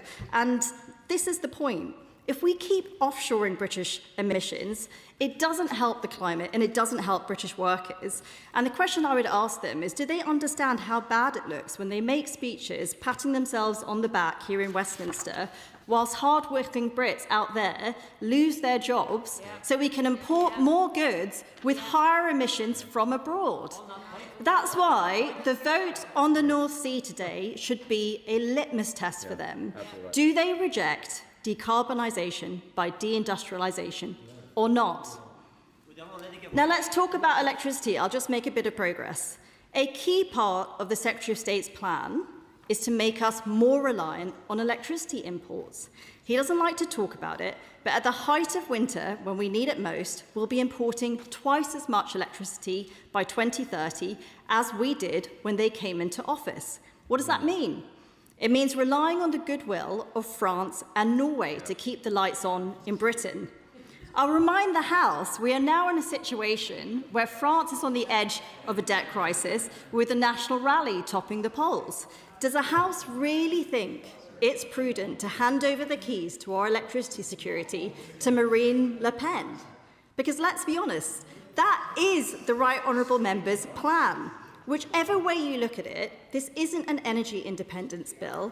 This is an energy dependence bill that makes Britain beholden to Marine Le Pen for our electricity, to Xi Jinping for our solar panels, and to Donald Trump for our gas. Their plan is for energy scarcity, but what we need is energy abundance. That's why our plan would be to double down on nuclear, to axe the carbon tax to save British industry, to get Britain drilling and to make electricity cheap. I will happily give way to that. I'm very grateful. She paints in her speech a very stark consequence of the Labour Party's policy of a total proscription on new oil and gas licences. What can she advise us? What will that look like without access to future oil and gas from the North Sea Basin for the United Kingdom? Well, I thank the honourable gentleman, and I know his party has changed position on this recently, and I welcome that change. Like I said before, the North Sea is a foundational industry. It's not just the oil and gas it provides, it's not just the tax revenues, it's not just the jobs that exist within that industry, it's all of those other industries it supports, the chemicals industry, the plastics industries, even the renewable industry, by the way. They support more drilling in the North Sea because they need the specialist rigs, they need the undersea technologies, they need the exact same workers. There are so many industries and wider economies that they are killing just because of the ideological bent of this Secretary of State. And here is, I will make a bit more progress, and here's the fundamental bind that the Labour Party is in. It doesn't matter who their next leader is, they will all fail. Their supposedly popular leadership contenders will become unpopular very quickly when they can't keep their promises. It happened to us in government, it's happening to Labour now, it's happening to Reform at the council level, it'll happen to whoever is in government next, unless you actually face up to the trade-offs that get you better growth. Growth is the antidote to so many of our problems, but to deliver it, you need two things: cheap, abundant energy and economic freedom. But by shutting down the North Sea, cancelling nuclear projects, keeping a distorted electricity market in place, what they are doing is making energy scarce and expensive. Now, being part of the EU doesn't solve that problem. The EU leaders themselves rail against their own energy policy. Reindustrialisation is just a meaningless slogan unless you back the North Sea, axe the carbon taxes that are killing British industry and cut the cost of energy. If none of their contenders have the courage to say anything about these issues, then nothing will change. And alongside cheap, abundant energy, the most important ingredient for growth is economic freedom. But the Labour Party openly stands for more state control, more tax and spend, more red tape on employing people, more expensive energy, less AI, fewer profits, and more subsidies. But they've been on this path for 2 years now, and what do we have to show for it? Higher inflation, weaker growth, soaring unemployment. Why would anyone want more of this? Families are working harder and harder, getting less and less at the end of the month. And if what people want is full-fat socialism, why would they choose Labour when they've got the boob whisperer over there who's offering them bigger and better? Our whole system is flooded with caution. Nobody's incentivised to take any risks. That is what's making us poorer. And the truth is, the personalities in the Labour leadership race do not matter. Unless we get cheap, abundant energy, we remove the legal straitjackets, the onerous taxes, fix the broken regulators and the sluggish machine of government to set the economy free, nothing is going to change. And look, if people think on their side of the house that Andy Burnham has the answers, let me tell you. Andy is like the fun uncle who's got to sit on the sidelines saying whatever he wants without anybody holding him accountable. Let's have ice cream for dinner. Let's go to the zoo next week. Let's nationalise everything. Who cares about the bond markets? Let's rejoin the EU. He's just said whatever he likes because he's never had to pick up the bill. Now he's actually looking at being in charge. He's having to go back on all of these promises. So ask him this, ask him how he's going to fund his nationalisation plans. He wants to stick to the fiscal rules. So is he really saying he's going back to taxpayers who already face the highest tax burden in history? When he talks about reindustrialisation, ask him if he supports the Secretary of State's plans to shut down the oil and gas industry, the biggest act of industrial self-harm committed in generations. If he wants more powers at a local level, amen to that, I couldn't agree more. But ask him, how can he argue for economic freedom in one breath, whilst with another dictate to people what tumble dryers or cars they have to buy? If they really care about growth and reindustrialisation, they would axe carbon taxes, get Britain drilling, double down on nuclear and make electricity cheap. In short, they would put the national interest ahead of the Secretary of State's ideology and vote with us tonight.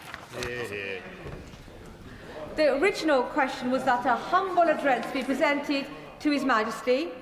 as on the order paper, since when an amendment I has been proposed, as on the order paper, the question is that the amendment be made, and I call the Secretary of State, Ed Miliband. Thank you, Madam Deputy Speaker. It's a privilege to speak in support of this gracious speech. Madam Deputy Speaker, this debate takes place in the shadow of the second fossil fuel shock in 4 years. Families and businesses across the country deeply concerned about the impact of the Iran war on the cost of living.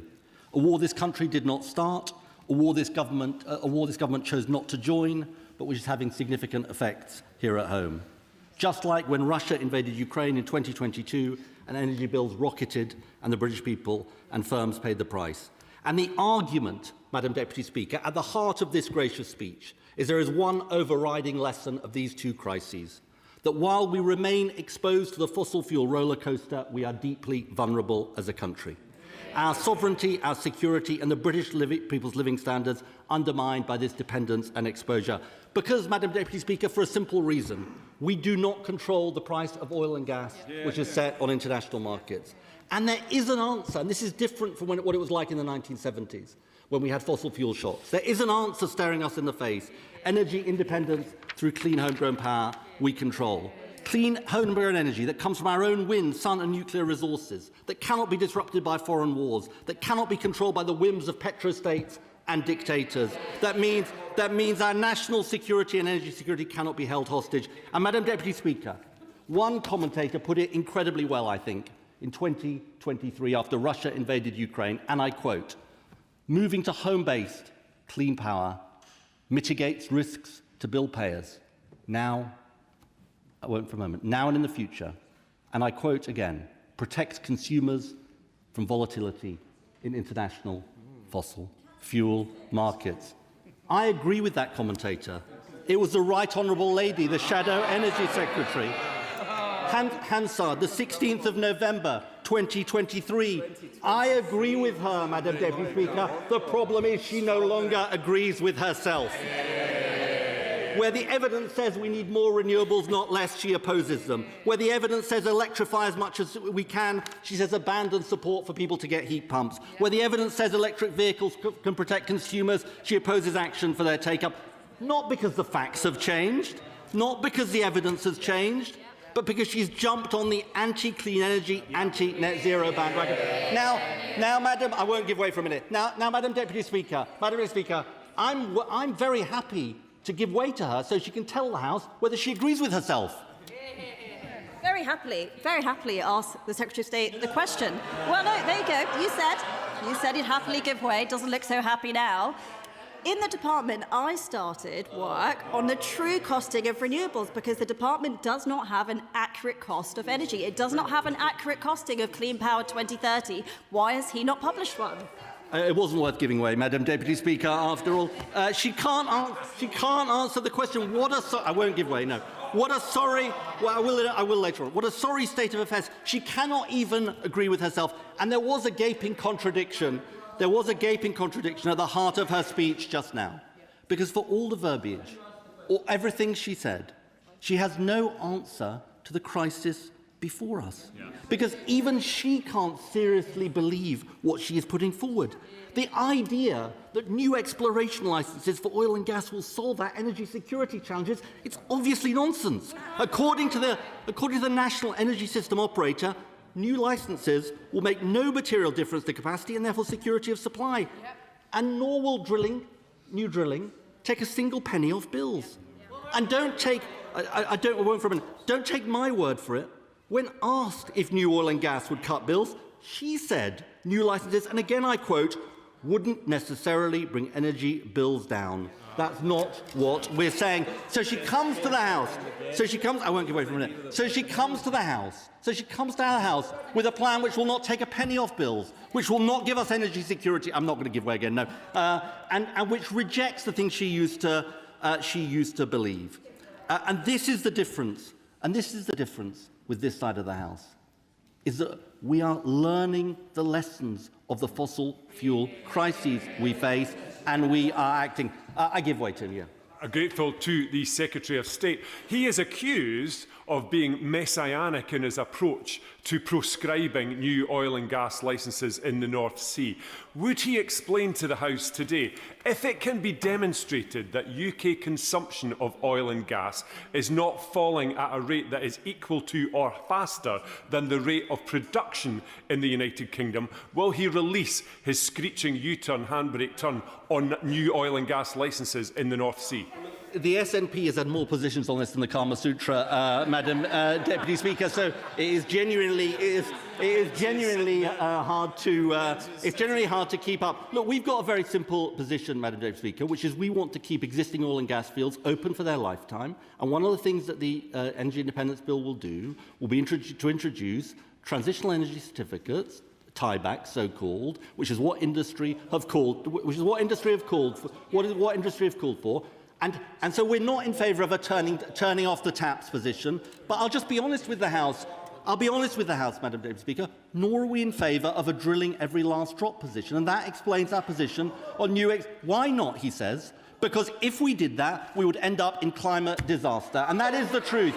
And Madam Deputy Speaker, look, I'm not going to give away. No, don't take my word for it. Don't take my word for it.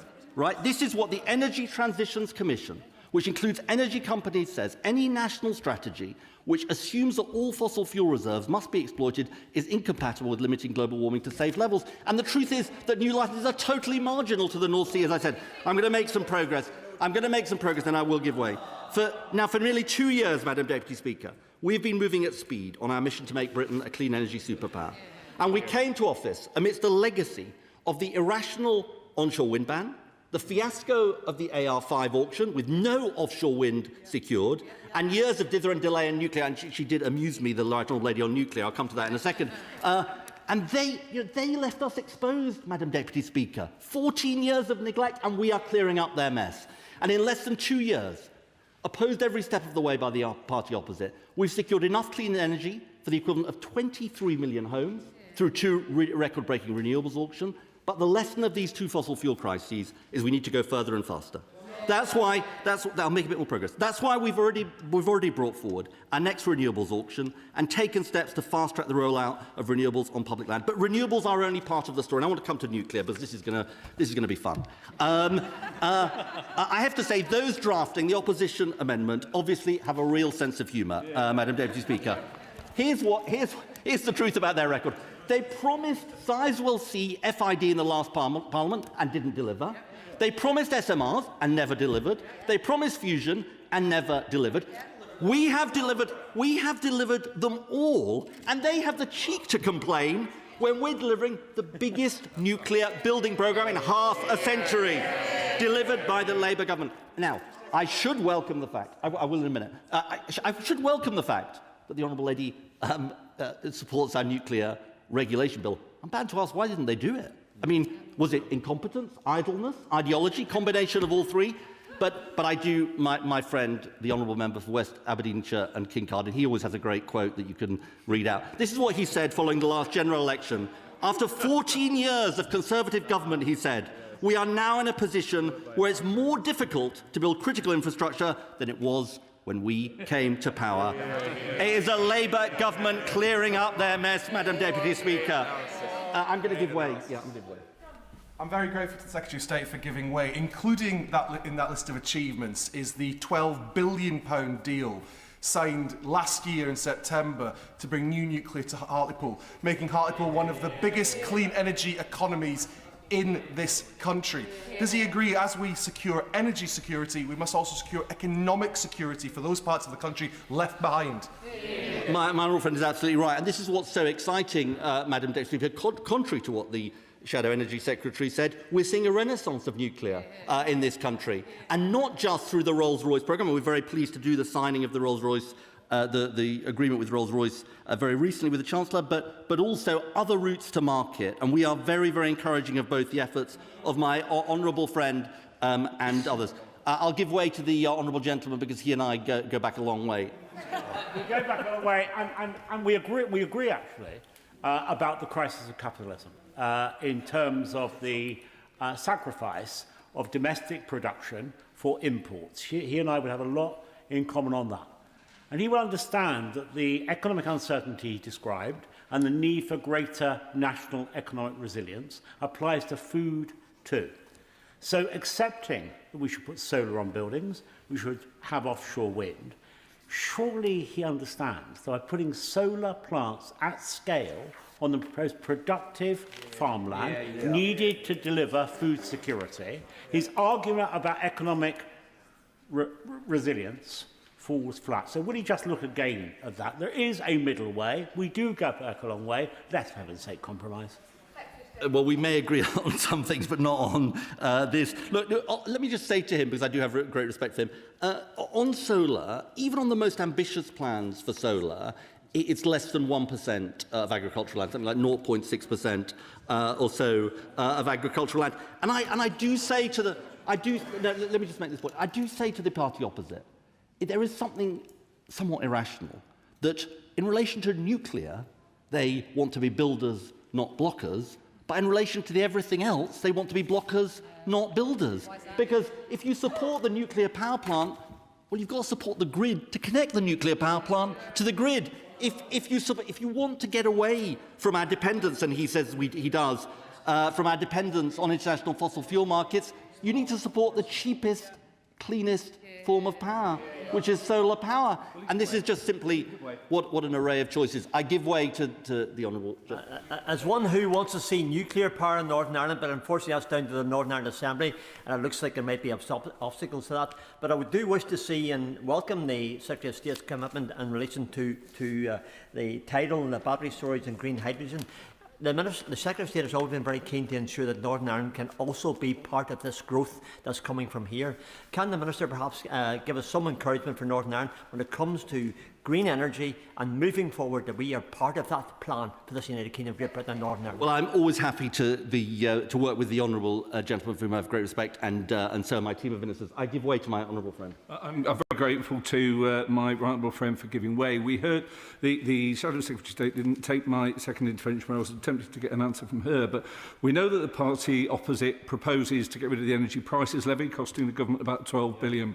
We know that it wants to get rid of VAT, costing about £5 or £6 billion. And we know it has a plan for oil or gas, which might be here in 4 or 10 years' time, which is owned by somebody else, and it believes it will use the collection of these different policies to reduce people's energy prices.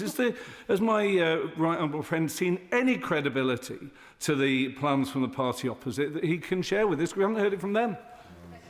Well, my honourable friend makes a point incredibly. My honourable friend makes a point incredibly well, and I do want to say something about the renewables, and then I will move on. The right honourable lady at the time of the AR7 auction said we should cancel the auction. Now, as I said, that was an auction that secured power for the equivalent of 16 million homes, including. Well, just if they listen for a second, including offshore wind at prices 40% cheaper to build and operate than new gas. Now, she said at the time, she shouted out at the time from a sedentary position that the price of, and I quote, gas is falling as a justification for her position. She did say that. Today, the gas price is around 50% higher than it was then. Now, there's a really important point here, which is there can be no clearer demonstration of the gamble they wanted us to take. What a terrible call. What a foolish position.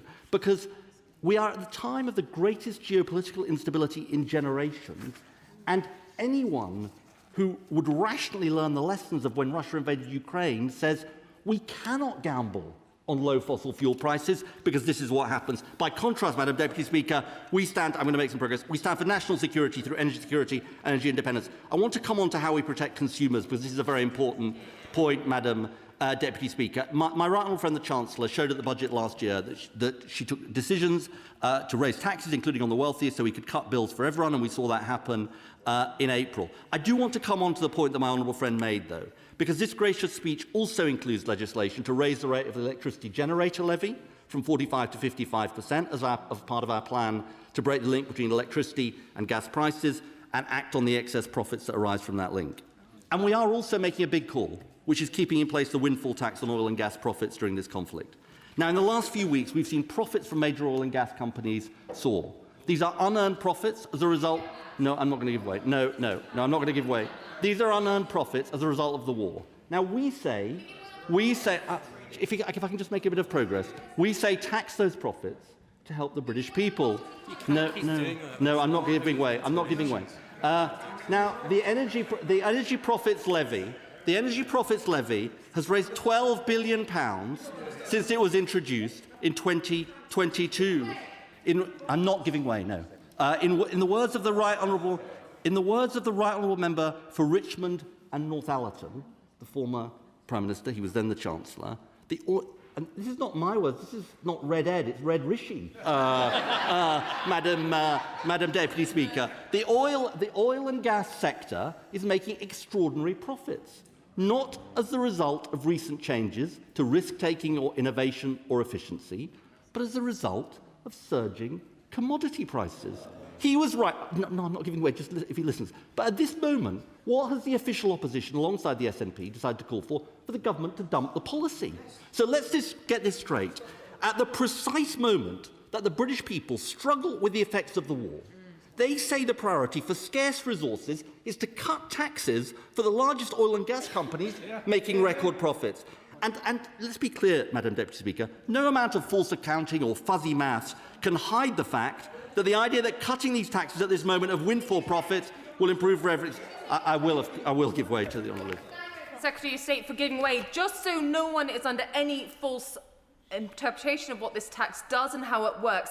Does the Secretary of State understand that this tax does not apply to trading nor overseas production? It's on production from the North Sea, which is not where those profits are being made, are they? No, But the Honourable Lady doesn't obviously understand that prices are going up, including from the North Sea. And let's just go to the amount this raises. According to the OBR, even before this crisis, the windfall tax was forecast to raise £5 billion by September 2027. So the Conservative Party, the official opposition, are going to have to explain, where's the money going to come from then? They're going to cut this tax, £5 billion, cutting taxes for the biggest oil and gas companies. Now, by contrast, we believe you should tax fairly and use the resources to help the British people.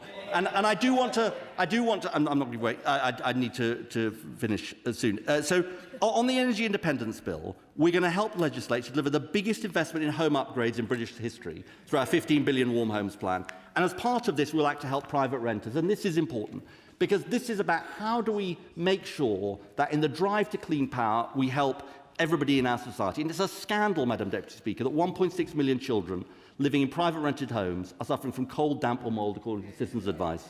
We say it's time to act. Now, minimum energy efficiency standards for renters was promised by the previous government, then scrapped, and the Energy Independence Bill will legislate for them, cutting bills for renters, lifting 400,000 families out of fuel poverty by 2030. And as part of this, and it goes to the question, he's no longer there, that the honourable gentleman asked me, we also believe that this drive for energy independence can deliver for workers and communities. We're already seeing the jobs clean energy is creating across the country. 11,000 more workers in nuclear, according to the industry's estimates. 8,000 more in offshore wind. Thousands more upgrading the grid on the way to 400,000 extra clean energy jobs by 2030. 90 billion of private investment announced since the election. And we also want to ensure that those... I'm not going to give way. We also want to ensure that those jobs are good jobs. And so we will amend employment legislation as part of the EIB to enable us to bring the rights of offshore renewables workers in line with those working in oil and gas. And I do also say that it's by driving forward in clean energy that we can have the best chance of a fair transition in the North Sea. 70,000 jobs were lost in less than a decade under the last government. We're determined to lead the world in industries such as offshore wind, hydrogen and carbon capture, and we will continue to use the North Sea and oil and gas for decades to come by keeping existing fields open for their lifetime. That's why the Energy Independence Bill will legislate to introduce transitional energy certificates, as welcomed by industry, Madam Deputy Speaker. I would also say to the reform benches that we also look forward to the debate in the EIB on their plans for fracking, because fracking will make no difference to bills, it's dangerous and it's roundly opposed by local communities, and we will act. Let me close by saying this, Madam Deputy Speaker. This is the approach to energy security. I will give way, yeah. I thank the Secretary of State for giving way. Part of my constituency is in Lancashire, where we did see fracking testing and we suffered earth tremors because of that. Does he agree with me that the British people do not want fracking in our communities and do not want to see the risks that we saw in Lancashire? Well, I have to say there is something quite ironic, my old friend puts it well, which is that Reform nationally say they want fracking, and then their representatives in Scarborough and Lancashire seem to say they're against it. And we're going to be asking from now to the general election where Reform candidates stand with the local community or the fracking industry. No. So this is the approach to energy security that underpins this gracious speech. Above all, we will learn the lessons of the fossil fuel crises of our age. We will build our energy independence, tackle the affordability crisis, deliver good jobs and investment in our communities, and make the right decisions, Madam Deputy Speaker, for today's and future generations. And I commend the gracious speech to the House. Before I call the Lib Dem spokesperson, I think it would be helpful to everybody to know there will be an immediate 5-minute time limit after she has spoken. Pippa Halings. Thank you, Madam Deputy Speaker. And oil and gas prices have a long history of spiking and damaging our economy. The UK was among the worst hit in Western Europe by the price shock following Russia's invasion of Ukraine in 2022. So as long as we remain tied to volatile international fossil fuel markets, then dictators and foreign wars will have a grip on our economy and on the pockets of families and pensioners across this country. So surely it is time to wake up to that reality and learn the lessons of the past. And that is why we Liberal Democrats do welcome the government bringing forward a bill on energy independence. We will scrutinise it carefully to ensure that the urgent and ambitious measures necessary for the energy transition are there, bringing down energy bills, ensuring energy security, but also a fair, managed and prosperous transition to clean energy. Madam Deputy Speaker, as households nervously await the announcement of the energy price cap next week, with forecasts showing households could be hit with a £300 Trump war tax on energy bills, we Liberal Democrats are clear that the best way to get down energy bills is through home-grown renewable power with prices we control. I will give way. I thank the Honourable Lady for giving way. I know the Lib Dems are a big fan of localism. This isn't a dig, by the way. In my constituency of Harlow, we've got a primary school, Church Langley Primary School, that has led the way when it comes to solar panels on their roof, and they're actually able to generate all the energy they need from those solar panels. So would she welcome the work that this government are doing to ensure that other schools can benefit from the same sort of system?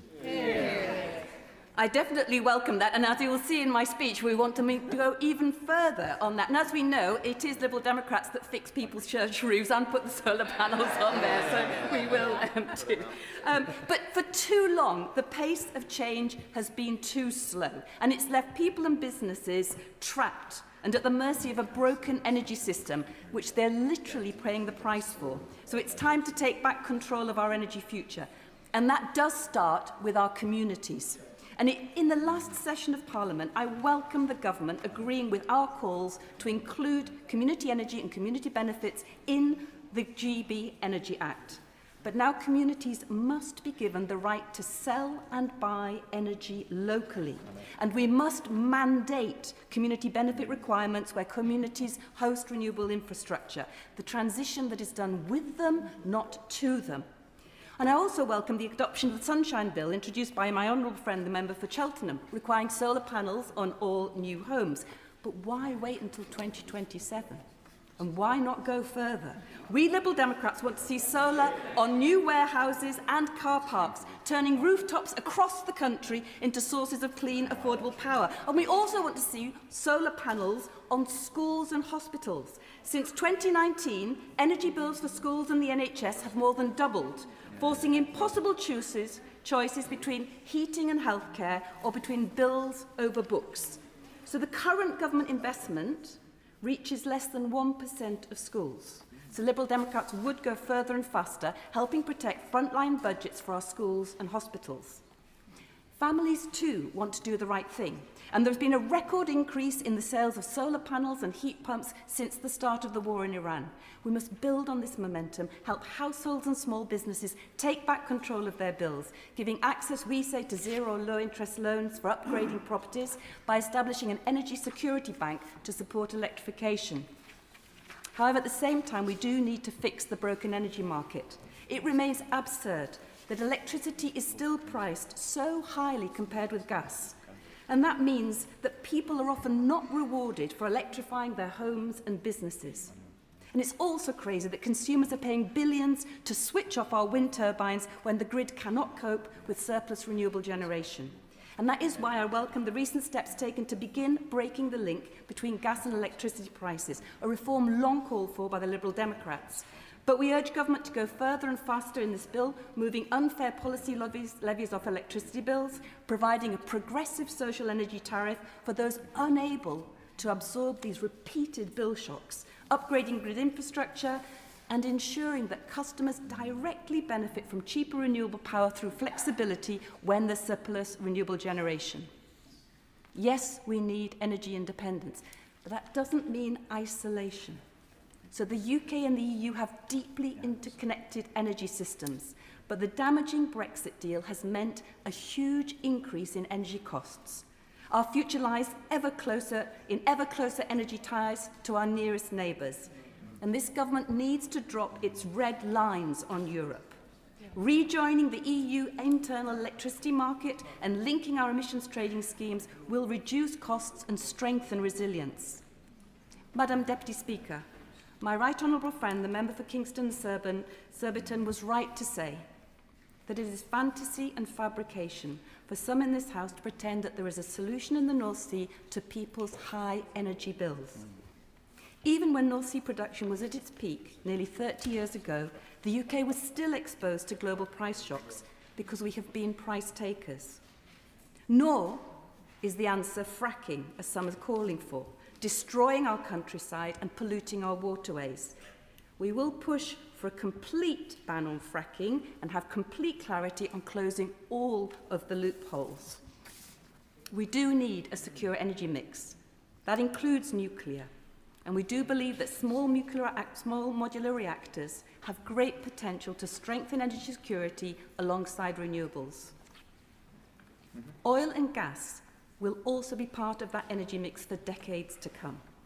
But we must recognise the need for a fair and managed energy transition, given that our remaining reserves are in decline. Communities cannot be left behind. So we urge the government to establish a Just Transition Commission, future-proof supply chain jobs, and enable the retention of our brilliant skilled oil and gas workers into high-quality jobs in renewables and other sectors. Give way on that. I will give way. Thank you. Does the Honourable Lady agree that new licences in the North Sea would help protect the workforce and the supply chain in order to help with the transition to new energies? I think research has shown that the hundreds of new oil and gas licences awarded by the government between 2010 and 2024 has resulted in just about 6 days of extra gas. What we need to look at are the jobs that can move into. I think there were 75,000 jobs that were lost without any cries and outcries from the government before. We are looking at a just energy transition that really does help those high-skilled workers into business. On that point? I'll just keep going. Madam Deputy Speaker, what proponents of prolonged over-reliance on fossil fuels often ignore is the costs of inaction. There is overwhelming scientific consensus that transitioning away from fossil fuels is essential for our efforts to tackle climate change. Communities around the country are already feeling the impacts and costs of extreme weather events. My constituency of South Cambridgeshire is one of the most water-stressed in the country, and last month we saw 5% of annual rainfall, and we're feeling it. Floods and droughts have battered farmers across the country. They're reeling from the worst harvest on record, and that will lead to problems with food security and will put up our food prices. And one avoidable death is one too many for the elderly and vulnerable during recurrent heat waves. Nor does anyone want ravaging wildfires ripping through our most treasured woodlands and national parks. As the government's suppressed national security assessment on global biodiversity loss and ecosystem collapse laid bare, The destruction of nature threatens the UK's resilience, prosperity and national security. People want to know the truth. In my constituency of South Cambridgeshire and across the country, people's emergency briefings are happening. People are taking control. They want to know and be better prepared. And that's why we must also look to prepare for the climate shocks we can't avoid. And that's why we reject the government's false dichotomy between climate and nature, saying that nature is a blocker to growth. We have to be better prepared. We have to overcome the silos between energy, climate and nature. We need to promote nature-based approaches to both capture carbon as well as to adapt, storing water, regenerating our soil, cooling buildings and protecting people's homes from being uninsurable.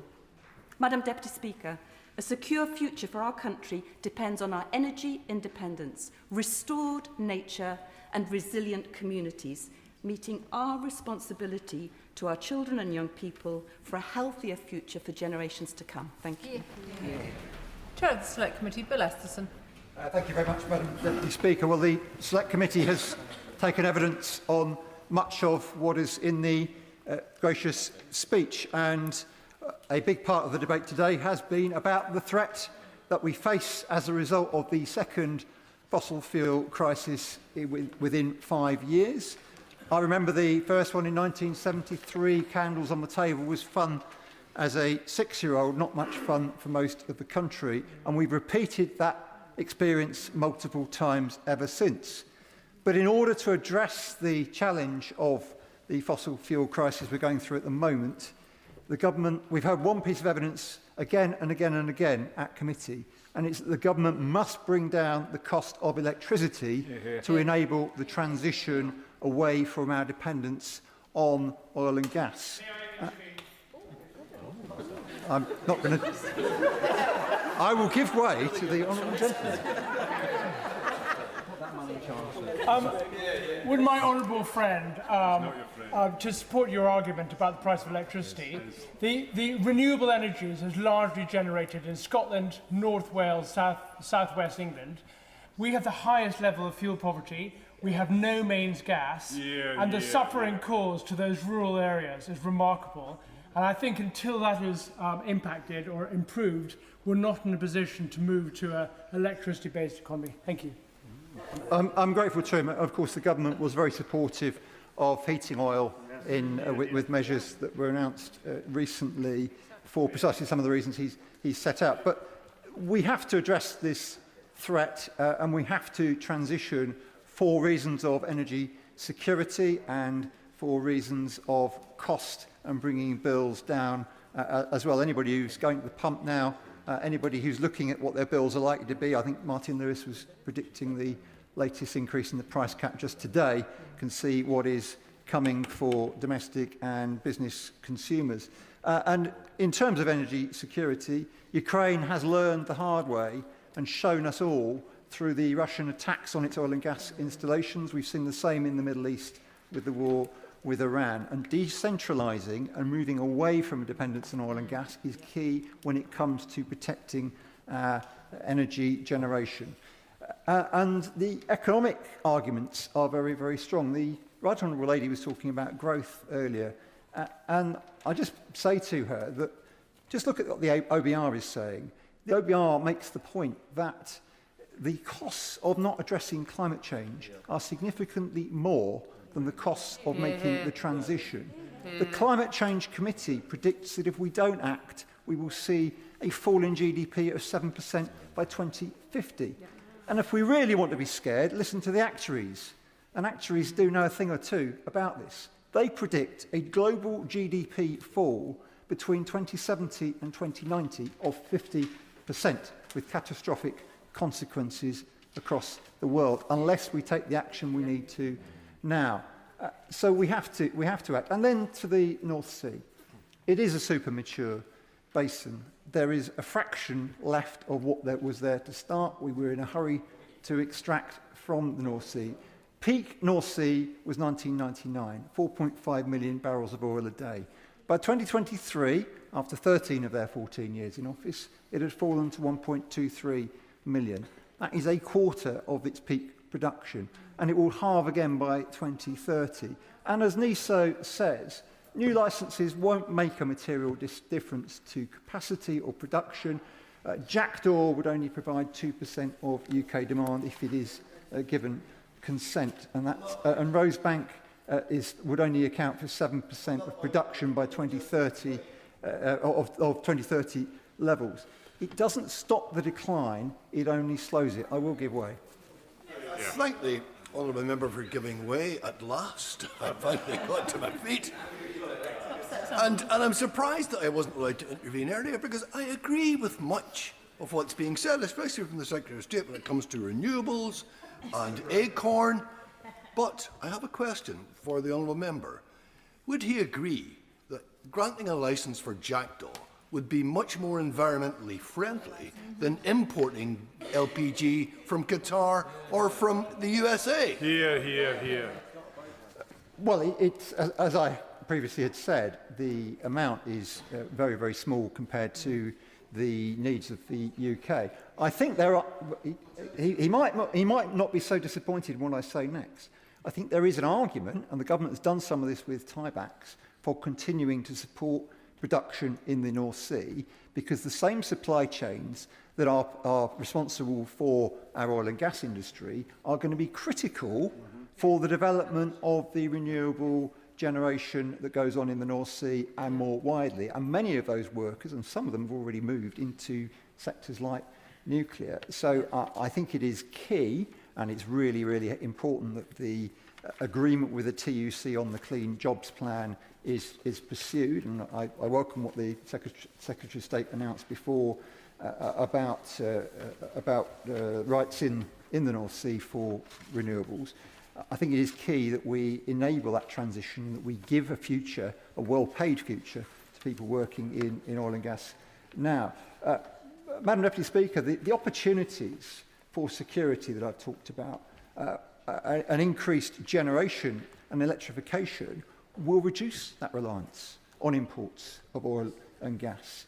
What the Secretary of State referred to, what's hopefully in the bill about optimising the grid, will only help with that process too. The government has already addressed via NISO the connection queue, which is being cleared already, and giving people access to excess renewables, being able to sell back to the grid, and encouraging businesses to make greater use of flexibility can only help give people access now to cheaper energy. So the economics of this really add up as well. The clean energy economy is growing 3 times faster than the rest of the economy. It is delivering the jobs that the Secretary of State referred to. It is the Warm Homes Plan, and this will be supported by the Warm Homes Agency, which again has been announced, will deliver people healthier homes to live in. It will deliver better air quality. And what is critical, as I said at the start, is reducing the price of electricity so that people can take advantage of the technology in the Warm Homes Plan. It is already cheaper, according to Auto Trader, to buy a new EV. The second-hand market has been cheaper for some time. And enabling more people to drive electric can only help in that transition and in the reduction in our reliance on oil and gas. So, Madam Deputy Speaker, the government has to have the confidence to deliver this agenda. It has to have the confidence that it is right that energy independence comes through the move away from oil and gas and towards renewables. And it has to make the case to people that they will benefit from the investment in their homes, in their transport, and more widely. And I very much support and look forward to debating in detail the Energy Independence Bill. Yeah. Well done. It's a pleasure to follow the Honourable Member for Sefton Central, who speaks with great authority and it talks a lot of good sense.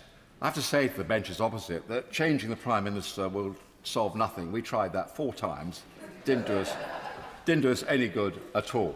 So this King's speech should have been an opportunity for fundamental reform, and does the government have the courage to do that? And what we suspect on these benches is that it does not. The fact is that for too many years we've concentrated on wealth redistribution rather than wealth creation. and we're getting poorer and poorer and less able to do the things in the public sector that we want to do. But let me start with a more consensual point and welcome the government, and I see the Minister sitting there and I've talked to him about it, welcome the government's commitment to the nuclear fusion site at West Burton, Gainsborough, only 2 miles from the town I represent. Fantastic, cutting-edge technology. Only this morning I received a letter from the Chief Executive. At the heart of STEP Fusion is a world-leading technical effort. So those people who say Britain is broken should look at the thousands of jobs we're creating, the millions of pounds worth of investment. And he thanks us. He says the UK is recognised globally for its lead in fusion regulation, having set a proportionate approach comparable to industrial processes through the 2023 Energy Act. So there we are, consensual, working together, cutting-edge technology. We've heard a bit about solar farms. I visited over 30 villages in my constituency, an open churches festival this week, and I went to a village at Fillingham. I saw on Fillingham Aerodrome solar panels being built. Nobody seemed to care. Brown site, 100, 200 acres, but 16,000 acres around Gainsborough, prime agricultural land. I hear what my honourable friend says for South Holland and the Deepings. So just have a moderate approach. You know, I can climb the hill in the Wolds from my cottage, I can look across the North Sea, I can see that we're world leaders in offshore wind. Fair enough, popular.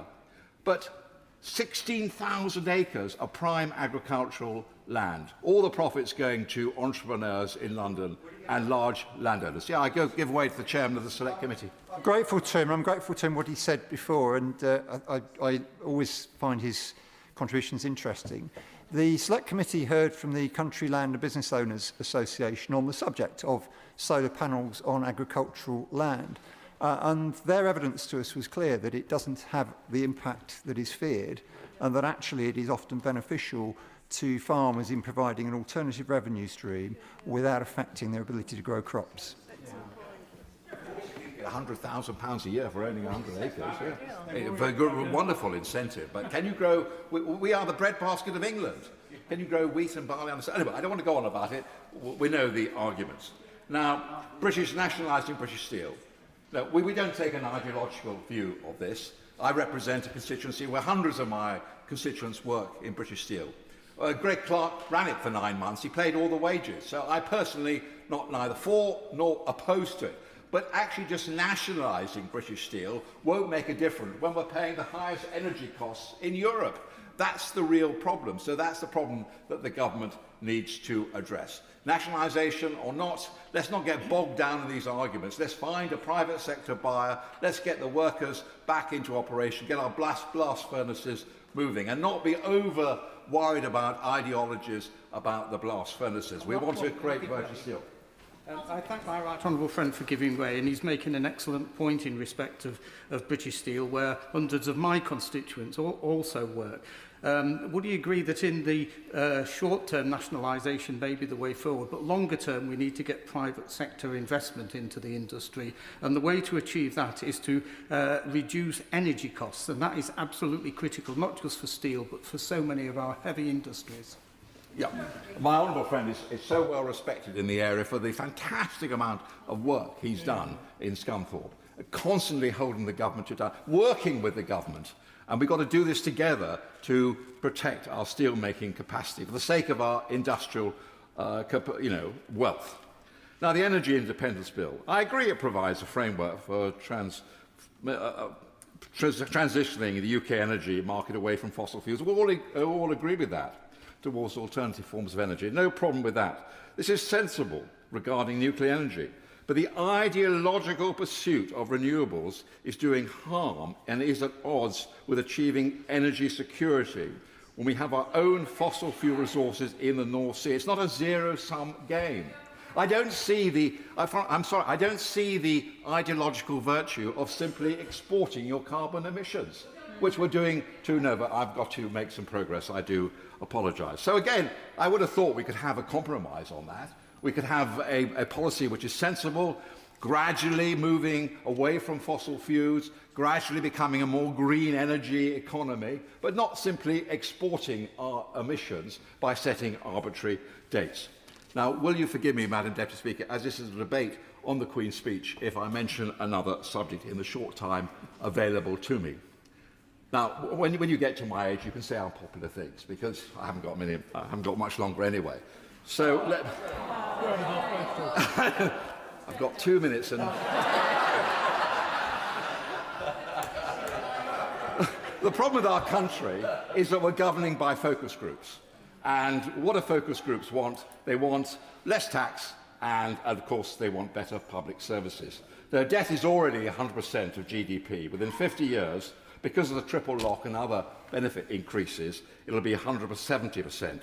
Now, of course, the old vote, but they all have children and grandchildren. We do have a responsibility to younger people in our country.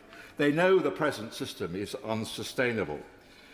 So, whilst the average increase of the triple lock measures over the past 13 years, and we brought it in, it was supposed to be a temporary measure, but no party has the courage to change it.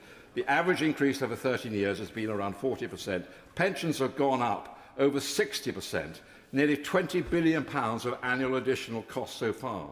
This will get bigger every year and more unaffordable. By 2050, the gap is likely to have grown to £120 billion, if not more, to exacerbate the economic crisis. And whoever becomes Prime Minister, they've got to cope with this. It's really important. By that time, there will be 20 to 25% fewer tax-paying workers for pensioners in Britain, our children and our grandchildren. Of course, we've got to care for old people, particularly old people in poverty, and divert resources to the old people in poverty. But you've got to remember the younger people too. This is entirely unsustainable. So let me finish this point.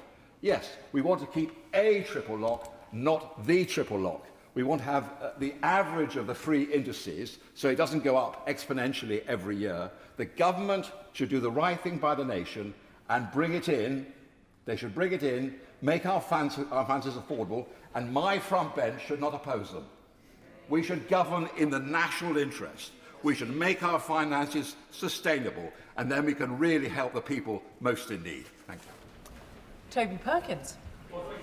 Very much indeed, Madam Deputy Speaker. His Majesty's gracious speech set out a forward legislative programme for the government, with plans to build our national security, our economic security and energy security. And I welcome this agenda. It's consistent with the manifesto that I and my honourable friends were elected on, and I urge all members of the government to exhibit a relentless focus and urgency on delivery of that programme to ensure that that ambition is matched by its impact. Now, we were elected in 2024 on a mandate of change for national renewal after 14 years of decline under the Tories. And there is a great deal that I could focus on in terms of those achievements if I had more time. But specifically on the National Health Service, on migration, where we saw the recent very positive announcements on the minimum wage increase, on workers and on renters' rights, this is a government that is delivering against that agenda. And we also saw that despite the prophets of doom on the benches opposite, the most recent figures show once again unemployment continuing to fall and the fastest growth in the G7 in the last quarter.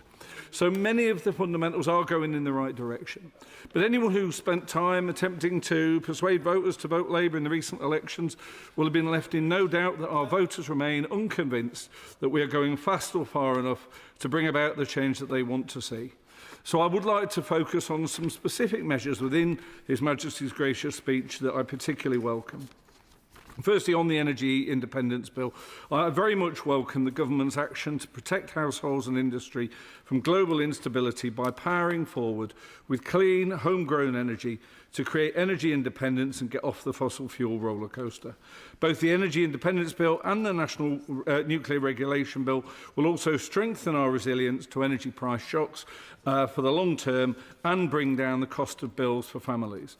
The Ukraine crisis, as we referred to earlier, saw the government of the time pay to subsidise customers' bills because we were so dependent on the global markets. That intervention that government made, that I think politically they had to make because of the impact it would have had on the number of people who would have gone under, cost the British taxpayer £44 billion in a single year. The idea that the response to that further global insecurity of the Iran war is to reduce investment in renewables is quite mad. And so I welcome the government's further legislation on these two bills and absolutely support the increase in nuclear that this government is getting on with after the dither and delay of the previous government. It was quite remarkable to hear the contribution of the Shadow Secretary of State, who on the one hand said, well, you haven't done enough in 2 years on nuclear. And on the other hand, said, well, you can't blame us for the 14 years of inaction because the previous government got in the way a bit. It was just absolutely incoherent. And the exchange of letters between the Shadow Secretary of State, I encourage everyone to look at that, between the Shadow Secretary of State and the Chair of the Climate Change Committee, made absolutely clear that when she voted against the auction 7, she simply did not understand what she was talking about in terms of the difference between ELCO and contracts for difference. So when she says that we should follow her advice on this, we should treat that with the greatest of scepticism. Now, I should also say that I echo the contribution of my honourable friend from Sefton Central on the need to reduce energy bills far more to help with the cost of living, but also to ease the green transition, to benefit consumers and to support industry in this country.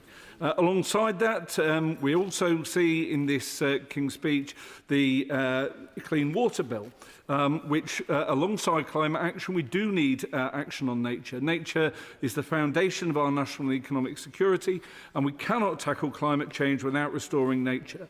The government made a promise to clean up Britain's rivers and seas, and I'm delighted to see this Clean Water Bill there as part of the King's Speech. Not only tackling the water industry reform, which is crucial, but also recognising the need to tackle agricultural water pollution and road-based water pollution too. I welcome the European Partnership Bill. It's important we work more closely with our European partners, and I fully support what the government is also doing on apprenticeships. Apprenticeships and greater investment in adult education is absolutely crucial if we're going to equip tomorrow's workers with the skills they need to support industry. So there are many measures in this bill that can make a real difference, as well as the need to go further and faster, and I look forward to supporting it again later. Sir Roger Gale.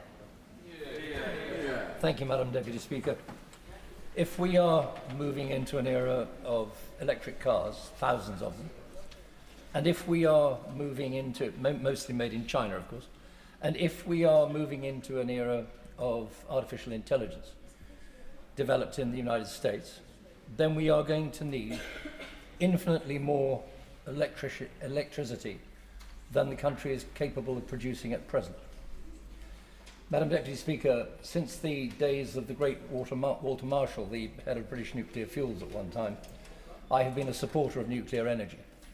And I believe passionately that we have to move much, much faster towards small nuclear reactors if we are going to begin to meet the needs of tomorrow, the needs of our children and our grandchildren.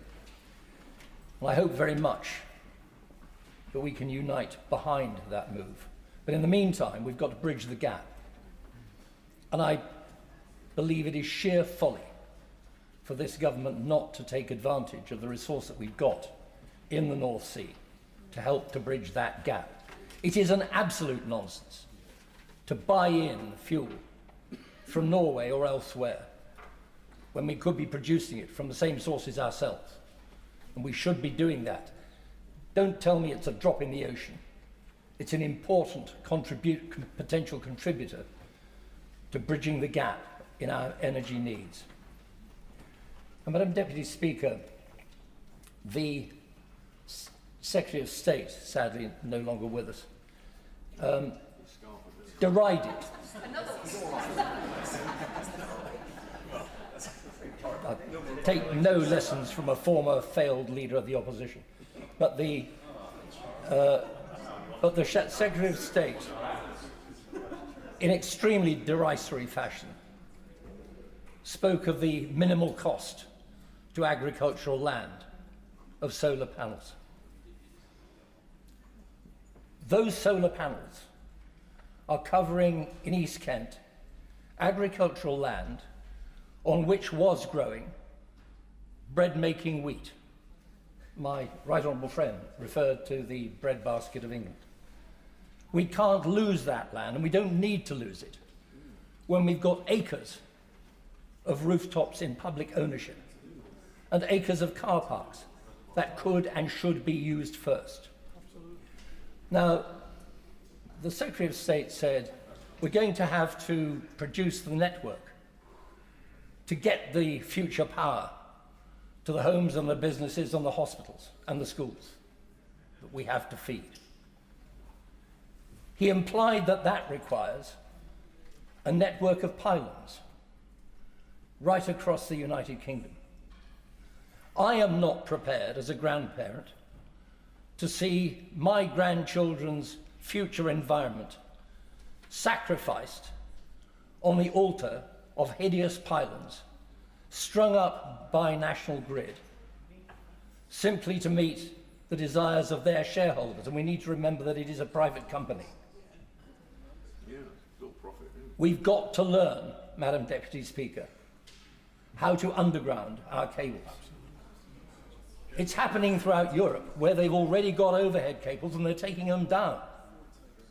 But National Grid, through, for example, the Sea Link project, is planning on building, in my corner of England, a 90-foot-high converter station, the size of 5 football pitches, built on marshland, which they've just discovered is wet,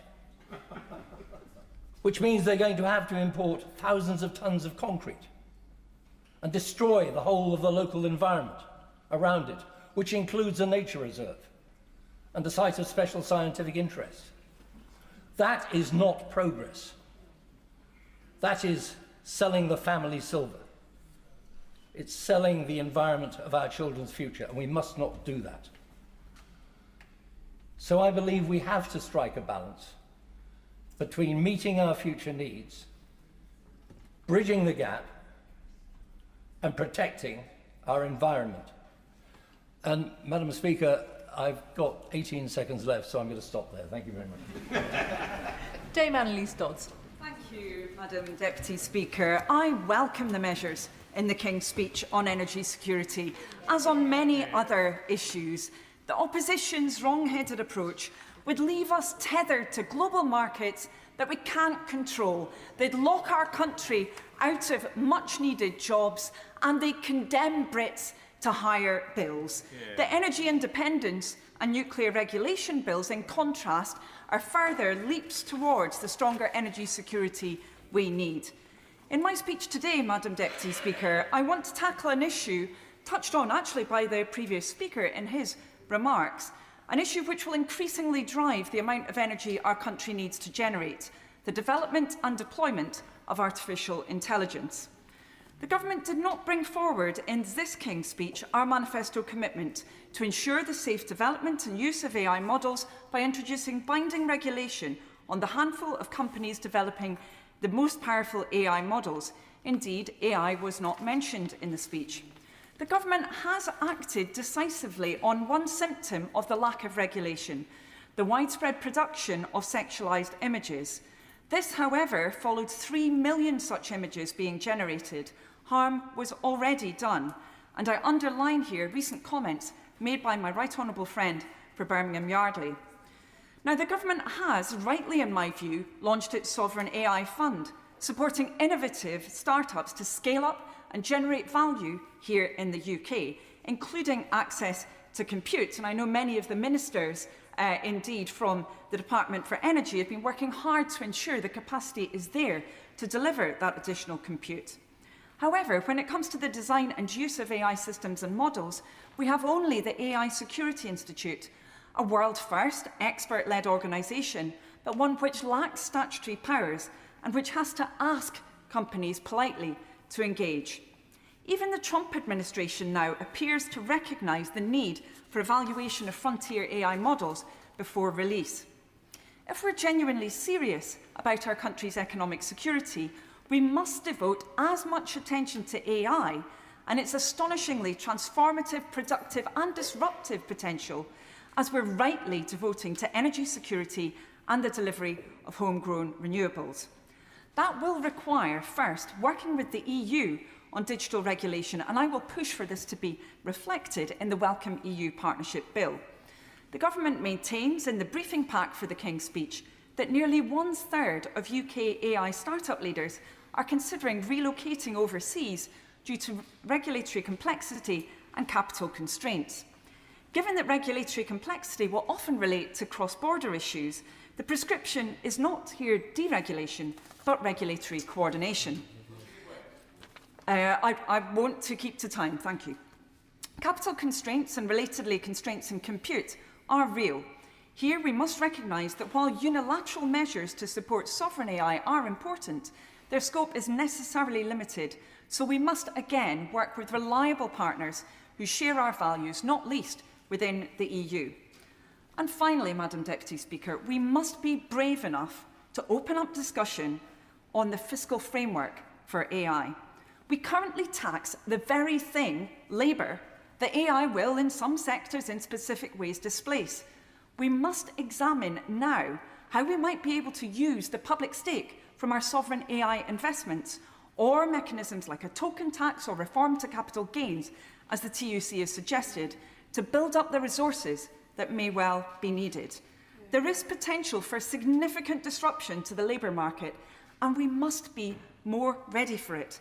Research out today from King's College London suggests 69% of workers and 64% of employers are worried about the economic impact of AI-related job losses.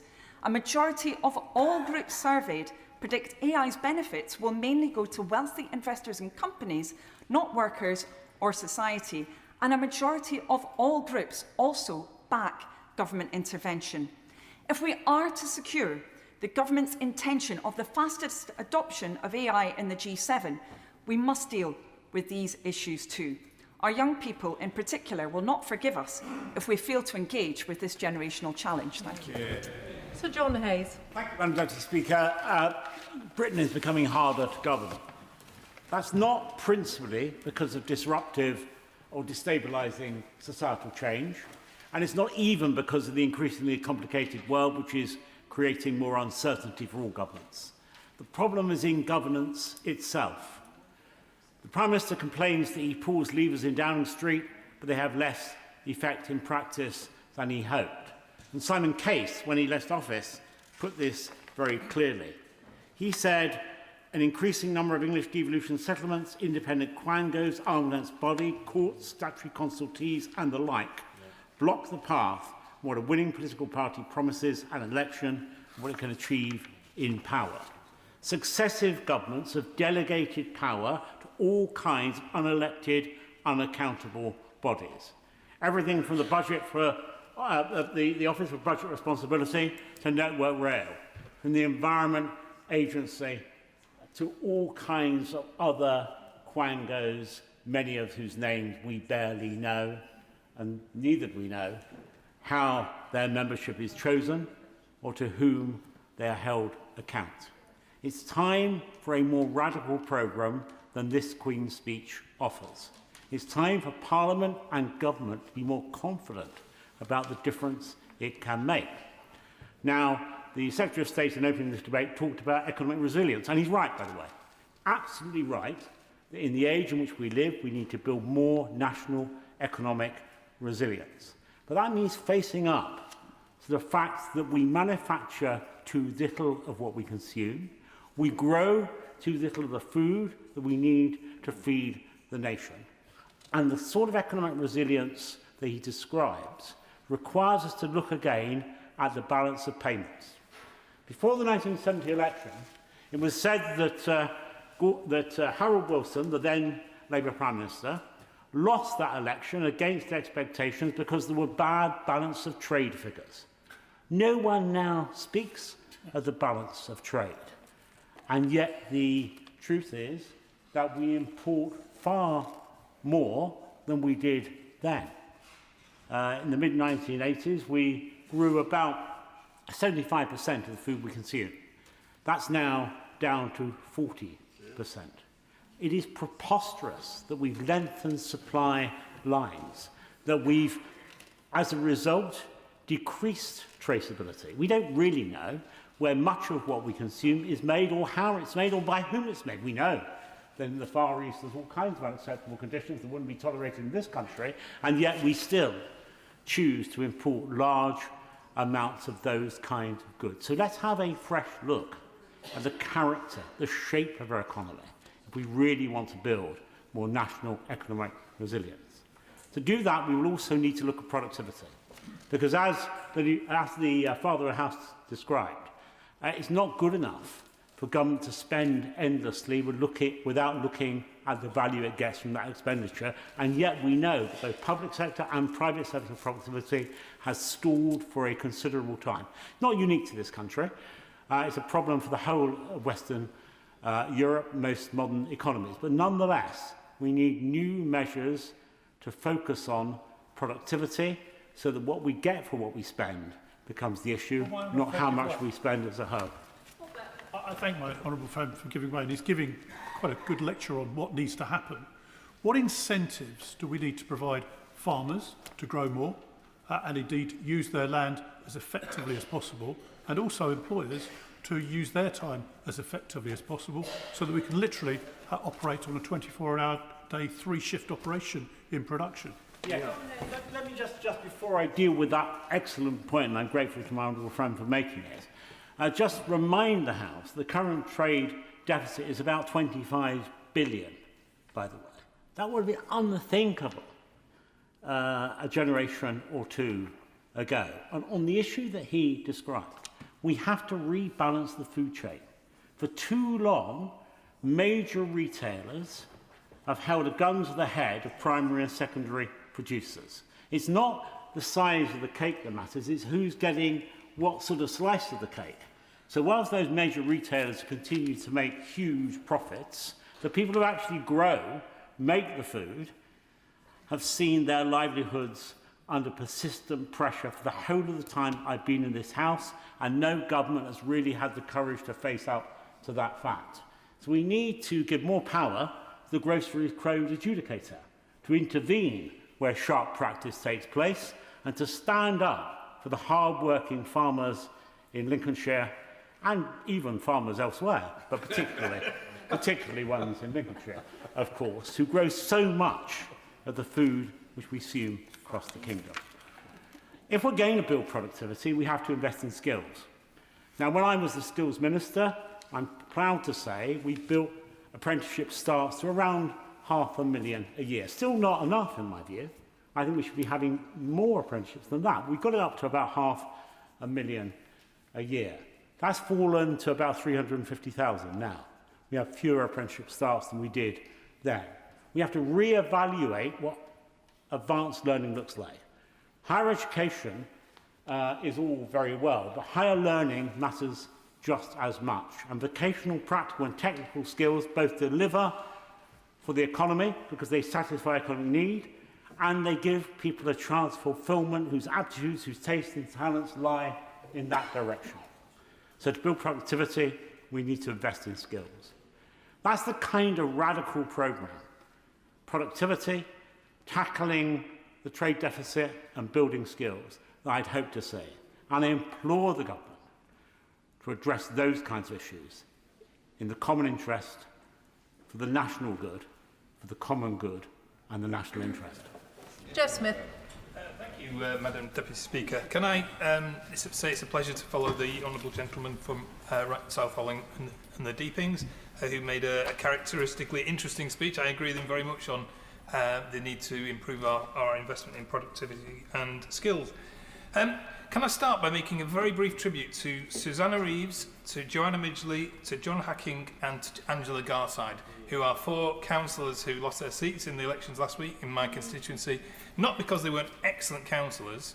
Every single one of them was a brilliant councillor, deeply rooted in their community, but because the public wanted to give the government a kicking. So maybe I should apologise to them for the loss of their seats on that basis. And I think that's because we haven't communicated as a government, and this is not any individual, this is collectively, we haven't communicated the really good work we've been doing in the last session, laying the foundations for recovery for this country. And this is a King's Speech which is packed with measures to carry on that work and to do the same and to move forward faster. Like the Energy Independence Bill, as the Secretary of State has set out, the move to clean power is absolutely key, not just to build the green industry and the green jobs of the future, but to deliver the climate commitments that so many people in my patch in South Manchester care about. Now, I'm very conscious of limited time, so I'm going to focus on some of the measures which will make a big difference to my constituents in Manchester Withington. I want to start with the Northern Powerhouse Bill. Very strongly welcoming that. HS2, when HS2 was cancelled, it was a real kick in the teeth to people in the north. We were looking for the link up to the northern economy to the southeast, and notwithstanding the shambolic planning and delivery that the Secretary of State set out earlier on behalf of HS2 Limited, overseen by the government, it was a real shame that was cancelled. But we've always argued in the north that Northern Powerhouse Rail is actually more important. To get that connectivity east-west across the great cities of the north will drive our economy and make us able to thrive and compete on a global scale. So I'm really pleased that the government has set out the Northern Powerhouse Rail Bill. 2 points I want to make very briefly on that. Firstly, we will. Can I get in? Maybe I'm the first to do this in respect to this new bill. Can I make a plea? We need that underground through station at Manchester Piccadilly as part of that delivery. Anything, I mean, it's expensive, but anything else will be a false economy. That will be the way that we drive the connectivity across the cities of the north, and we need to do that. And the other thing I'd like to just make a plea on is a clarity early on the route. I think the route proposed from Manchester Airport to the city of Manchester at Piccadilly is under my constituency, as previously proposed. There was some controversy and some discussion about the site's event shaft, so I'm not going to get into that detail now, but it's really important that we give our constituents early details and an early opportunity to have their voice on that. I want to say something very briefly on the overnight visitor bill, only because it's taken some criticism from a number of places in the last couple of weeks. In Manchester, we've had one since 2023, an overnight visitor levy, and believe it or not, the sky hasn't fallen in. We're still the third most visited city in the UK, and the key point about this is permissive. It's not an obligation. And I'm sure many of us will visit cities across Europe, across the US, and the visitor tax that we see in those cities never put me off, even in my impoverished interrailing days. It's not going to stop people wanting to visit a city like Manchester, and it drives investment into the destinations that makes them more attractive to visitors. In my constituency, common hold and leasehold reform bill, it will be hugely welcomed. Too many leaseholders have been trapped in the system with spiralling charges, opaque management, limited rights over their own homes. And our excellent housing minister is already making a difference on that, and I'm really pleased to see that coming forward. Likewise, the social housing bill, which will make a big difference. Since I became an MP in 2015, the biggest issue in my inbox has been housing, and it's really important that we can expand our house building. Very briefly, I want to mention the ticket touting bill. It's in my role as the APPG on ticket abuse, I've realised that ticket touts are costing approximately £400,000 every single day, and that's intensifying cost of living pressures for households across the UK. So it's great that the government has set out a draft bill. It's disappointing that it's only a draft bill, and can I urge, it's really important to get it right, but can I urge the government to bring that forward as quickly as possible. I'm going to end on a positive note. I've had a number of occasions to deal with gov.uk and one login in recent times. Digital access to services is making a big difference already. Let's ignore the conspiracy theorists and get on with the digital access to services bill to improve our services for everybody. Aaron. It's an honour to follow the honourable member for Withington. Something I find less pleasurable, and indeed detest, is the use of the phrase in our discourse that Britain is broken. I hate that phrase, because it's not true. I wonder if we can reflect on how damaging and intoxicating the opium of nostalgia is. And it's not like a wistful nostalgia, harmless and benign, used by commentators and politicians. It's an angry and aggressive and malign form of nostalgia. The reality is, let's open up and be honest about this. There was never a golden age, and the idea that somehow everything in the past is better and today it's all rotten and broken is utterly poisoning our democracy and our discourse. Let's be honest, the only thing that was better about the past consistently is that the music was better, and we were younger.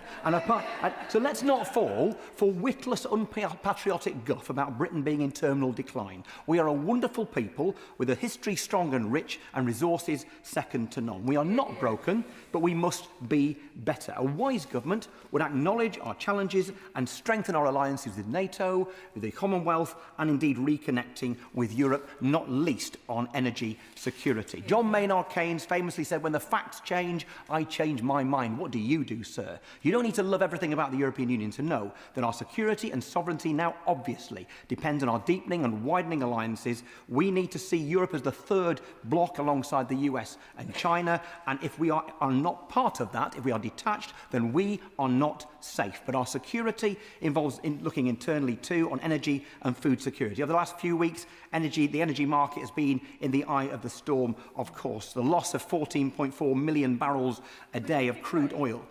I will give way. Yes, sure.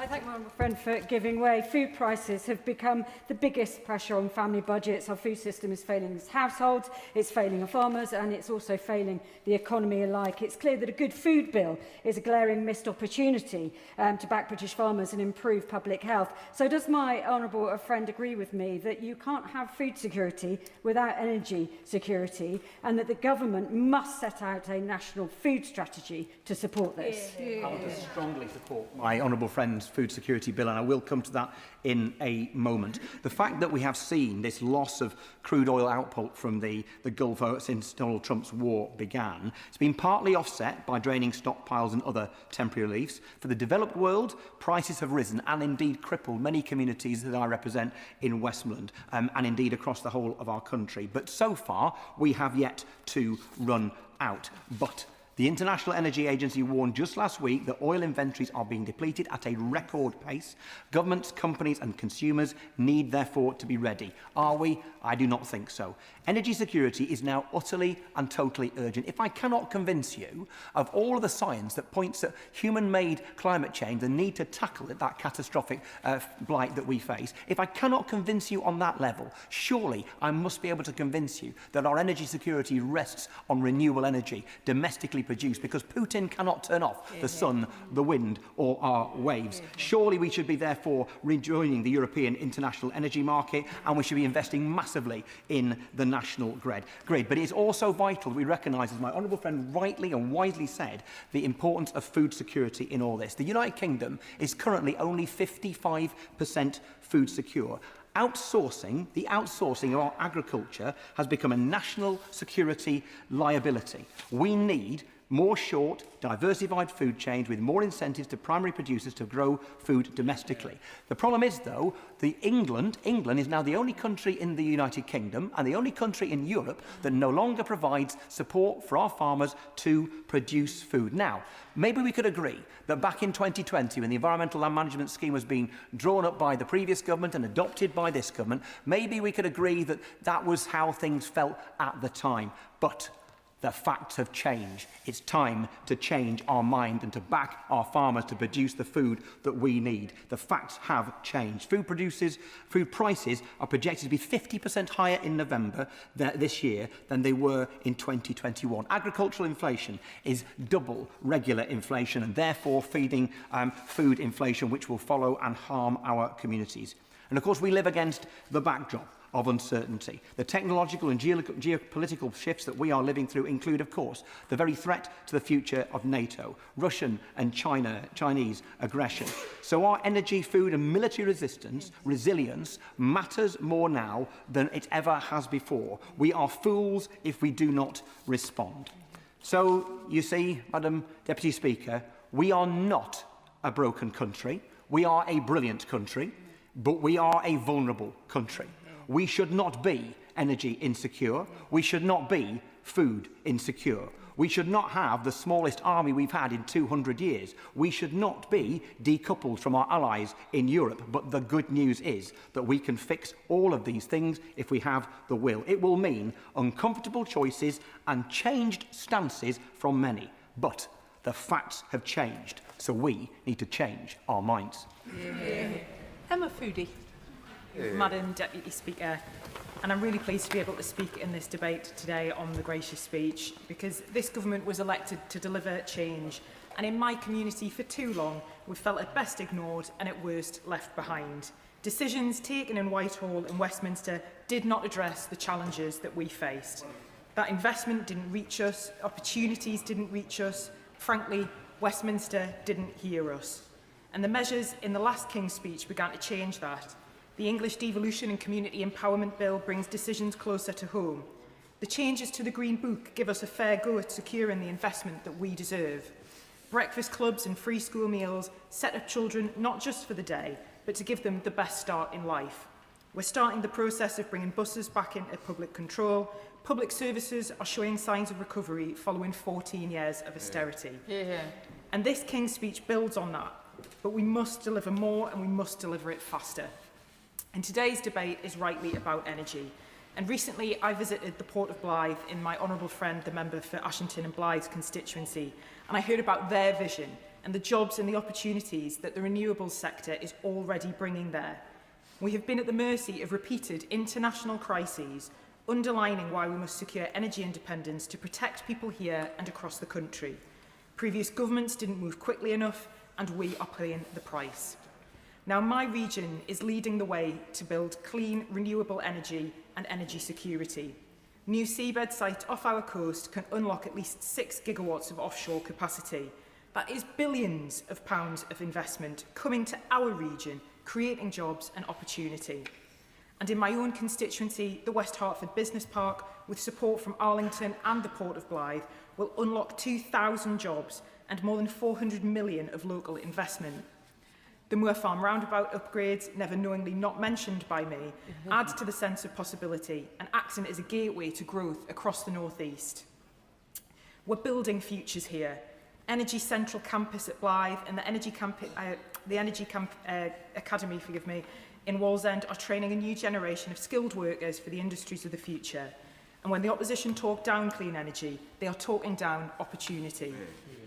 Opposing this drive could cost up to 17,000 jobs in our regional renewable sector. So members opposite should level with my communities about what their plans mean for their jobs and their families. The Energy Independence Bill will take us further, and I want my region at the very heart of it. Now, as a Labour and Cooperative MP, I'm proud that we're delivering community energy and the local power plan too, ensuring that by 2030 every community can benefit from a local energy project, transforming our energy future and giving communities a stake in clean, affordable power. And turning to a few other measures set out in the speech. Since being elected, I've championed the rights of leaseholders and freeholders. It is a huge issue in my community. In the 60s new towns of Cramlington and Killingworth, many homes were built as leasehold and too many are now trapped without the protections that they deserve. Similarly, our new build estates, although some of these have been around for over a decade and push the definition of new build, still have not been adopted. And I know ministers are passionate about ending these injustices and putting the protections that are needed in place once and for all. And also, building on the work of my honourable friend, the member for Washington and Gateshead South, around ticket touting. Since being elected, I've worked alongside the Cooperative Party, calling for action to tackle ticket touts and price gouging for culture, music and sport and events. Because it's fans that make events, whether gigs, matches or shows, and are at the heart of these. And too often, they are robbed of the opportunities or ripped off through price surging and touts reselling tickets. There are many other bills in this programme that I support, Madam Deputy Speaker, that will make a real difference in my community. On housing, education, national security and immigration, this King's Speech is a programme to build on the change that has already been delivered, but to go further and faster, to extend opportunity to communities like mine, with measures to improve the lives at the heart of this programme, to provide the good jobs and opportunities of the future. It's now time to get on with delivering this change, and I look forward to supporting these measures. Bob Blackman. Thank you, Deputy Speaker. And a pleasure to follow the honourable member for Cramlington and Killingworth. And as a scientist by background, I welcome now the cross-party agreement towards nuclear power forming a key part of our energy supply for the future. It wasn't always the case that was the case. Certainly on the Labour benches previously, there was opposition to nuclear power, and indeed from the Liberal Democrat benches. So I'm delighted now that we have agreement that this is the positive way forward. And indeed, the key here is making sure we have a mixed economy in terms of energy supply. I welcomed, for example, the use of solar power on the roof of the Aspire Centre adjacent to the Royal National Orthopaedic Hospital, granted by the previous Conservative government, which means that the supply for that centre and the hospital is actually contained from that solar, and it contributes towards the grid as well. This is welcome news. But I can't understand why the government doesn't agree to actually exploit the North Sea to a further extent. It won't come on stream straight away, but surely we must be thinking about it for the future. To cover one or two other areas, Madam Deputy Speaker, the Vagrancy Act has come to an end, but we still require from the government, and there's no commitment in the King's speech, for the necessary statutory instrument to make that happen. Can we see that happen? Equally on the Social Housing Renewable Bill, the government's ambition is huge, but timid. We must go faster and further to provide the much-needed social housing that is required in this country that has not been built for more than 30 years. And, Madam Deputy Speaker, we live in a dangerous world. The reality is, with the war in Ukraine causing energy price hikes, indeed we must think about what has that done for the Treasury in terms of windfall from the petrol pumps going into the Treasury. But at the same time, a fragile truce in the Middle East, the civil war in Sudan, where more people are being killed than anywhere else in any other conflicts, and indeed the 500,000 Christians in Nigeria who've been massacred by Islamists. The sad reality is, on the 7th of October 2023, I was absolutely appalled that after the attempt by Hamas to commit genocide on the people of Israel, we saw people celebrating on our streets what was going on. We've then, subsequently, a blind eye was turned to the hate marches that were assembled outside a synagogue in London, 100 yards away at midday, just as the Shabbat services were coming to an end. And that's continued week after week after week, with the congregation being intimidated from going about their lawful business. Now, the Prime Minister quite rightly talked about combating anti-Semitism, but it's not enough to have words. We need action now. A blind eye was turned to the Hamas flags and the Hezbollah flags in those marches. A deaf ear was cocked to from the river to the sea, Palestine will be free, which means the destruction of the State of Israel. Equally, a deaf ear was cocked to globalise the Intifada. And what have we seen as a result? We have seen Jewish businesses attacked. We've seen restaurants attacked. We've seen synagogues attacked. And now we see Jewish people on the streets being attacked purely because of their religion. This is absolutely unacceptable, and we have to start somewhere. So I welcome the decision by the government to bring forward the legislation on prescribing the IRGC, long overdue, and I've led that campaign in this Parliament for many years. But we must go further. Why is the Iranian ambassador still here? He should be kicked out. So should the embassy closed down. And all those so-called diplomats refused entry to this country. Iran is the head of the snake that controls all the terrorism in the Middle East, and we must recognise that. I'll give way to the honourable gentleman. One thing that the government here hasn't done, but which they could do, and the honourable gentleman I know will want to see that, the same as I would, and probably many others in this House, that's the Iranian assets owned by the government that are in London, and they're all well known where they are. Does the honourable gentleman feel like I do, that it's time that those assets were taken away from them here in London, where we have some control? I thank the honourable member for that. And clearly, the assets from the IRGC and the despotic regime that exists in Iran must be sequestrated and brought into use for the people of this country.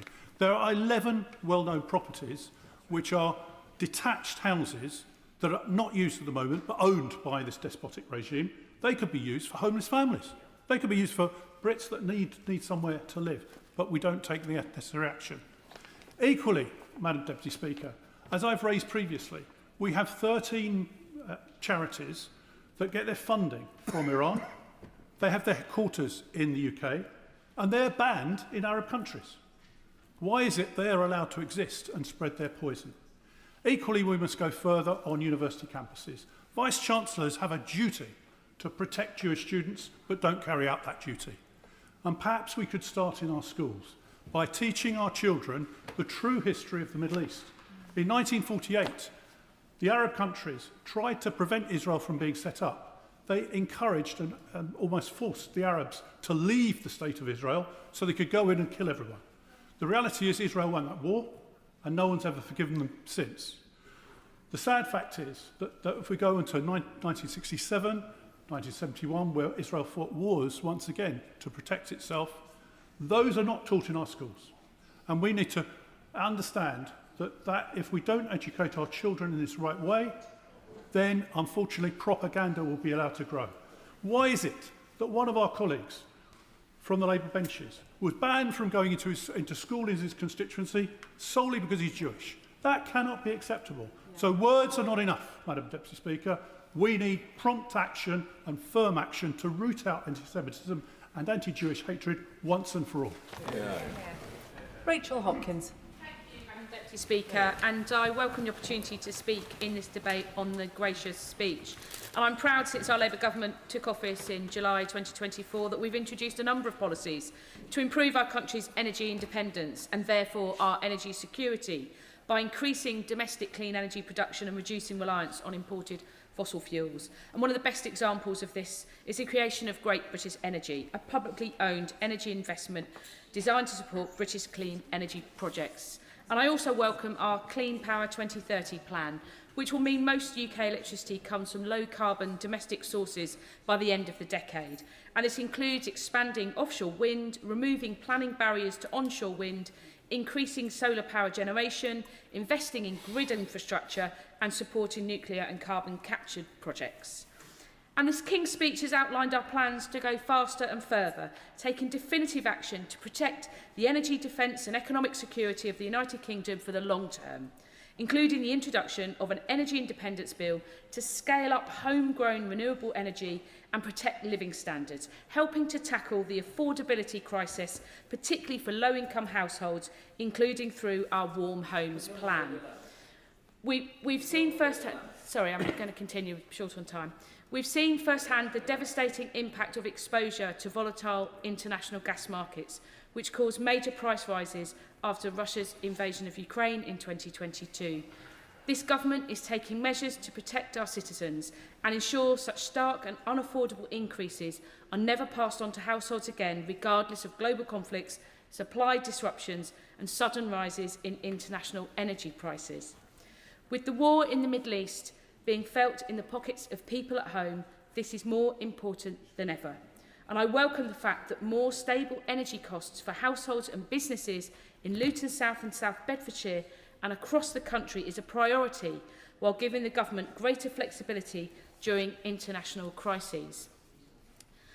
Our government's mission to secure our energy independence is just one facet of the work this Labour government is doing to strengthen our sovereign capability, using the economic freedom gained after leaving the EU to have greater democratic oversight and to intervene more directly in the economy through our industrial strategy and public investment, with a focus on backing British business and good, skilled, unionised jobs.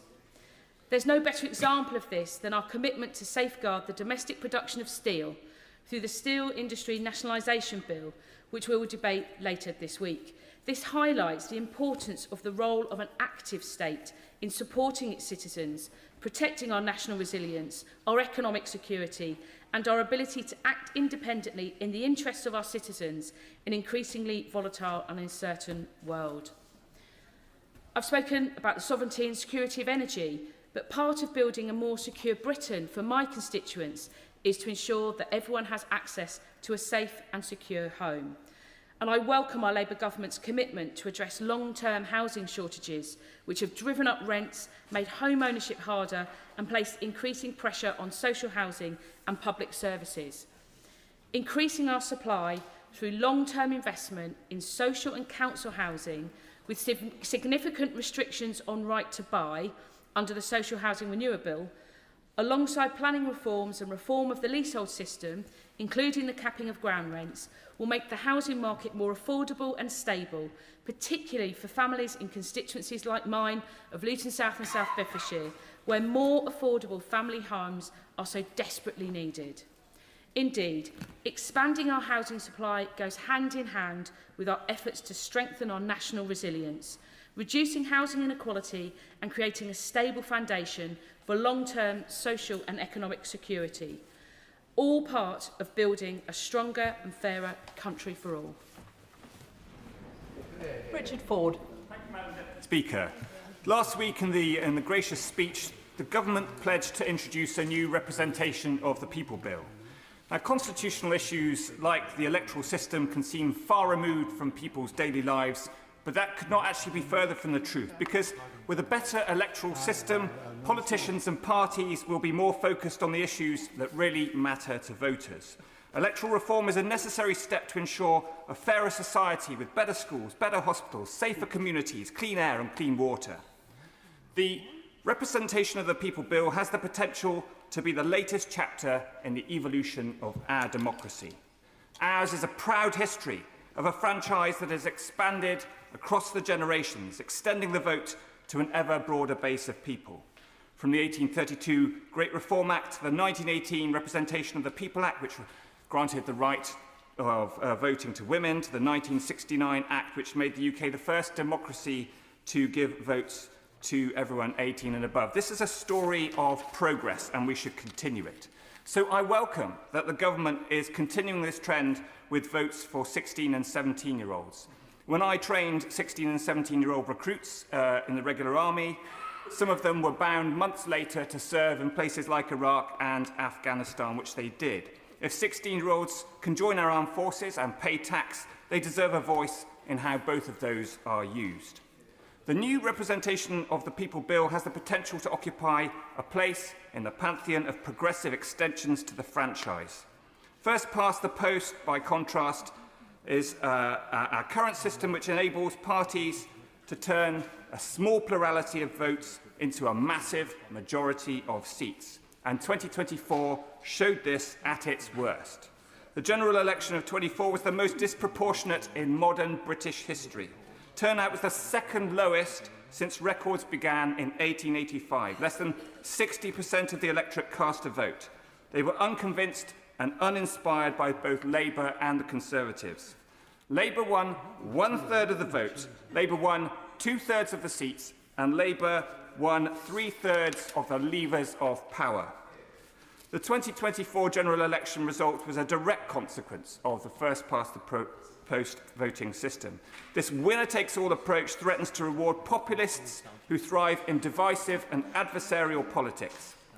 I'm speaking this afternoon not in relation to our party political self-interest here in the Liberal Democrats. We were delivered a result. We were delivered a result that was proportionate to the votes that were cast. But look around me. For the MPs from Reform UK or from the Green Party, if the 2024 general election had been conducted under the additional member system of PR, Reform UK would now have 94 MPs sitting on these benches. The Green Party would have 42 MPs sitting on these benches. Instead, we have 5 and we have 4. The disparity between votes cast and the seats won adds significantly to the disillusion that many of us will have heard on the streets of the UK when we were out there campaigning in the local elections earlier this month. Will you give way? I will. On that point. So, I thank him for giving way. Is not the biggest problem with first past the post that often you're voting against someone rather than for someone, and that poisons our democracy because everyone thinks they end up with someone that they don't want? The honourable member for Tunbridge Wells is spot on. He's spot on. Former Labour voters, I accept former Labour voters vote for me to keep out the Tories and Reform. Former Conservative voters vote for me to keep out Labour and the Green Party. This is not a system we want. We want a system where people can vote positively for change with hope. Little wonder that the only other European country besides the UK that elects their parliament this way is Belarus. If first past the post continues, we could see just 30% of votes bringing in the government with extremist ideas. I want to see a proportionate number of MPs for Reform UK and for the Green Party, not a disproportionate number. I don't agree with them on universal access, on defence or on immigration. On universal access, it's The Reform UK is talking about tax breaks for people who opt out of the NHS. The Green Party is talking about bringing in a basic income for everybody with no conditions. One wants to strip us of universal healthcare. The other one wants to have taxpayers paying for a universal income. On defence, whether it is Reform UK apologising for Putin's aggression against Ukraine or the Green Party pledging to dismantle the UK's nuclear weapons, one is lowering the Ukrainian flag over town councils that it controls, while the other would hoist the white flag over defence establishments in this country. On immigration, whether it is the Green Party threatening to end proper controls or... Can I encourage the honourable gentleman to return to at least some of the substance of His Majesty's gracious address? Richard Ford. Madam Deputy Speaker, these parties do not represent the moderate majority, but with as little as 30% of the vote at the next general election, they could control all of the levers of power. First past the post is unfair, unrepresentative, and it undermines the legitimacy of our elections. I urge the government not to prolong the disenchantment, the apathy, and the hopelessness. People are fed up with being told to vote for the lesser evil. The representation of the People Bill is the opportunity this government has to get it right. Thank you. Nadia Whittam. Thank you, Madam Deputy Speaker, and I agree with every word that the Honourable Member has just said about first past the post and proportional representation. It's Labour Party policy. It unites the left and the right of the Labour Party. I think it's probably one of the few things that the Honourable Member for North Durham and I work together on passionately. And if colleagues on this side of the House think that first past the post was great for us in the last election, then just wait till the next election. It's the right thing to do, it's the most democratic thing to do, and it's also the best thing to do in our own self-interest. Madam Deputy Speaker, our party came into government against a backdrop of deindustrialisation, privatisation and austerity, which over the course of decades has bled this country dry. It's left millions of people in abject poverty, in the fifth richest country in the world, and millions more struggling to get by. Of course, people are enraged by the state of our society, but grifting far-right politicians declaring war on minority groups are exploiting this rage to sow division. They are funded by many of the people who cause these problems in the first place, who want us to punch down so we don't look up at them. This threat is on our streets and in our political system. From the Unite the Kingdom rally, mocking Muslim women and calling for mass deportations, including of British citizens, to the Reform councillors celebrating the rape of a Sikh woman and saying that Nigerians should be melted down to fill potholes. Unless we want these people running this country, we have to get our act together. Because while we've done some good things in government, and I want to be clear here that this isn't a criticism of the Secretary of State, who I think has done an excellent job in his role, particularly against some of the flat earthers opposite. But while we've done some good things in government, like improving workers' rights and renters' rights, creating GB Energy, increasing funding to local councils, the fact is, we have not delivered change at the pace and the scale that voters expect. And there is also far too much that this government has got wrong, like attempting to limit jury trials, like cutting benefits for disabled people, its failures over the genocide in Gaza. These mistakes and the refusal to learn from them are fueling the collapse of the two-party system and the rise of a multi-party political landscape. But the leadership strategy to stop reform has just reinforced their narrative that immigration is what's wrong with our society. And not only is that completely at odds with Labour values, but it's also been a complete electoral disaster. We have smashed apart our own voter coalition, and as we hemorrhage votes to the Greens, we're also delivering seats to reform. Madam Deputy Speaker, I refuse to put a positive spin on the last 2 years because I want us to be better. We have to face unpleasant facts. I know it's painful. It's painful for all of us because we all believe in the potential of a Labour government. We all understand what is at stake here. And I know that colleagues who disagree with with this analysis do also genuinely want to improve people's lives and stop a far-right government. But I'm afraid the argument that we can achieve this by sticking to a failed political strategy just does not hold water. This Labour government needs a total reset to show that it's listening, that it understands what it got wrong, and that it has a clear plan to change. But its response to a catastrophic performance in the local elections has been to double down on the same incrementalism that we've seen thus far. And this is what we've seen again in this King's speech. While there are positives like the Hillsborough Law, measures for Ukraine, a commitment to ban conversion practices, it's clear to most of us that they are not enough. There are much bolder measures that we should be taking to tackle the cost of living crisis and to rebalance the economy so that it works for working class people. Just two examples: rent controls, so housing costs are affordable and people aren't priced out of their communities; nationalising utilities to prioritise public need over private profit and bring down bills. And we need to do that at the same time as unashamedly standing up for the full diversity of the working class, wherever people were born, whatever the colour of their skin, their religion, their sexuality or gender identity, whether they're disabled or not, whether they're in work or not. Madam Deputy Speaker, tinkering around the edges was never going to cut it. Chasing the far right, yes. I thank her for giving way, and I agree with so much of what she's saying. We need to be ambitious. We need to be looking at the big picture and fixing systems as well as situations. Like her, I want to see us stepping out in a far more ambitious way from here onward. And I see the headings of these bills in the King's speech offer huge potential for us to do things that are far more transformative and meaningful and address the root causes of many of the problems that we're facing. So does she agree with me that there is a chance with the bills under this King's speech, but with a radical different approach to working them through to bring the kind of change and delivery that we've been hoping for? I thank my honourable friend for his intervention. I feel like to have a candid discussion about this, it would probably be best not to have it in the chamber. But yes, I think that the King's speech provides headings, but I'm afraid I think that's all they are. They're hints to what we need, and they're not the sum of it. And we haven't been. It's not just that I don't believe that the change is coming, but it's been promised. It hasn't been promised. We're doubling down on the same mistakes that we made.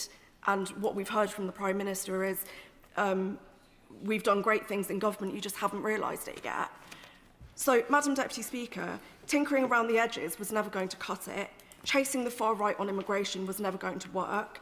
And if we don't learn these lessons now, then it will be too late. We will be squandering the generational opportunity of a Labour government to transform this country for the better, and we will be allowing the far right to win. And I refuse to sit here quietly and let that happen. Kruger. Thank you very much indeed, Madam Deputy Speaker. It's a pleasure to follow the Honourable Lady, because I think she made a very important point at the end there. She is right. I'm afraid to say this is a very underwhelming King's speech. There are some welcome headlines there, but the fact is the ambition is very diminished, and the reason for that, and she represents it, is that the party opposite is fundamentally split. They're unable to move forward boldly in any direction that is needed. And I don't make a personal accusation against them. I know what it's like. I sat on those benches in the last Parliament supporting a government that was also fatally split and unable to move forward. This is the consequence of the politics that we're in. And by the way, I welcome the very eloquent and elegant repudiation of her previous position by my friend, the Shadow Secretary of State. I think she made an excellent speech about the difficulty of the government's policy, and she's now in the right place. But across the board, and particularly on this topic of energy security, Madam Deputy Speaker, we see bold ambition, the right statements being made, particularly about energy independence and resilience. But then the detail that follows is utterly underwhelming, and indeed explicitly in this area, we see a decision not to exploit the enormous opportunities, the reserves we have in the North Sea. So I'm afraid the aspiration of energy independence that we should all welcome, including eventually to get to the huge benefits of the abundant natural resources that we should be using for energy, we're not going to get there this way. Likewise, in other areas, crucial areas, Madam Deputy Speaker, of national priority, defence being the main one, we hear the right language about the need for investment, the need to recover our defences, which have been sadly depleted over many decades. We have a chronic weakness in our national defences, and yet we see still no defence investment plans, still no clarity on where the money is going to be spent or even where it's coming from. And the reality is, and I represent a military constituency with many amazing tech firms and military firms developing the kit that we need for our defences, they are laying off staff as we speak because the money is not promised, is not available to them. It is absolutely scandalous. In all of the sectors where the United Kingdom has real current and enormous potential advantages, in these high-tech sectors of fintech, agri-tech, and AI itself, all areas, by the way, which, thanks to Brexit, we are able to drive ahead boldly and independently on. In all of these sectors, we are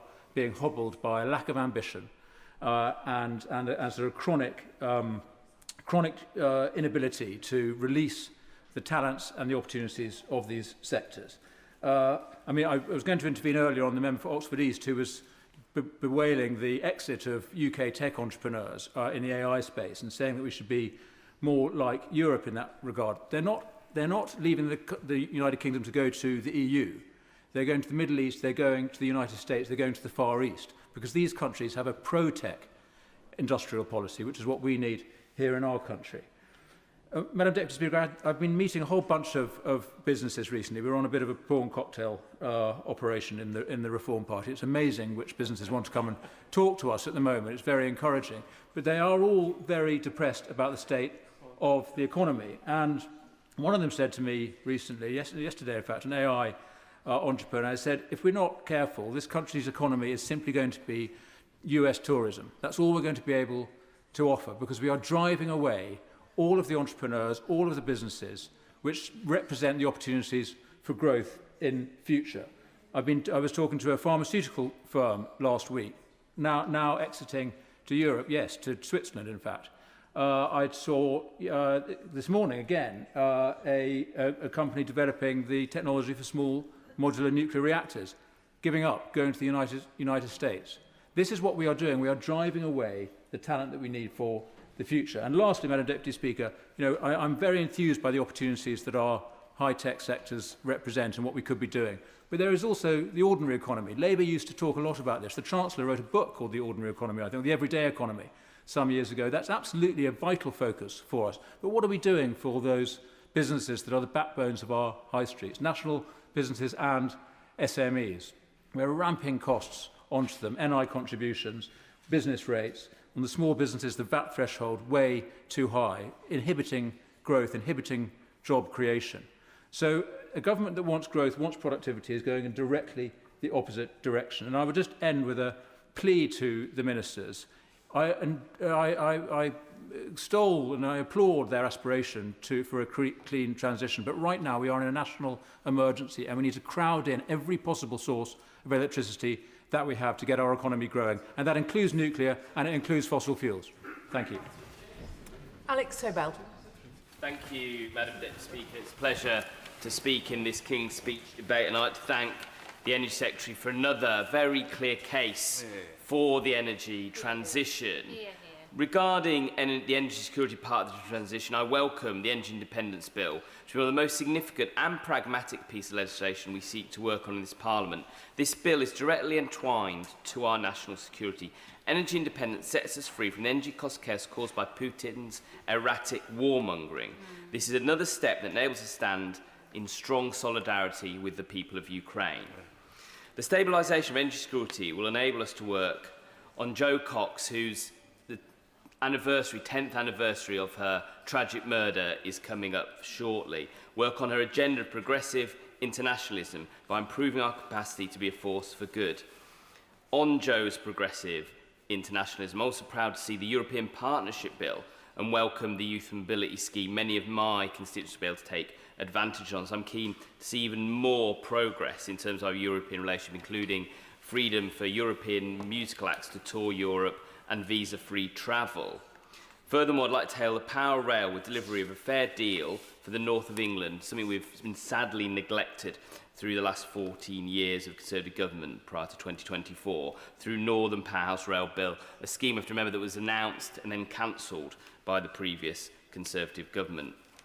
That all being said, there is certainly more work to be done on the Clean Water Bill in the speech. To ensure we establish true water resilience in terms of our national energy security, we must ensure the bill does not tie us into failed, privatised system owned by overseas actors. The only route to water security is through mutual ownership.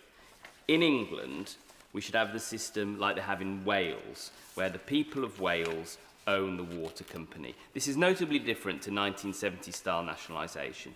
As we know, nationalisation at the mercy of any future government who might seek to privatise it again, whereas mutual ownership puts the public first, where local people make key decisions about their water supply systems. We should see mutual ownership of the entire water industry. This will ensure a stable and secure future for our water systems. The public must have a say in the future of our water. Generally clean waterways, publicly owned, secure for the future of the nation. Restoring waterways and nature is not separate from national security, it underpins it. My Amendment G, as on today's order paper, recognise that functioning and healthy ecosystems reduce flood risk, protect our homes, hospitals and transportation systems from overheating, sustain soils to be able to grow food and clean the air we breathe.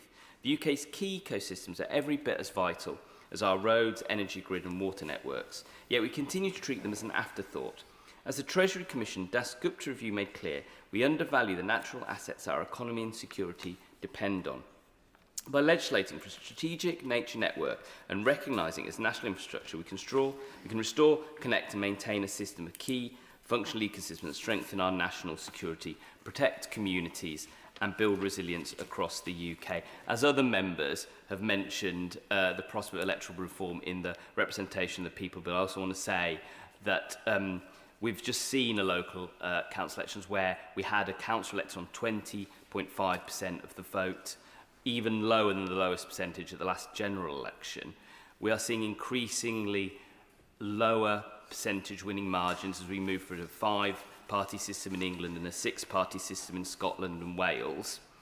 We need a national conversation and we need to think about this clearly for the long-term future of our country, which is why I will be placing an amendment on the representation of the people bill to establish a national commission for electoral reform, which I urge the government to do, so we have clear actions going forward about the future of our voting system and its integrity. Just to conclude, Madam Deputy Speaker, I'm sure that the Treasury bench has heard what I've had to say about the amendment, about the need to include nature as infrastructure. So I'm now withdrawing my amendment, knowing that the spirit of the amendment has been heard and taken on by the government. Thank you. Joe Robertson. Thank you, Madam Deputy Speaker. The security of energy, the price of energy, is something that affects every household, every individual and every business up and down the country in every constituency. It's a matter that concerns everyone. That's why the Secretary of State, when he was in opposition during the last election, promised to cut household energy bills by £300. But instead, in government, he's presided over an increase in household energy bills of £200. That is his record as he sets his sights on his next job, the job he so desperately craves, that is the job of replacing the Prime Minister. He is also the Secretary of State that has set up GB Energy, that won't produce any energy, that will cost taxpayers £8 billion, and its own chief executive says will take something like 20 years to employ just 1,000 people. There is nothing in the King's speech that will secure the country's energy supply, that will bring down energy costs, and that will bring the jobs and investment that the government has promised. Now, we've heard from across all benches in this House that there is a consensus, there is a unity. We all want to decarbonise energy use, but on these benches we will not support doing that at the cost of families, households, individuals, particularly those who are hard up and are least able to pay. This is not a binary choice. You're either pro-decarbonisation or you're against it. You can be for it, but understand that security in energy supply, security in household energy bills must come first. What country in the world will run headlong into an ideological experiment for the sake of it and leave hard-up citizens behind? No country in the world. This country shouldn't be one of them. This government shouldn't be one of them. I will give way. Many of these problems have been put in the too difficult box for too long, and they're long-term and difficult to fix. But does he at least acknowledge that the government's investment through the National Wealth Fund of £600 million into the small modular reactors is a real step forward which will get people's bills down in the long term? I accept there are some really difficult questions in and around this whole area of debate. And the truth remains that no government has done more to decarbonise the economy and to bring forward green technology than the last Conservative government. But we will not do it at the expense of hard-up working families. And it's the bonkers green tax agenda that this government is peddling that is harming the debate on decarbonising the economy. And I will get on to an example before I give way, after I give way. Just puzzled by his idea that the last government, and I'm actually very comfortable with accepting that has been a growing consensus about decarbonising of our energy supply, energy system over a period of time, starting with the Climate Change Act when only a handful of Conservative MPs voted against it. However, I am puzzled to say that he thinks that the last Tory government did this without any burden on the taxpayer or indeed bills, when the energy a so-called savings package that Liz Truss put in place cost £44 billion and has left this country in profound debt. I acknowledge the last government made mistakes. I don't have a problem with that. But it's not an excuse for her government to do even worse on some of those hardships for hard-up working families. No excuse to her government whatsoever. Bonkers green taxes harm the debate, and I will give this House an example. UK ETS levies on the maritime sector, levied on ferry companies that my constituents on the Isle of Wight rely on in order to access things that everyone else takes for granted, like health, like education, like jobs, like seeing friends and family. Next month, you could travel across the Solent to the Isle of Wight and take your car on one return trip for £511 for a 5-mile return crossing. The government, instead of helping us, they say they'll help, and I'm still holding out hope that they will help. Instead, the following month, in July, will levy a tax on the Fishbourne to Portsmouth route. They will levy a carbon emission tax that the ferry company cannot avoid because it cannot decarbonise its ferries and go electric because there is no grid charging capacity in Portsmouth Harbour. There is no grid charging capacity in Southampton either. These aren't strange little harbours.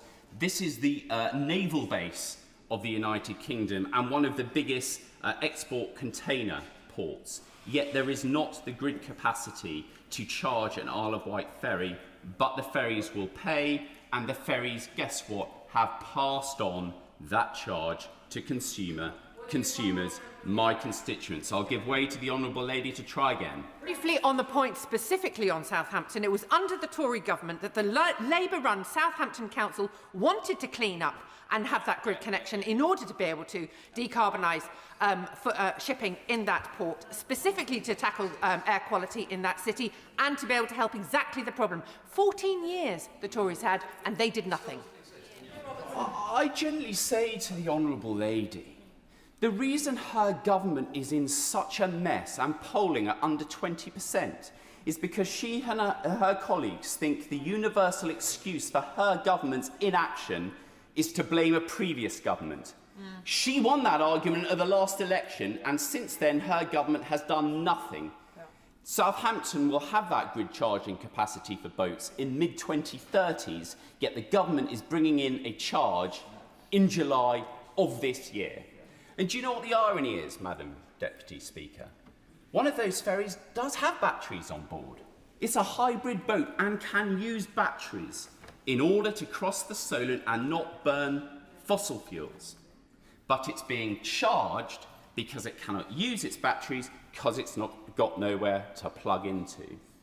Now, when the EU are bringing in this charge, they are ring-fencing the money they get from ETS to invest in grid capacity imports. Not the UK government. They're taking the money and shoving it in the Treasury and making no promises about investing in grid capacity. That's not the last government, that's this government.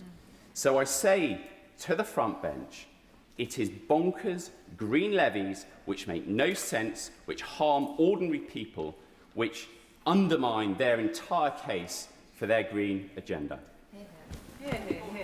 Thank you, Madam Deputy Speaker. For more and more UK households and businesses, the monthly energy bill is one of the largest bills, and it is increasing, in large part due to rising international oil and gas prices, which have been exacerbated in turn by the recent war in Iran. And so it's exactly for this reason that for too long we have been energy insecure. So, Madam Deputy Speaker, energy security is needed to give us cost of living security. If we get this right, if we can cut bills, we can cut emissions, and we can cut our dependence on volatile foreign oil and gas markets all at the same time. And Madam Deputy Speaker, I haven't heard yet a single argument from the party opposite as to why continued dependence on those markets is a good idea, including from the Honourable Member for Isle of Wight East, who I follow, as opposed to a driver of price shocks and increases. For most of the last 50 years, the UK has been a net importer of electricity, much of it coming through interconnectors like the one in my constituency of Folkestone and Hythe.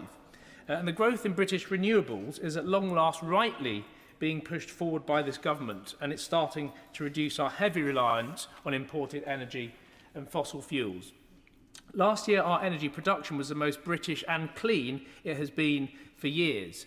Energy production under this Labour government has defied the doubters who decry the decline of North Sea oil and gas and who urge us to open new fields. I will. Thank the Honourable Member for giving way. I just want to make sure that everyone's clear. I think he's talking about electricity, power, not energy. The power that makes up just 20% of our energy mix, not the oil and gas, which makes up the 75% of our energy mix. They're very different things. I was interested to hear that she came up with no justification why continuing to be in hock to the international oil and gas markets is not a good idea. So I'm reinforced in that argument from her intervention.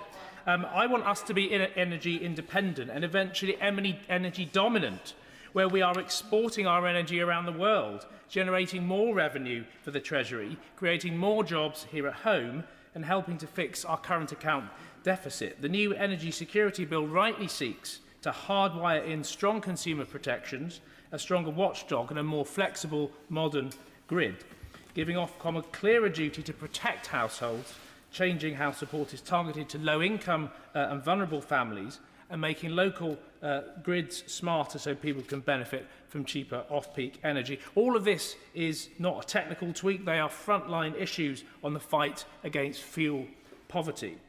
The vast majority of my constituents in Folkestone and Hythe and Romney Marsh want to tackle climate change. They do want to lower energy bills, and they want Britain to be energy independent. And the best way of achieving all of these objectives is to deliver a balanced energy mix and to make sure that savings and opportunities reach people's front doors. And that means including a serious warm homes programme, upgrading insulation, modern heating systems, and clear duties on landlords so renters are not left shivering in leaky homes while their landlords take all the profits. And solar finance has evolved to the point where there can be no excuse not to have solar on every domestic rooftop, which can allow tenants to benefit from lower bills as well as landlords. And the government must do everything it can to make this a reality. Renewables play a critical part in our energy production along with new nuclear, and we should continue to extract the existing North Sea oil and gas fields, but the government is right to oppose the opening up of new fields, which will not lower people's energy bills because the oil and gas price is determined by global markets. And opening up new fields would undermine our mission, as many colleagues have said, to tackle climate change and would weaken our global leadership role that we have on this issue. And I pay tribute to work of the Secretary of State and the Department on this. The real jobs plan is for energy to invest in clean power, grids, storage and efficiency, and to give workers in existing industries a clear path into those new roles. I will. I'm grateful to the honourable gentleman. I've sat through the entire debate, which is now getting on for 3 hours. I've read the bill. Nobody, not one member of this House, this afternoon, including myself, nor the bill, refer to hydrogen, which is probably the best clean future energy there is. I thank the right honourable member for his intervention. I agree with him. Hydrogen is an important part of where we need to go, but we need to fix these fundamentals, which were not fixed during the 14 years which came before Labour's election, and we need to get on with those things too. New nuclear creates jobs, and in my constituency we have 2 old nuclear power stations at Dungeness that are currently being decommissioned. And Dungeness is a brilliant candidate for new nuclear technologies with an existing grid connection, land available, close to population centres and with high electricity demand. And fundamentally there is also strong support from the people of Romney Marsh for new nuclear at Dungeness, who understand that this is about good jobs, clean power and long-term investment in their community. And I recently helped organise an event at the community hub that was packed out about new nuclear, with local residents who are desperate for new nuclear power generation to return to their community. And so I commend the actions of this government to help speed up new nuclear technology development. And it was something that my predecessor pushed the Tory government for, his own party, for many years to bring back Dungeness new nuclear to Dungeness. But he got nowhere, I'm afraid, Madam Deputy Speaker, because his party were just not interested in helping him. And so I do welcome the Nuclear Regulation Bill's intention to implement the Fingleton Review, where it cuts unnecessary delay and duplication. And this is not to say that we undermine environmental protections. Those must, of course, remain effective and credible, as well as evidence-based. And the argument is not nature versus nuclear. Climate change is itself a major threat to habitats and species, so changes must focus on faster decisions, but with real environmental integrity. If we are to achieve true energy security, then we need new nuclear to play a critical role, because the sun does not always shine and the wind does not always blow. We need warm, efficient homes, fair energy bills, and a regulator with the teeth and the remit to stand up for the public as the system changes. New nuclear can generate a significant number of well-skilled, well-paid, unionised jobs and help support the reindustrialisation of Britain, which we, of course, desperately need. And so can the mass rollout of renewables, grid upgrades and home retrofit. So I welcome the Energy Security Bill and the Nuclear Regulation Bill, especially the measures that help speed up the development of new nuclear. This is about whether families can afford to heat their homes, whether workers have good jobs in the industries of the future, and whether Britain can stand on its own 2 feet in a dangerous world. And I would say to the champions of the oil and gas industry sitting on the benches opposite that they should do the right thing for the country. They should accept we can never get bills down while we rely on international oil and gas markets, and they should support the measures in this bill to give us clean, cheap power and energy independence for our great nation. Anna Sabine. Madam Deputy Speaker, one of the many challenges facing rural constituencies like mine is the rising cost of fuel. When the war in Iran pushed up prices, I had constituents telling me they could no longer afford their planned orders of heating oil and would try to manage without heating for as long as they could. And as you might expect, residents in fuel in East Somerset rely heavily on car use and therefore fuel like diesel and petrol in order to access health services. I'm very concerned about the lack of community input into decisions being made around health services, which disproportionately affects communities who have to drive or get the bus or run patient transport services in rural areas. The King's Speech brings forward plans to abolish NHS England, but in my constituency of Frome and East Somerset, NHS Somerset has been running what it calls a test and learn exercise at Frome Community Hospital. For 6 months, the number of beds was temporarily reduced from 24 to 16. And at the end of that period, the test and learn was simply extended for another 6 months, meaning that for a full year, capacity has been reduced and no full consultation with communities about these changes has been required. People are rightly concerned that a reduction in a local service will require them to travel further afield, the cost of which is rising. I have serious concerns about whether the evidence provided so far is strong enough to justify making these changes permanent, and I'm deeply troubled by how little the community has been involved in that conversation. I decided to do my own consultation, hosting a pop-up in Frome 2 weeks ago and asking local people to tell us why the hospital was important to them. One constituent wrote, "I feel strongly that Frome Hospital provides so many services for local people. When I hear from elderly friends who've ended up with long stays in Bath, I find it incomprehensible that once they reach a certain stage of recovery, they can't be moved nearer home." Another said, "It's a shame we must lose beds. My friend was in Bath for 5 weeks, then had to go to Wincanton Hospital for another 7 weeks as there were no beds in Frome. And this was so hard for her family who lived miles away." The people of Frome and its surrounding villages rely on their community hospital. And yet they woke up one morning to find a decision had, in effect, already been made to reduce its capacity. A decision that means some of the most vulnerable members of our community will not have a bed in a local hospital community setting if they're discharged from our general hospital in Bath. For an elderly person, for a carer managing on their own, or for those without access to a car, the risk of being placed in a community hospital somewhere else in Somerset is a serious barrier to suitable care. And a lack of public transport and increasing fuel costs places a huge additional stress on families and carers. 2 weeks ago, I was pleased to meet with the Minister for Care to discuss the government's plan for neighbourhood health centres, a policy I broadly welcome and one which I believe could genuinely benefit parts of my constituency. In this meeting, the Minister was explicit that our Integrated Care Board was required to consult local MPs and other stakeholders on their plans for these new health centres. Not only has our ICB not been in touch, but when we followed up with them ourselves, we were told 2 things. First, they had no idea they were expected to engage with MPs on this. And second, they'd already decided where the hubs would go without consulting anyone else. In both the cases I have set out, there seems to be a lack of mechanism to force ICBs or trusts to consult local people and a total lack of sanction if they fail to do so.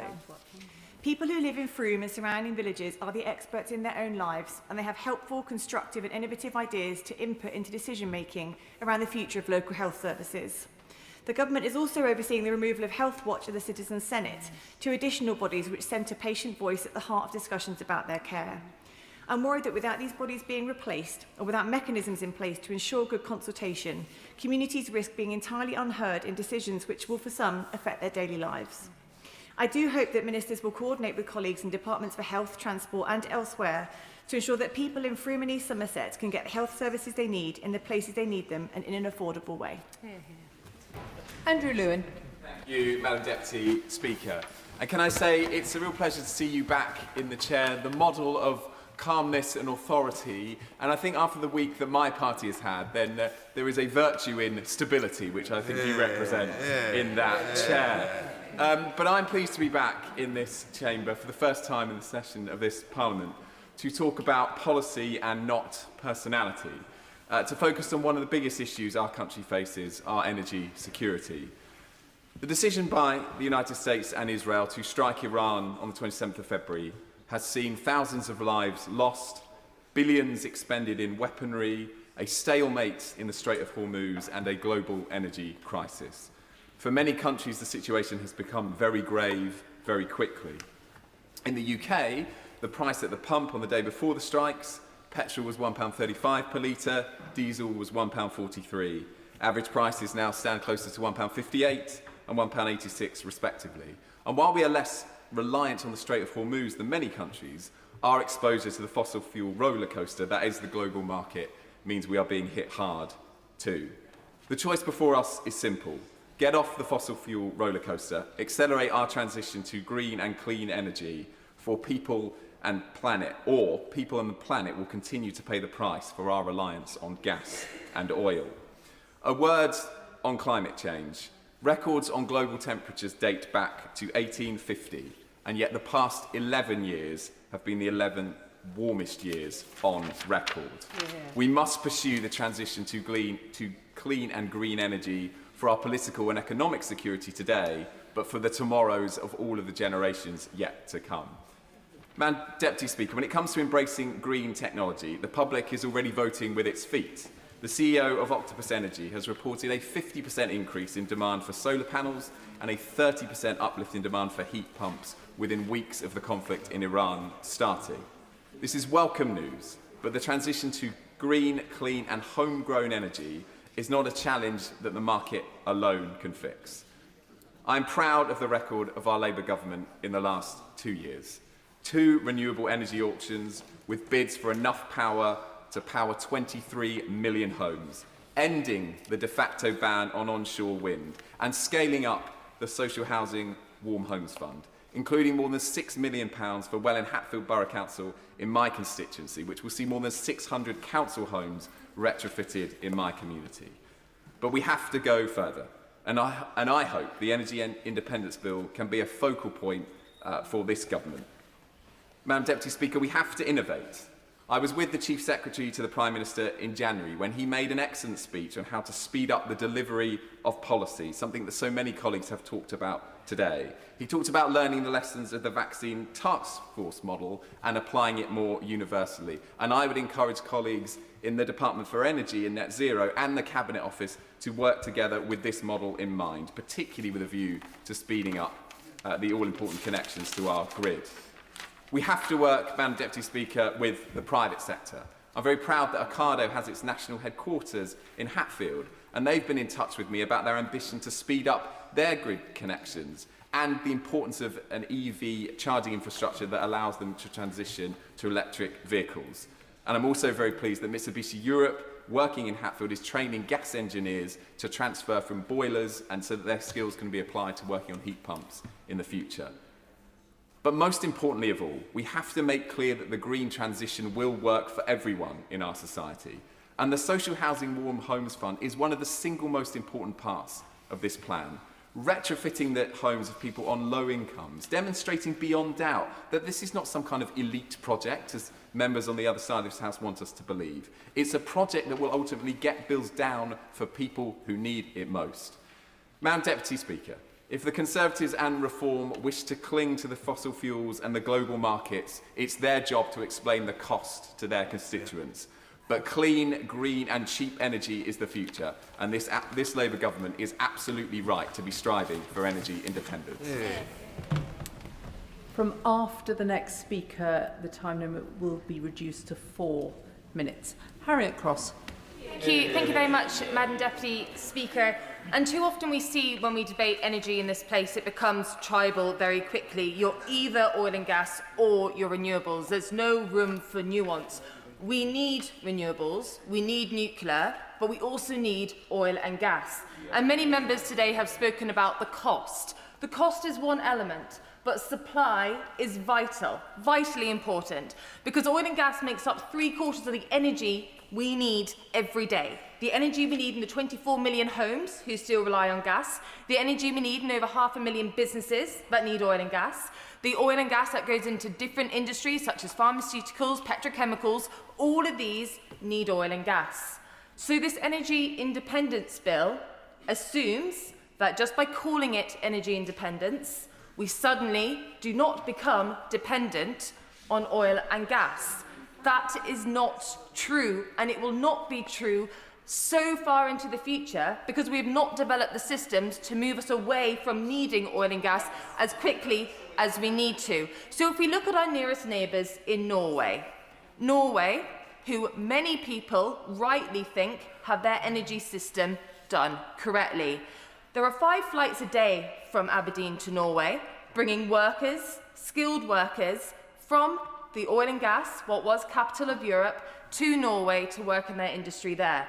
Norway, which has just said is going to open up 3 more existing gas fields. Norway, which has just announced a licensing round for 17 new licenses, who incentivise drilling because they recognise how important oil and gas is to their energy security.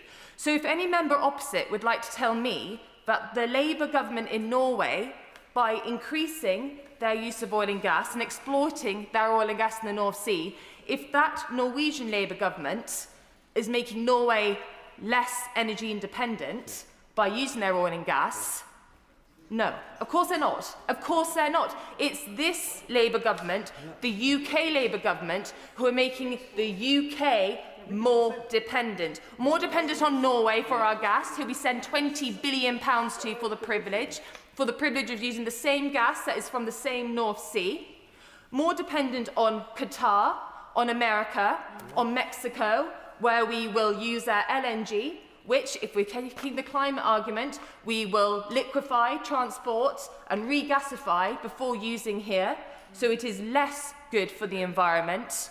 And then we come on to jobs. And I still can't understand, and I will never understand, why anyone can sit on the Labour benches and not understand the importance of protecting jobs in the oil and gas sector. And they mention new jobs in renewables, and I understand there are new jobs in renewables, but they are not coming on stream fast enough, they are not comparable, and they're not for the same skill sets. And yes, some are transferable, but loads are not. And the highly skilled people who really have secured our energy security for the last few decades, those are the ones who are really going to struggle to transfer. And if Labour want to say that they're happy to sacrifice those jobs and those livelihoods and the communities that those jobs live in, particularly in the northeast of Scotland, they can do so, because that is the message they're sending. And those skilled workers are moving abroad and taking with them the skills that will help us with our energy security and our energy independence. They talk about price a lot. And we understand that the price of oil and gas goes up and down. That's understandable. AR7 signed us up to higher prices for 20 years. For 20 years, we have committed to paying those high prices. And they are higher than what oil and gas has been for the last few years. I appreciate, I don't need Wales, I appreciate oil and gas is high at the moment. But it is not always high. It has been low. The Minister says that's the issue. It is the issue if you look at one time horizon. Over the last few years, has oil and gas been low? The gas price has been low, the oil price has been low, and yet we still use it. So we are sacrificing jobs in Aberdeen and the northeast of Scotland. We're sacrificing our energy security just to deliver green energy, because that's all this government wants to focus on. This government should be looking at our neighbours in Norway, seeing what they're doing, seeing how they are seen as the true country which is energy independent, and seeing that they are still using their oil and gas. Still using it because they know they need it, because their energy systems, their country is not set up not to use it. The UK is not either. We need it, we must use it, and we should be drilling all we can from the North Sea starting today. Alison Hume. Thank you, Madam Deputy Speaker. I welcome the announcement of a new energy security bill in the King's Speech, which will meet our manifesto commitment not to issue licences to explore new oil and gas fields. Crucially, it will also deliver on our commitment to ban fracking. Fracking, or hydraulic fracturing, involves injecting fluid at high pressure to fracture rock and extract hydrocarbons. And in 2019, a moratorium on fracking was introduced following earthquakes linked to fracking activity at Preston New Road in Lancashire. Currently, UK legislation defines fracking based on fluid volume thresholds, 1,000 cubic metres per stage or 10,000 cubic metres in total. Madam Deputy Speaker, this leaves a legal loophole for oil and gas companies to exploit.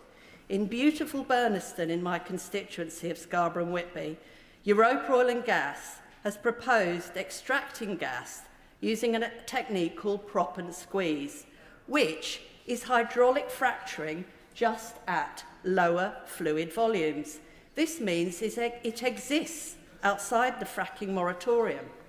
In Burniston, on the edge of the North York Moors National Park, villagers have been involved in a David and Goliath battle with Europa Oil and Gas.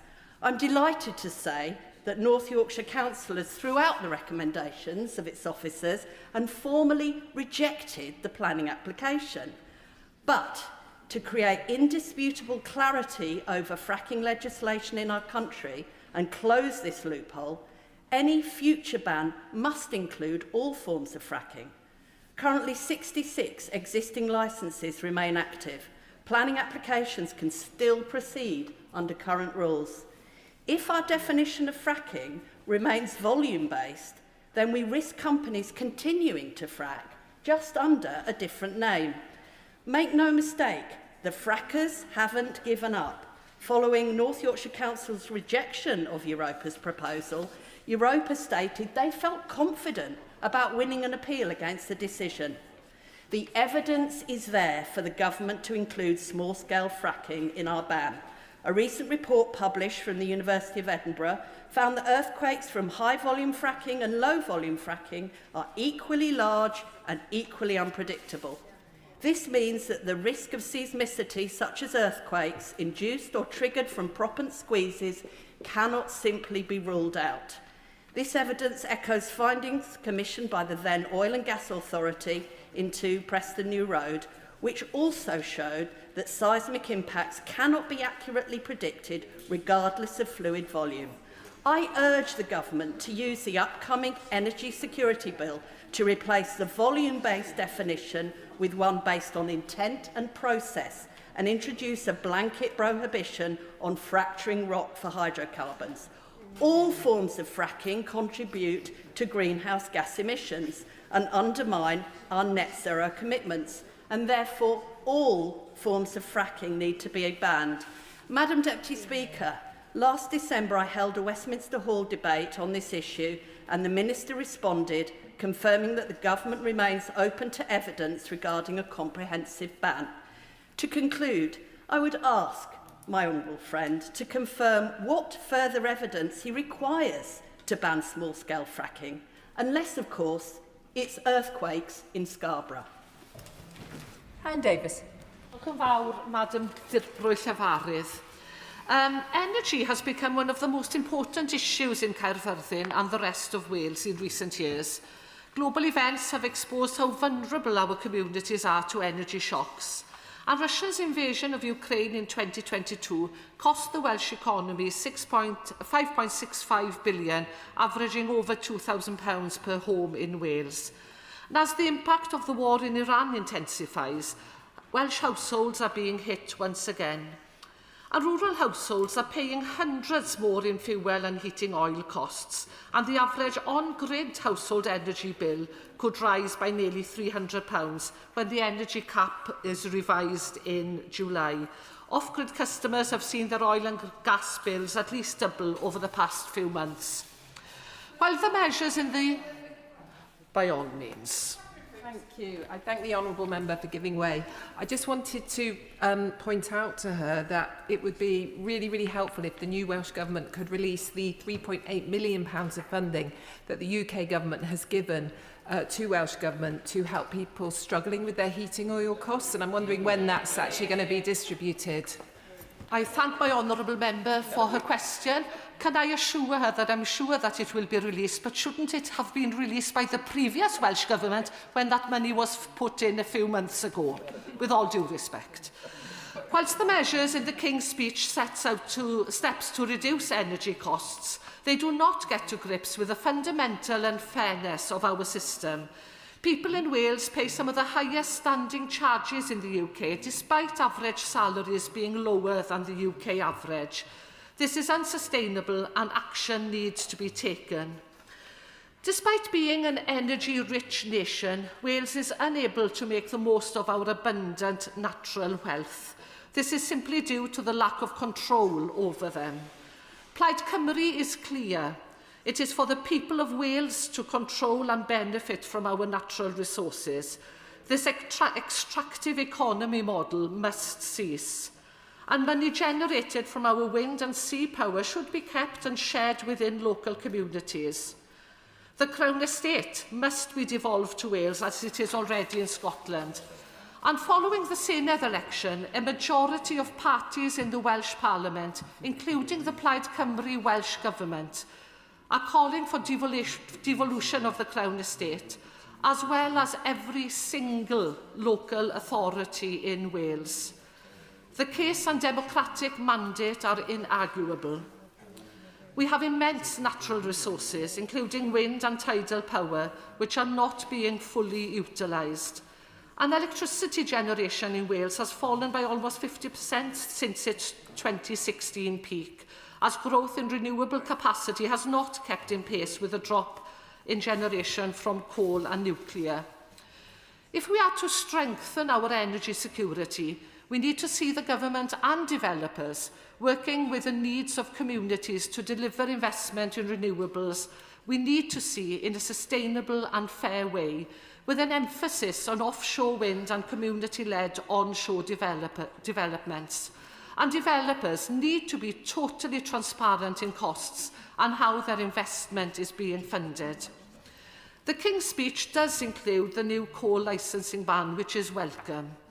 However, as I've raised before in Parliament, the proposed ban in its current form does not guarantee the prevention of commercial extraction of coal from coal tips.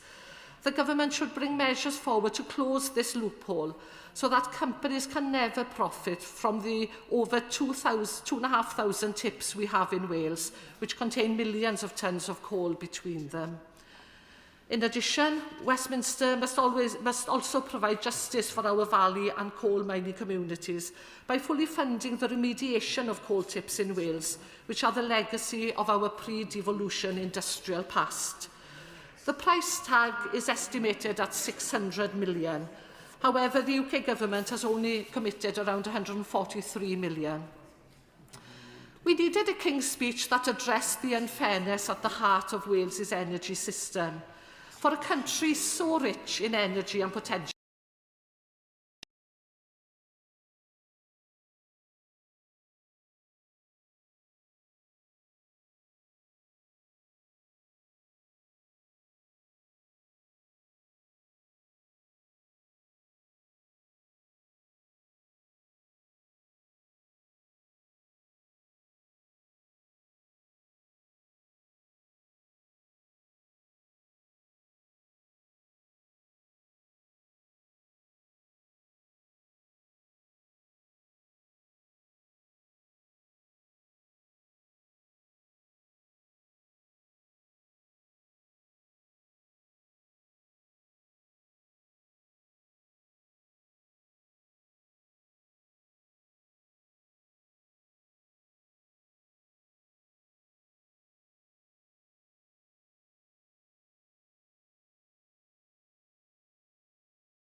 Here.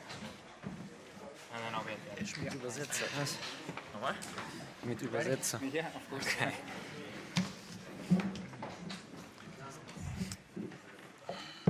All right, I think we're ready to start. Good afternoon, everyone. Welcome to the Matchday -1 press conference for the 2026 UEFA Europa League final in Istanbul for Freiburg. Joining me on stage, we have manager Julian Schuster, players Maximilian Eggstein and Christian Günther. We have simultaneous translations in English, German, and Turkish. So please ask a question in one of those languages. And finally, please state your name and media before asking a question with the microphone.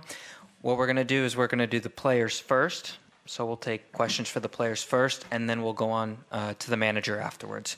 Sasha, go ahead. Ja, vielen Dank. Grüßt euch zur Sportclub-Pressekonferenz hier in Istanbul. Wir freuen uns sehr, dass ihr da seid und wir freuen uns sehr, dass wir da sind. Und eigentlich ist alles gesagt. Wir starten mit den Fragen an Christian Günther und an Maxi Eggestein. Und wir starten mit Dennis Bayer für Sky in der 3. Reihe. Servus zusammen. Günni, du bist jetzt schon so lange in diesem Verein, du hast so viel mit dem SC Freiburg erlebt. Gib uns mal einen Einblick in dein Seelenleben, wie es jetzt so ist, so kurz vor dem Spiel. Ja, ich glaube, sehr, sehr besonderer Moment. Die Vorfreude ist natürlich riesengroß. Wenn man jetzt hier schon im Stadion ist, kribbelt schon, am liebsten wird man raus und das Spiel schon spielen. Jetzt werden wir gleich trainieren. Und dann morgen, ja, ist ein ganz, ganz besonderer Tag, glaube ich, für uns als Mannschaft und für den Verein. Ja, wir freuen uns einfach und wollen natürlich schlussendlich auch das Ding in die Höhe halten. Carsten Schröter-Lorenz für den Kicker in der 3. Reihe, bitte. Ja, Maxi, für dich sicherlich auch was Besonderes. Kannst auch gerne mal sagen, was so dieser Ort hier mit dem Stadion, man kann den Bosporus, man kann das Wasser sehen in so einer pulsierenden Metropole. Habt ihr schon irgendwie was mitbekommen? Habt ihr auf der Anfahrt irgendwelche Freiburg- oder auch Aston Villa-Fans gesehen? Was hältst du von dem Atmosphärischen? Und dann die zweite Frage, hast du am Freitagabend auch Premier League geschaut? Hast du Aston Villa selber vorbereitet und wie habt ihr sie intern jetzt mit dem Trainerstab vorbereitet? Auf was müsst ihr am meisten achten? Ich fange mit der zweiten Frage an. Also ja, ich habe Premier League am Freitag geschaut. War ein sehr interessantes Spiel. Aston Villa, so wie man sie kennt, sehr abgezockt. Ich finde über viele Phasen einfach eine sehr erfahrene Mannschaft. Man sieht, sie haben Spieler mit individueller Klasse, sie haben auch viele Spieler, die sehr reif sind, die das Spiel sehr gut verstehen. Sie verstehen die einzelnen Phasen des Spiels sehr gut. Und da wissen wir auf jeden Fall, was morgen auf uns zukommt. Zusammen haben wir sie auch schon größtenteils, noch nicht alles, aber größtenteils vorbereitet. Ja, hat sich mit meiner eigenen Analyse gedeckt.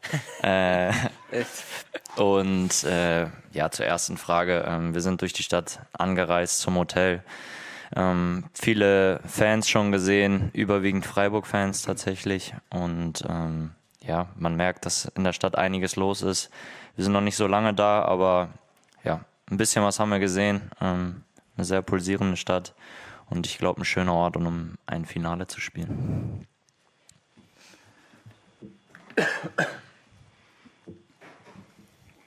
Wir machen gerne weiter.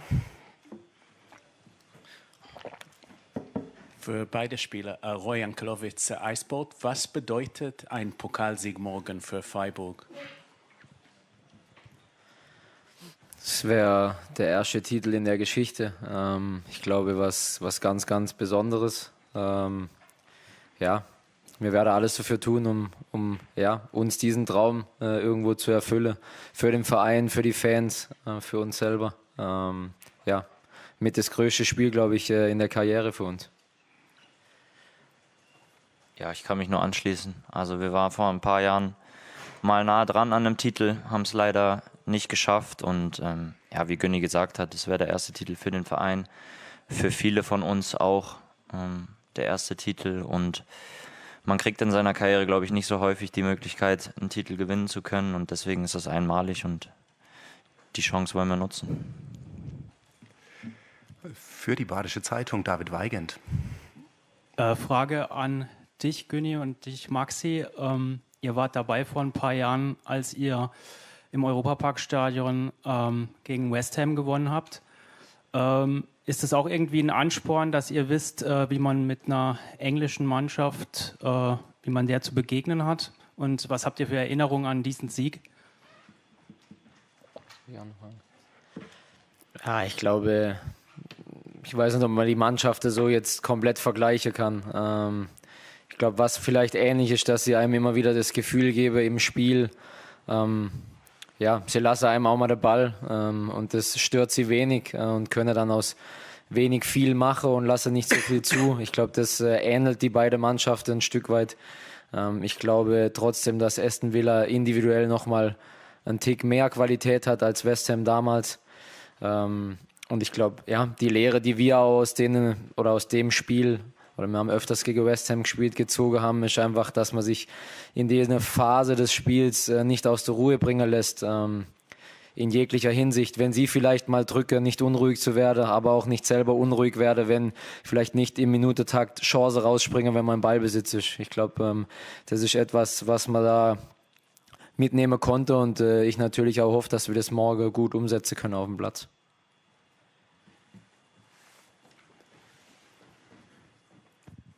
Good evening, Alexander Remy, Focus Sport. Is it okay to ask in English for you?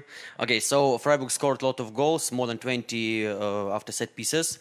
Maybe this is one of your strengths, and maybe you prepared something special for this final. And can you both call Vincenzo Grif for the best free kick taker in Europe right now?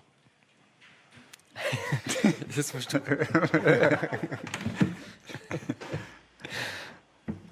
Wenn Sie mir versprechen, dass er die Pressekonferenz nicht sieht, dann würde ich das sagen. Aber so, ist, glaube ich, Vince hat einfach die Qualität, gute Bälle zu bringen. Wir haben auch noch andere in der Mannschaft, die das gut können. Und für uns als Mannschaft ist es einfach eine Riesenmöglichkeit, Tore zu erzielen, ein Spiel in unsere Richtung zu lenken. Und ich glaube, gerade in so K.O.-Spielen, vor allem im Finale, kann es natürlich helfen, ein Standardtor zu schießen. Und ja, wir sind froh, dass uns das in der Saison bisher so gut gelungen ist und hoffen, dass vielleicht morgen auch eins bei rumspringt. Carsten Schröter-Lorenz.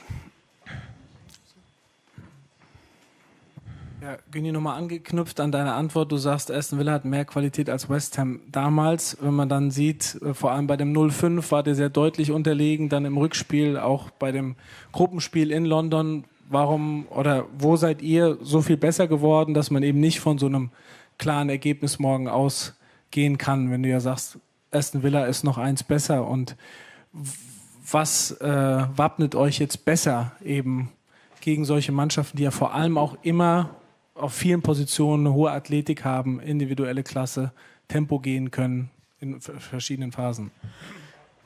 Ich habe gesagt, ein Tick besser vielleicht individuell. Nicht, dass sie komplett durch die Bank besser sind, aber ich glaube, auch wir als Mannschaft sind gereift. Ich glaube, wir haben uns auch jetzt über die Saison, glaube ich, vieles erarbeitet und das sind alles Punkte, die wir morgen auf den Platz bringen wollen und die uns morgen auch helfen werden. Wir haben viele Dinge an der Hand vom Trainerteam, was uns auch durch schwierige Phase im Spiel bringt. Schlussendlich geht es dann darum, dass wir das natürlich auch auf den Platz bringen. Und wie ich schon gesagt habe, einfach nicht unruhig zu werden, weil ich glaube auch damals zum Beispiel in West Ham gab es dann Phase im Spiel, da ist eigentlich nicht viel passiert. Man hatte den Ball und hatte das Gefühl, es passiert nicht viel. Und ist dann unruhig geworden, ist in Konter gelaufen. Und so ist dann, glaube ich, dieses Ergebnis zustande gekommen. Und da geht es einfach darum, im Ballbesitz oder mit dem Ballbesitz gut umzugehen, nicht nervös zu werden, auch wenn, wie gesagt, nicht im Minutentakt Chance rauskommen. Da einfach geduldig bleibe und ich glaube, der Zugriff wird eine ganz große Thematik dann auch werden morgen. Dann machen wir Thorsten Siegmund für Sport 1. Dankeschön. Ja, gerne auch eine Frage an beide. Ich habe mit ein paar Fans im Vorfeld gesprochen, habe eine Geschichte gehört, beispielsweise da trampt einer seit einer Woche, der ist jetzt gestern angekommen von Freiburg hierher. Wie geht's euch, wenn ihr solche Geschichten hört und was die Fans tatsächlich auf sich nehmen, um bei so einem Spiel dabei zu sein? Und wäre das eigentlich auch was für euch in jungen Jahren als Fans gewesen, zu trampen zu so einem Fußballspiel? Ich glaube jetzt nicht unbedingt, dass ich getrampt wäre, aber ich hätte auf jeden Fall versucht, an ein Ticket zu kommen, um morgen im Stadion zu sein. Ist natürlich total besonders, dass viele Fans, glaube ich, über die ganze Saison hinweg sehr, sehr viel geopfert haben, um uns zu unterstützen. Ich glaube, für uns ist der Beruf, da überall hinzureisen, für sie ist ein Hobby oder eine Leidenschaft und dafür Urlaubstage draufgehen zu lassen und auch Tage, wo man vielleicht mit der Familie verbringen kann, das macht es für uns besonders und ist natürlich für uns ein Ansporn, alles auf den Platz zu lassen, eben auch für die ganzen Fans, weil sie auch über dieses Jahr sehr, sehr viel geopfert haben für uns und ich glaube, wir ziehen Energie daraus und werde auch für sie morgen alles geben.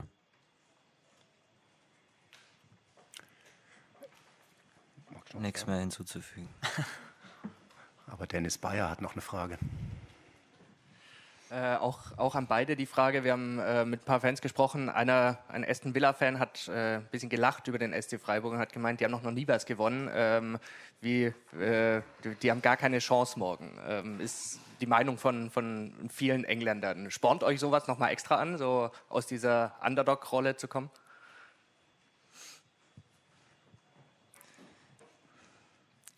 Ich glaube, uns muss niemand extra anspornen morgen für das Spiel, aber ja, ich kann mir schon vorstellen, dass sowas fällt. Ich glaube, die Fans sollen das unter sich ausmachen. Das ist auch schön, daran werden wir uns nicht beteiligen. Also wir brauchen keine extra Motivation. Ich glaube, das wäre, wenn das morgen jemand braucht, dann stimmt irgendwas nicht. Aber ja, ist natürlich trotzdem ganz witzig. Die Fans sollen ihren Spaß haben. Da gehört auch die ein oder andere Stichelei dazu. Und ja, wir versuchen unseren Job auf dem Platz zu erledigen. Moritz Kreilinger, Linus Urich und dann der Kollege hinten dran. Maxi, Frage an dich. Der Gegner hat sich jetzt in diesem Wettbewerb in den letzten Jahren nicht unbedingt einen großen Namen gemacht, dafür der Trainer. 3 Siege mit Sevilla, einer mit Villarreal. Er kann auch ein Finale verlieren, wie er einmal mit Arsenal gezeigt hat, aber diese 4 Siege stehen da natürlich über allem. Hat es in eurer Vorbereitung eine gesonderte Rolle gespielt, dass ihr euch irgendwie Unai Emery an sich und irgendwie seine vielleicht auch diese Finalspiele mit verschiedenen Gegnern nochmal angeschaut habt? Nein, also wir sind uns dem bewusst, dass er wahrscheinlich der erfolgreichste Trainer in diesem Wettbewerb ist. Natürlich, aber wir haben jetzt nicht gesondert nochmal Spiele von Sevilla oder das mit Arsenal angeschaut. Das hat in der Vorbereitung keine Rolle gespielt. Aber wie gesagt, wir sind uns schon bewusst, dass er diesen Wettbewerb schon häufiger gewonnen hat.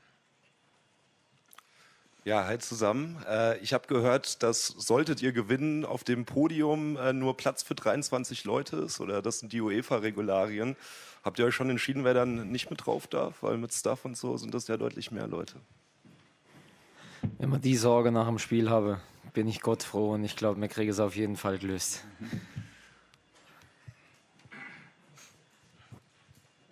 Nico Stübner von T-Online, geht auch an beide Spieler. Wir haben jetzt viel von den Fans gesprochen. Das Stadion, wenn Besiktas spielt, heißt immer, dass es eines der lautesten Stadien Europas ist. Natürlich die Frage, wie morgen beide Fanlager das dann füllen. Aber wie bereitet man sich da vielleicht auch mental drauf vor, dass es enorm laut werden kann und dass es halt mit einem Finale ja nochmal ein anderer Druck vielleicht auf euch lastet als auf einem Bundesligaspiel? Ja, natürlich wird es ein anderes Spiel sein als ein Bundesligaspiel. Mal abgesehen jetzt von der Lautstärke im Stadion. Ich glaube, beide Fanlager können auch sehr laut sein. Ich glaube, dieses mit dem lautesten Stadion der Welt oder in Europa ist eher den Fans von Besiktas geschuldet, aber trotzdem wird es morgen eine ganz besondere Stimmung sein. Unser Fanlager ist bekannt dafür, uns lautstark auswärts zu unterstützen. Das haben wir in allen Euroleague-Spielen gesehen. Wir haben es auch damals erlebt in Berlin. Es war auch eine sehr besondere Stimmung. Ich glaube, die Engländer sind auch bekannt dafür, dass sie gut Stimmung machen können. Und deswegen wird es auch ohne Besiktas-Fans, denke ich, morgen eine schöne Stimmung sein.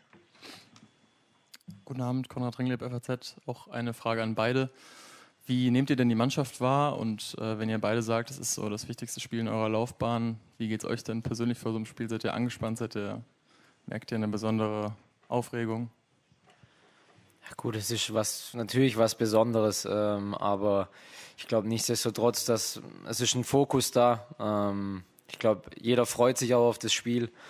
Ich glaube, mir hat es vorher auch schon davon, es ist kein Nachteil, schon mal ein Finale auf jeden Fall gespielt zu haben. Natürlich haben wir es leider verloren, aber da hat man auch schon so seine Erfahrungen gemacht und da sind einige Jungs bei uns auch schon dabei. Deshalb, die Stimmung ist gut, die Vorfreude ist da. Wir sind alle heiß und freuen uns einfach, ja, wenn es losgeht und Ampfiff wird. Ja, dann müssen die Jungs gleich auf den Trainingsplatz. Machen wir noch 2 Fragen. Einmal Marcel Klein für RTL in der 2. Reihe. Thank you.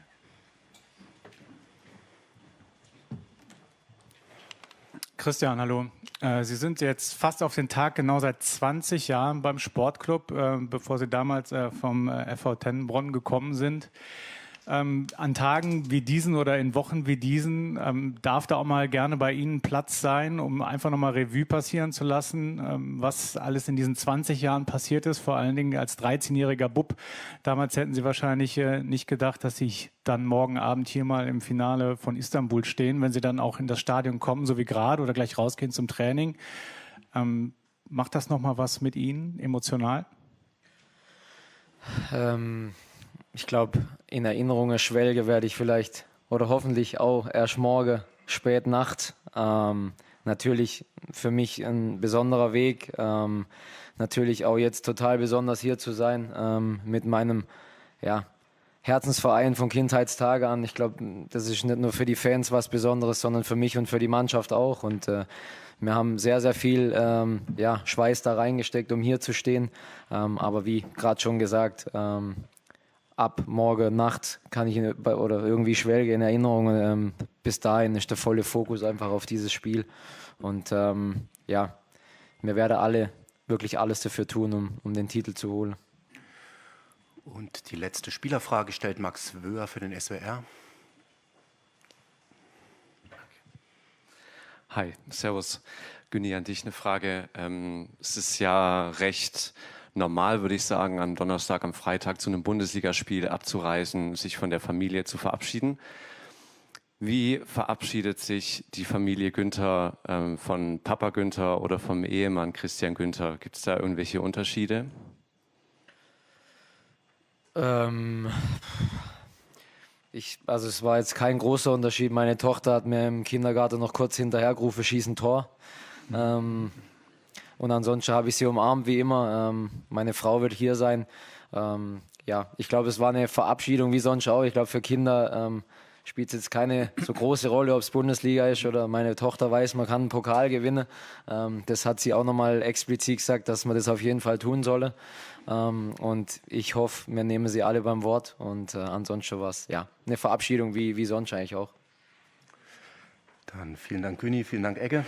Ich sage schon Gruß daheim und wir machen weiter mit Julian Schuster. Danke.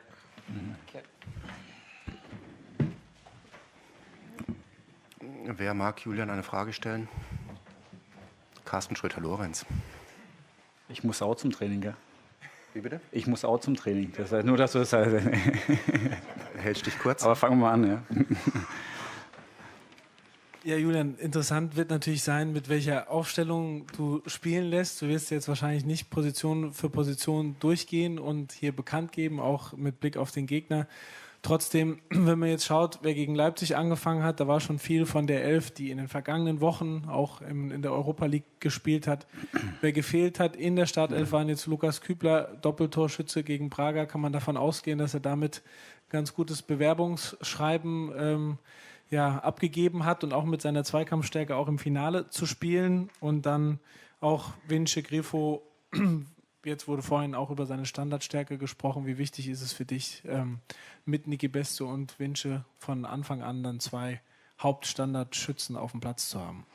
Ja, ich glaube, was sich einfach dieses Jahr verändert hat, dass wir je nach Herangehensweise das, was uns erwartet, welche Chancen wir auch sehen, welche Paare möglicherweise dann auch zusammenpassen, wir immer wieder auf unsere Qualität im Kader dann auch zurückgreifen können. Und da ist es so, dass ein gutes Spiel keine Garantie ist, um dann direkt wieder von Anfang an eben auch beginnen zu dürfen. Und das zeichnet uns aus. Das war jetzt einfach auch die letzten 2 Wochen einfach nochmal gut, dass wir genau diese Konkurrenzsituation, die wir über all das Jahr hatten, auch in diesen Tagen gespürt haben. Das sorgt einfach dafür, dass eine ungemein große Motivation und Haltung eben im Training dann auch ist und die Jungs alles anbieten, was in ihnen steckt. Und das macht im gleichen Zuge es uns als Trainer dann anspruchsvoller, dann eben auch die Richtigen dann zu finden. Ich glaube, das ist uns allen zusammen bisher eben auch ganz gut gelungen und wir haben die Überzeugung, dass wir auch die Richtigen ausgewählt haben für morgen. Dennis Bayer, bitte. Ich würde gerne auf Unai Emery noch mal ankommen hier. Ja. Auf Unai Emery eingehen. Wie siehst du ihn denn als Trainerkollegen und hast du irgendwie vielleicht schon eine Erklärung gefunden, warum er zuletzt die Europa League schon so oft gewinnen konnte, so als König der Europa League? Ja, das, was ich aus der Ferne beurteilen kann, Das, was ich höre oder lese über ihn, ist, dass er definitiv nichts dem Zufall überlässt. Ich bin mir sicher, dass er viele Spiele von uns gesehen hat und uns bis ins letzte Detail dann eben auch kennt und seine Mannschaft darauf eben auch perfekt einstellen kann. Ich glaube, dass wenn man ihn nur so anschaut, dann kann man da auch sehr viel aus seinen Gesichtszügen dann eben auch lesen, was da dahinter steckt, was er erwartet, welche Energie er dann dort tagtäglich dann auf dem Platz dann auch bringt, und das sieht man definitiv auch in der Art und Weise, wie seine Mannschaft dann spielt. Please. Good evening. My name is Jordan Grozdanov from Bulgaria, BTV Media Group. Congratulations, coach, for being here, for getting to the final. The fact that your team is built on so many home ground academy players, long-serving players also, with very few changes to the squad and coaching staff, is that your strongest weapon? And is that gives you the special spirit and strength for this final? Yeah, of course. I think it's our big strength too, that we have a lot of players also in the staff, many people for a long time in the club. So we know each other. We just don't know the players. We know the human behind the players, and I think that's a big strength for us. And of course, it's the big mentality in this whole group. So we stay very close each other, and of course, especially in these days, everybody has this big belief, everybody has this big wish that we will go tomorrow the last step. Good evening, Coach. Radek Selmayr, Czech Republic. I have a question because I've seen a list of the players, and it's interesting that you have a World Cup winner in your squad. I would like to ask, how important is Matthias Ginter in this team? His role in the team, and what else? Thanks a lot. Yeah, I think Mats is one of these special players. So every small game we play in the training, he wants to win, and I think especially he has this winner mentality, and of course it's important for him and also for his teammates to have this point, Willie. And yeah, I think we had a lot of these players with this mentality, and so that's of course really important because on the other side, you also have a lot of players with this mentality. So, but I think it's especially for tomorrow important that you have this energy, the mentality, and this big focus. I think this was in the last week one of the big strengths we had, that we still focus and concentrated on what we have to do and to concentrate for the match plan. And this also, especially here in this stadium, absolutely important to have this concentration for the next moment. Guten Abend, Trainer. Ich bin Alexander Grudniev, Sport Kirgisistan. Ich möchte fragen über Ihre personelle Fühlung. Wie fühlen Sie sich selbst, also menschlich? Weil Sie haben so viele Jahre als Spieler gebracht, hat in diese Mannschaft und als Trainer, als Assistent.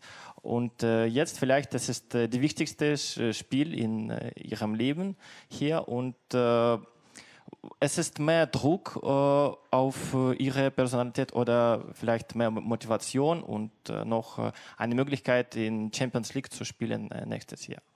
Danke. Ja, natürlich ist es sehr besonders. Wir hatten in den letzten Jahren, wo ich jetzt eben auch hier bin, andere Momente. Wir sind abgestiegen in die zweite Liga, und jetzt einige Jahre später sitzen wir hier und dürfen morgen ein europäisches Finale spielen. Das ist natürlich sehr besonders. Für den Moment spüre ich weder Nervosität noch einen großen Druck, sondern wirklich eine große Vorfreude. Aber das liegt einfach auch an der Mannschaft, weil sie mir eine unglaubliche Sicherheit eben auch gibt, mir selber auch diesen unglaublichen Glaube, diesen Glauben dann eben auch schenkt, weil so viel Qualität in ihnen steckt. Ja. Und ich glaube, was entscheidend ist, zum einen diese Erfahrungen, die wir uns im Kader haben, mit Sicherheit auch die Erfahrung, dass viele Jungs eben auch schon einmal ein Finale gespielt haben. Aber auch die Erfahrung in dieser Saison gegen gute Mannschaften wirklich auch gute Leistungen gezeigt zu haben. Ja. Und das gibt uns das Selbstvertrauen, das wir eben auch benötigen, selbstverständlich morgen gegen eine große Mannschaft, gegen einen großen Trainer eben auch bestehen zu können. Frank Rischmüller, bitte. Ja, hallo. Julian, guten Abend. Erlaub mir bitte eine persönliche Frage. Nach deinem ersten Bundesliga-Jahr als Trainer wurdest du zum Trainer des Jahres gewählt in Deutschland. Und in deinem zweiten Jahr sitzt du jetzt hier auf dem Podium vor dem Europa-League-Finale. Das ist ja eine Karriere für dich persönlich, die besonders auffällig ist. Deshalb meine Frage, wovon träumst du mehr vor diesem Hintergrund? Von einer internationalen Top-Karriere oder nach der Ära Finke, nach der Ära Streich eventuell eine Ära Schuster in Freiburg zu begründen? Ja, das Allerwichtigste ist für mich, diesen Verein weiterzuentwickeln. Das, was ich eben lernen durfte. Ich hatte die Möglichkeit eben auch mit diesem Verein dann eben auch zu wachsen als Spieler, jetzt eben auch als Trainer. Ich bin unglaublich dankbar für diese Momente, für diese Entwicklung. Deshalb ist es mein großes Ziel, die Mannschaft, diesen Verein, die Spieler entsprechend auch besser zu machen. Das ist meine große Motivation, tagtäglich aufzustehen, viel dafür zu investieren, für eine Aufgabe, die sehr, sehr besonders ist, wo ich eine große Leidenschaft eben auch spüre und die aber auch dafür notwendig ist, um die notwendige Energie dafür aufzubringen, das eben auch umzusetzen. Und für mich persönlich habe ich als Ziel gesetzt, besser zu sein als Trainer wie als Spieler. Von daher bin ich da auf einem ganz guten Weg. David Weigand. Patrick Osterhage konnte letzte Woche wieder mit der Mannschaft trainieren, war aber nicht im Kader. Gegen Leipzig ist er jetzt so weit, dass er wieder morgen im Kader stehen könnte. Ja, wir haben für ihn persönlich die Woche auch so gestaltet, dass er möglichst viel eben auch trainieren kann. Und da hat es uns dann wenig Sinn gemacht, im Kader zu stehen. Natürlich mit der Wahrscheinlichkeit eher nicht zu spielen. Und deshalb hat er jetzt dadurch noch mal mehr trainieren können und ist dadurch noch mal weiter und dadurch natürlich für uns eine Option. Dann die erste Reihe rechts, Julian. Julian, over here. Here. Good evening. Ian Dennis from BBC Radio. Yeah. What would be your final message to the players in the dressing room? And do you believe in fairy tales? Of course, have this big believing, trust, and have this confidence. Still the focus for, to have the big orientation at the match plan. Focus on their own strengths, accepted the quality of the opponent, and so on. So of course we need more points, but these are the focus points. I think they are really important for tomorrow. Hello, Michal Enoch, Nova Sport. Julian, I saw you a few minutes ago greeting Unai Emery at the pitch. You both seem together in a very good mood. In terms of coaches, he has more experience with these big European nights. Is he maybe in some kind of way inspiration for you? And if so, how does he inspire you? Yeah, of course. All of these big coaches with this big experience. I think for every young coach is it important to listen to them and listen to the experience and listen to what they tell about football, what they tell about how you handle a team. And so, of course, every moment I have to be a better coach, to have the option to ask such these coaches, I will ask. So in this point, for me, it's important, nothing to say, just ask, and the next question, and the next question, and the next question. This is important because, there's so much experience. So I want to know this, so I have to listen in these moments. And also, it was the scene before with him, so he was telling all the moments, so I didn't have a chance to say anything, so it was perfect. So we didn't ask him anything? No, I asked him anything, so he was just telling. Hi Julian, jetzt haben wir über Emery schon haben wir schon geredet. Vielleicht nochmal auf die Spieler von Aston Villa, die ja echt eine Riesenkader haben, zu sprechen zu kommen. Gibt es da welche, die für dich rausstechen, die dich besonders beeindrucken? Du hast Ollie Watkins, Morgan Rogers schon am Samstag erwähnt, Emiliano Martinez, WM-Torwart, also Weltmeister-Torwart. Gibt es da irgendwelche Spieler, die dich besonders beeindrucken? Ja, erstmal wirklich die Gruppe. Ich finde, das ist schon sehr beachtlich, was sie eben auch für einen Kader haben. Und es ist sehr beachtlich auch, wie sie miteinander arbeiten. Das wirkt alles sehr, sehr harmonisch, sehr, sehr gefestigt. Und wie es Maxi vorhin auch richtig gesagt haben, klarer Plan in den einzelnen Phasen des Spiels. Wissen sie ganz genau, was eben auch zu tun ist. Viele Spieler wirklich in diesem goldenen Fußballalter, die richtige Mischung, dann wirklich aus erfahrenen Jungs, aber dann auch echt ein paar talentierten Jungs, natürlich Rogers und Watkins. Das ist wirklich blindes Verständnis. Manchmal muss man da gar nicht schauen und man weiß schon ganz genau, wo der Pass hinkommt. Gerade eben auch Watkins, seine Laufwege, die sind sehr, sehr clever. Auch vom Timing her sehr, sehr gut. Aber es ist wirklich die Achse, die dann durchgeht. Tiedemann und dann auch hinten die beiden Innenverteidiger, sehr abgezockt, sehr ruhig. Die beiden Außenverteidiger, finde ich, sind super Verteidiger. Sehr, sehr aufmerksam, sehr, sehr wach, auch in ihrem Gesichtsausdruck. Das ist schon viele Dinge dabei, wo man Dinge sich auch abschauen kann, mitnehmen kann und natürlich eine wahnsinnig tolle Herausforderung für morgen sind. Ja, in 5 Minuten ist Training, das ist ohne Trainer. Alban, wir machen noch Nikolai Stübner und dann gucken wir noch, was wir unterkriegen. Ja, jetzt steht das Finale an. Hier. Wie sehr juckt es Ihnen denn selbst in den Füßen? Wie gerne würden Sie denn spielen? Und andererseits, das ist ja ein bisschen später die Anschlusszeit als sonst gewöhnlich auch bei Europaspielen. Verändert sich da jetzt nochmal irgendwas im Ablauf oder bleibt da grundsätzlich wegen dieser einen Stunde eigentlich alles gleich? Ja, erstmal zu der zweiten Frage. Wir haben unsere gewohnten Abläufe. Dadurch, dass wir jetzt nochmal eine Stunde später spielen, haben die Jungs einen Vorteil, dass sie länger schlafen können. Aber wir haben so unsere übrige Abstände und auch Zeiten, wann eben auch dann gegessen wird, wann haben wir die Aktivierung, wann haben wir nochmal ein Meeting und an dem orientieren wir uns. Und deshalb hat es jetzt da keinen großen Einfluss auf morgen. Es gab ja auch in der Europa League immer wieder unterschiedliche Anschlusszeiten, auch in der Bundesliga. Von daher ist es nichts Neues, wo die Jungs sich auch sehr schnell drauf einstellen können. Zu der ersten Frage, würde ich selber spielen, wäre der Glaube mit Sicherheit nicht so groß. Deshalb ist es schon gut, dass ich an der Seitenlinie stehe und ich meinen Jungs vertrauen kann. Dennis Bayer. Eine Frage noch zu Chico Höfler, der pünktlich zu seinem Karriereende noch mal richtig wichtig wird. Erstmal, was macht Chico Höfler für dich so besonders? Wie erlebst du ihn jetzt auch? Und freut es dich, dass er so zum Ende noch mal so eine wichtige Rolle hat? Vielleicht kannst du auch verraten, ob er morgen sein ganz großes Abschiedsspiel von Beginn an bekommt. Ja, ganz bestimmt, ja. Also das war jetzt ironisch gemeint, ganz bestimmt, dass ich jetzt das nicht verrate, ob er von Anfang an spielt. Was Chico auszeichnet, ist wirklich, wie er tagtäglich arbeitet. Ist, glaube ich, der Erste, der da ist. Es sind viele, die sehr früh da sind. Es ist beinahe so, dass sie darum streiten und auch wer als letztes geht. Was ich einfach damit sagen möchte, ist einfach, wie viel er investiert für das, was er dann auf den Platz bringen kann. Das ist kein Zufall, sondern alles hart erarbeitet. Das ist wirklich ein Vollprofi, ein Geschenk für jeden jungen Spieler, der sich an ihm dann eben auch orientieren kann. Das ist wirklich ein komplettes System, das da dahinter steckt, das er sich über all die Jahre dann entsprechend auch aufgebaut hat und ermöglicht hat, eben auch dann auf Knopfdruck dann immer wieder auch abzuliefern. Er hat mit Sicherheit eine Phase gehabt in den letzten Jahren, oder mit mir dann eben auch, die ungewohnt war, weil er davor unglaublich viel gespielt hat.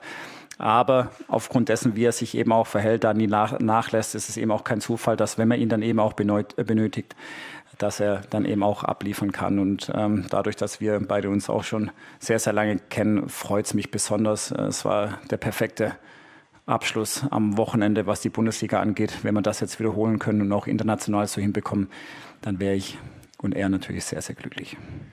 Dann machen wir noch genau 4 Fragen wegen der letzten Reihe. Guten Abend, Herr Schuster. Blick Sport, Carlo Frezza. Eine Frage zu Mansambi.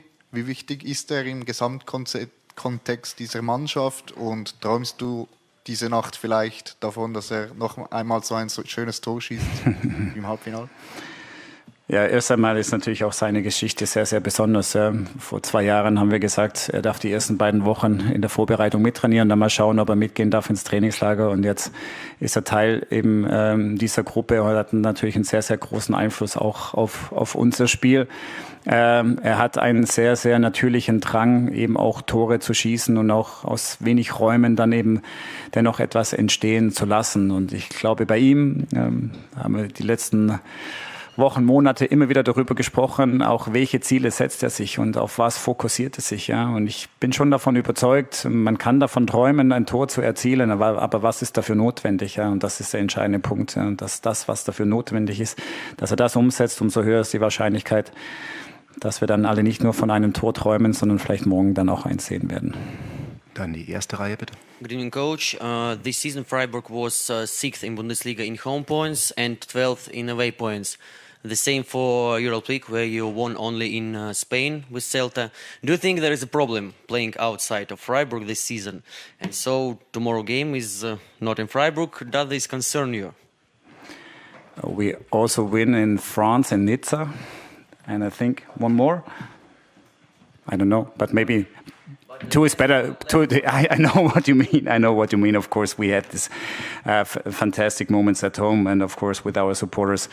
They are really important for us. So tomorrow we have the same number of supporters. So maybe it's an advantage for us to play away. So also for Villa is it to play away. So I don't think that this point will decide tomorrow. So. I think we have to focus on other points, and also this point is not in our head. Dann noch Jonas Gerdes für RTL. Ja, Julian, wir hatten gerade schon über die Tochter von Günni gesprochen. Wer kommt denn aus Ihrem engsten Familienkreis mit zu diesem großen Spiel und was bedeutet Ihnen das am Ende? Danke. Ja, bei uns war es halt andersrum. Ich habe sie verabschiedet, weil sie sind vor mir dann eben auch losgegangen. So war ich kurz dann alleine zu Hause, weil sie alle hier sind. Ja. Das freut mich natürlich besonders. Vielen Dank auch nochmal an die ganzen Rektoren, die das dann eben auch ermöglicht haben. Das ist keine Selbstverständlichkeit, aber natürlich spielt in unserem Hause Fußball eine große Rolle, und auch die letzten Wochen ist es natürlich auch alles sehr emotional gewesen, auch für die Kinder. Umso schöner ist es, dass sie eben jetzt auch auch hier sein können, und natürlich die Ängsten dann, wie es jetzt oft auch über diese Saison hinweg, dass Familie, Freunde eben auch dabei sind, und das ist das, was mir wirklich auch so viel bedeutet, wenn ich dann die Fotos, die Videos dann sehe, wie es dann auch im Flieger schon abgeht. Das sind so Dinge, die bleiben für die Zukunft, losgelöst des Ergebnisses morgen, das natürlich prägen wird, das dafür sorgen wird, dass der SC tief im Herzen verankert ist. Das ist auch eine der Aufgaben, dass wir einfach diese Anhänger in Zukunft dann auch in großer Anzahl haben werden. Und jetzt liegt es eben auch an uns, morgen Abend dafür zu sorgen, diesen letzten Schritt eben auch zu gehen. Und das habe ich schon auch ein paar Mal erwähnt.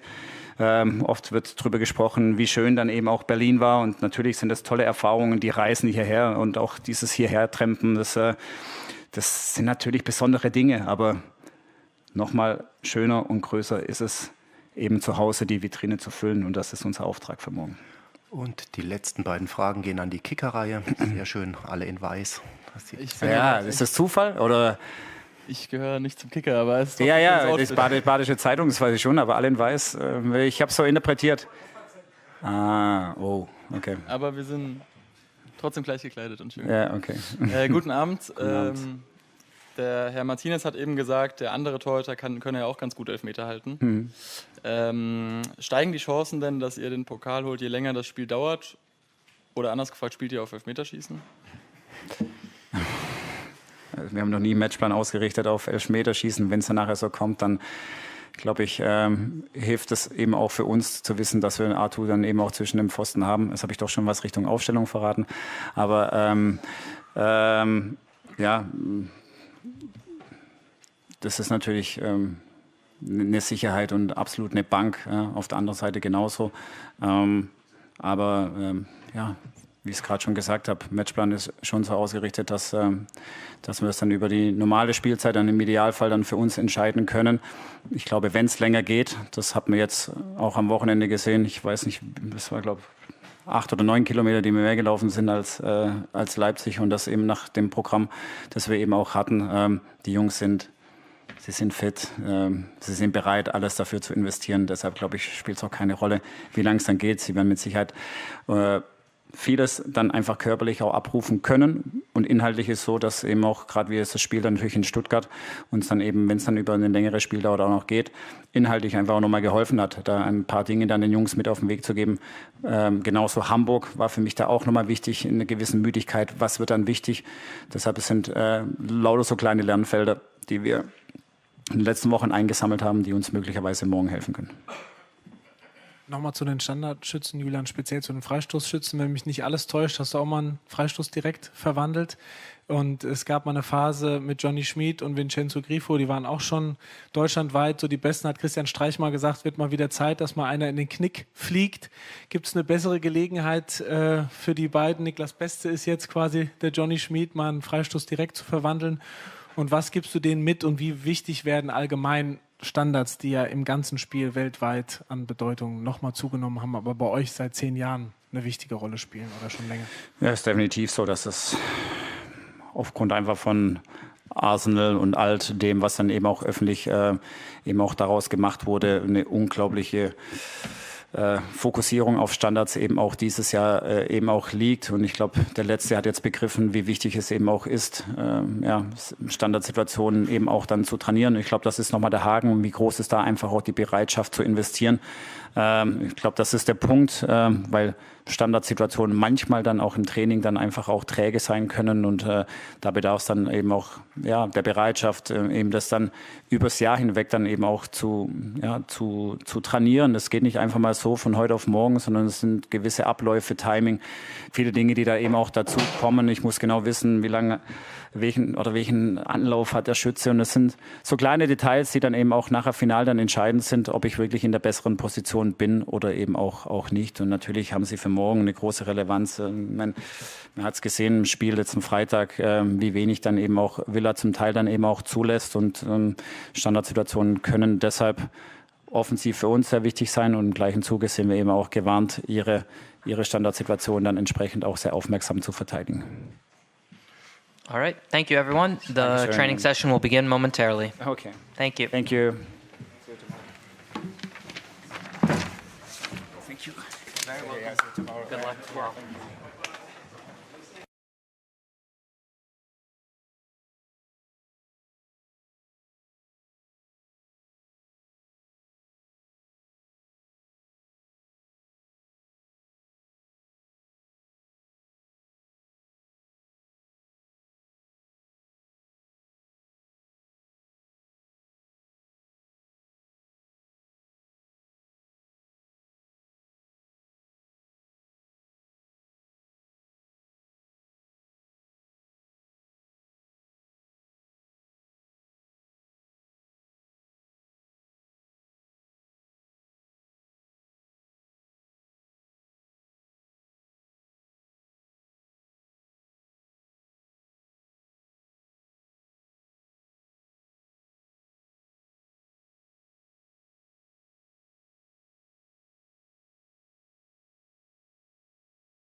zieht das Leibchen an. Wir sind auf der Seite.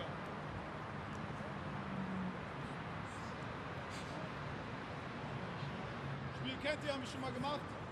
Genau, Kübel steht schon bereit. Mit Leibchen rüberrennen. Dann anpassen. Und die zwei, links, rechts. Ziehen das Hütchen rüber, dann zurück. Gewonnen. Die Mannschaft, die zuerst oder Chico wieder das Leibchen drüben anhat. Ja? Nur einmal rüber. Nur einmal. Geht das auf, ja? Das geht auf. Müsste aufgehen. Verlierermannschaft für Fliegestütz, okay? Okay, okay. Gut so. Drin lassen.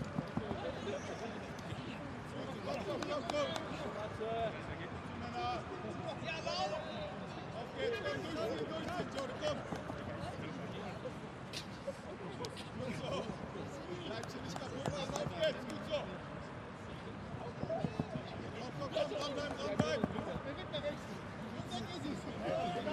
Hey, was ist das denn, ey? Ja. Okay, dann haben wir hier die Gruppe nochmal ganz kurz runter.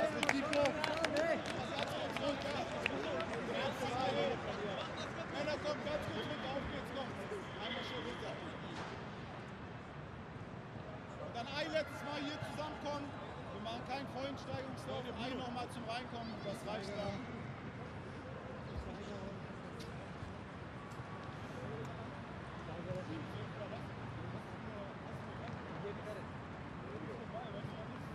Okay, denkt dran, das muss heute auch nicht 90% sein. Jeder nochmal das, was er braucht, einfach ein bisschen steigern. Dann abends geht's ins Passspiel und Training rein. Okay, Männer, auf geht's, komm.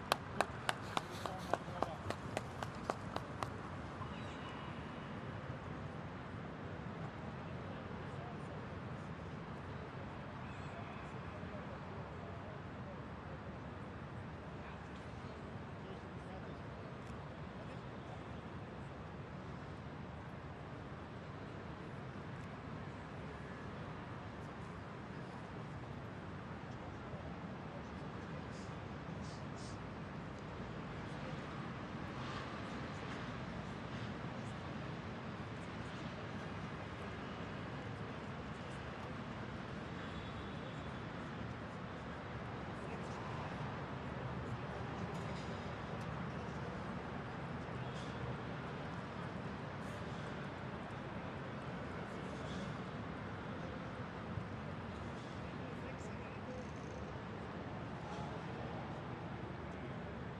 Ey, das war Absicht. Ey, das war Absicht. Nicht weggedreht, nicht am Tor. Also hinter dem Park.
Alle noch nie einen Ball am Fuß in ihrem ganzen Leben.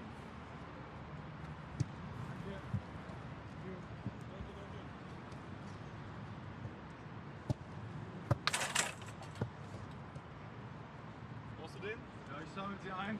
Außer ihr habt noch Lust, sie einfach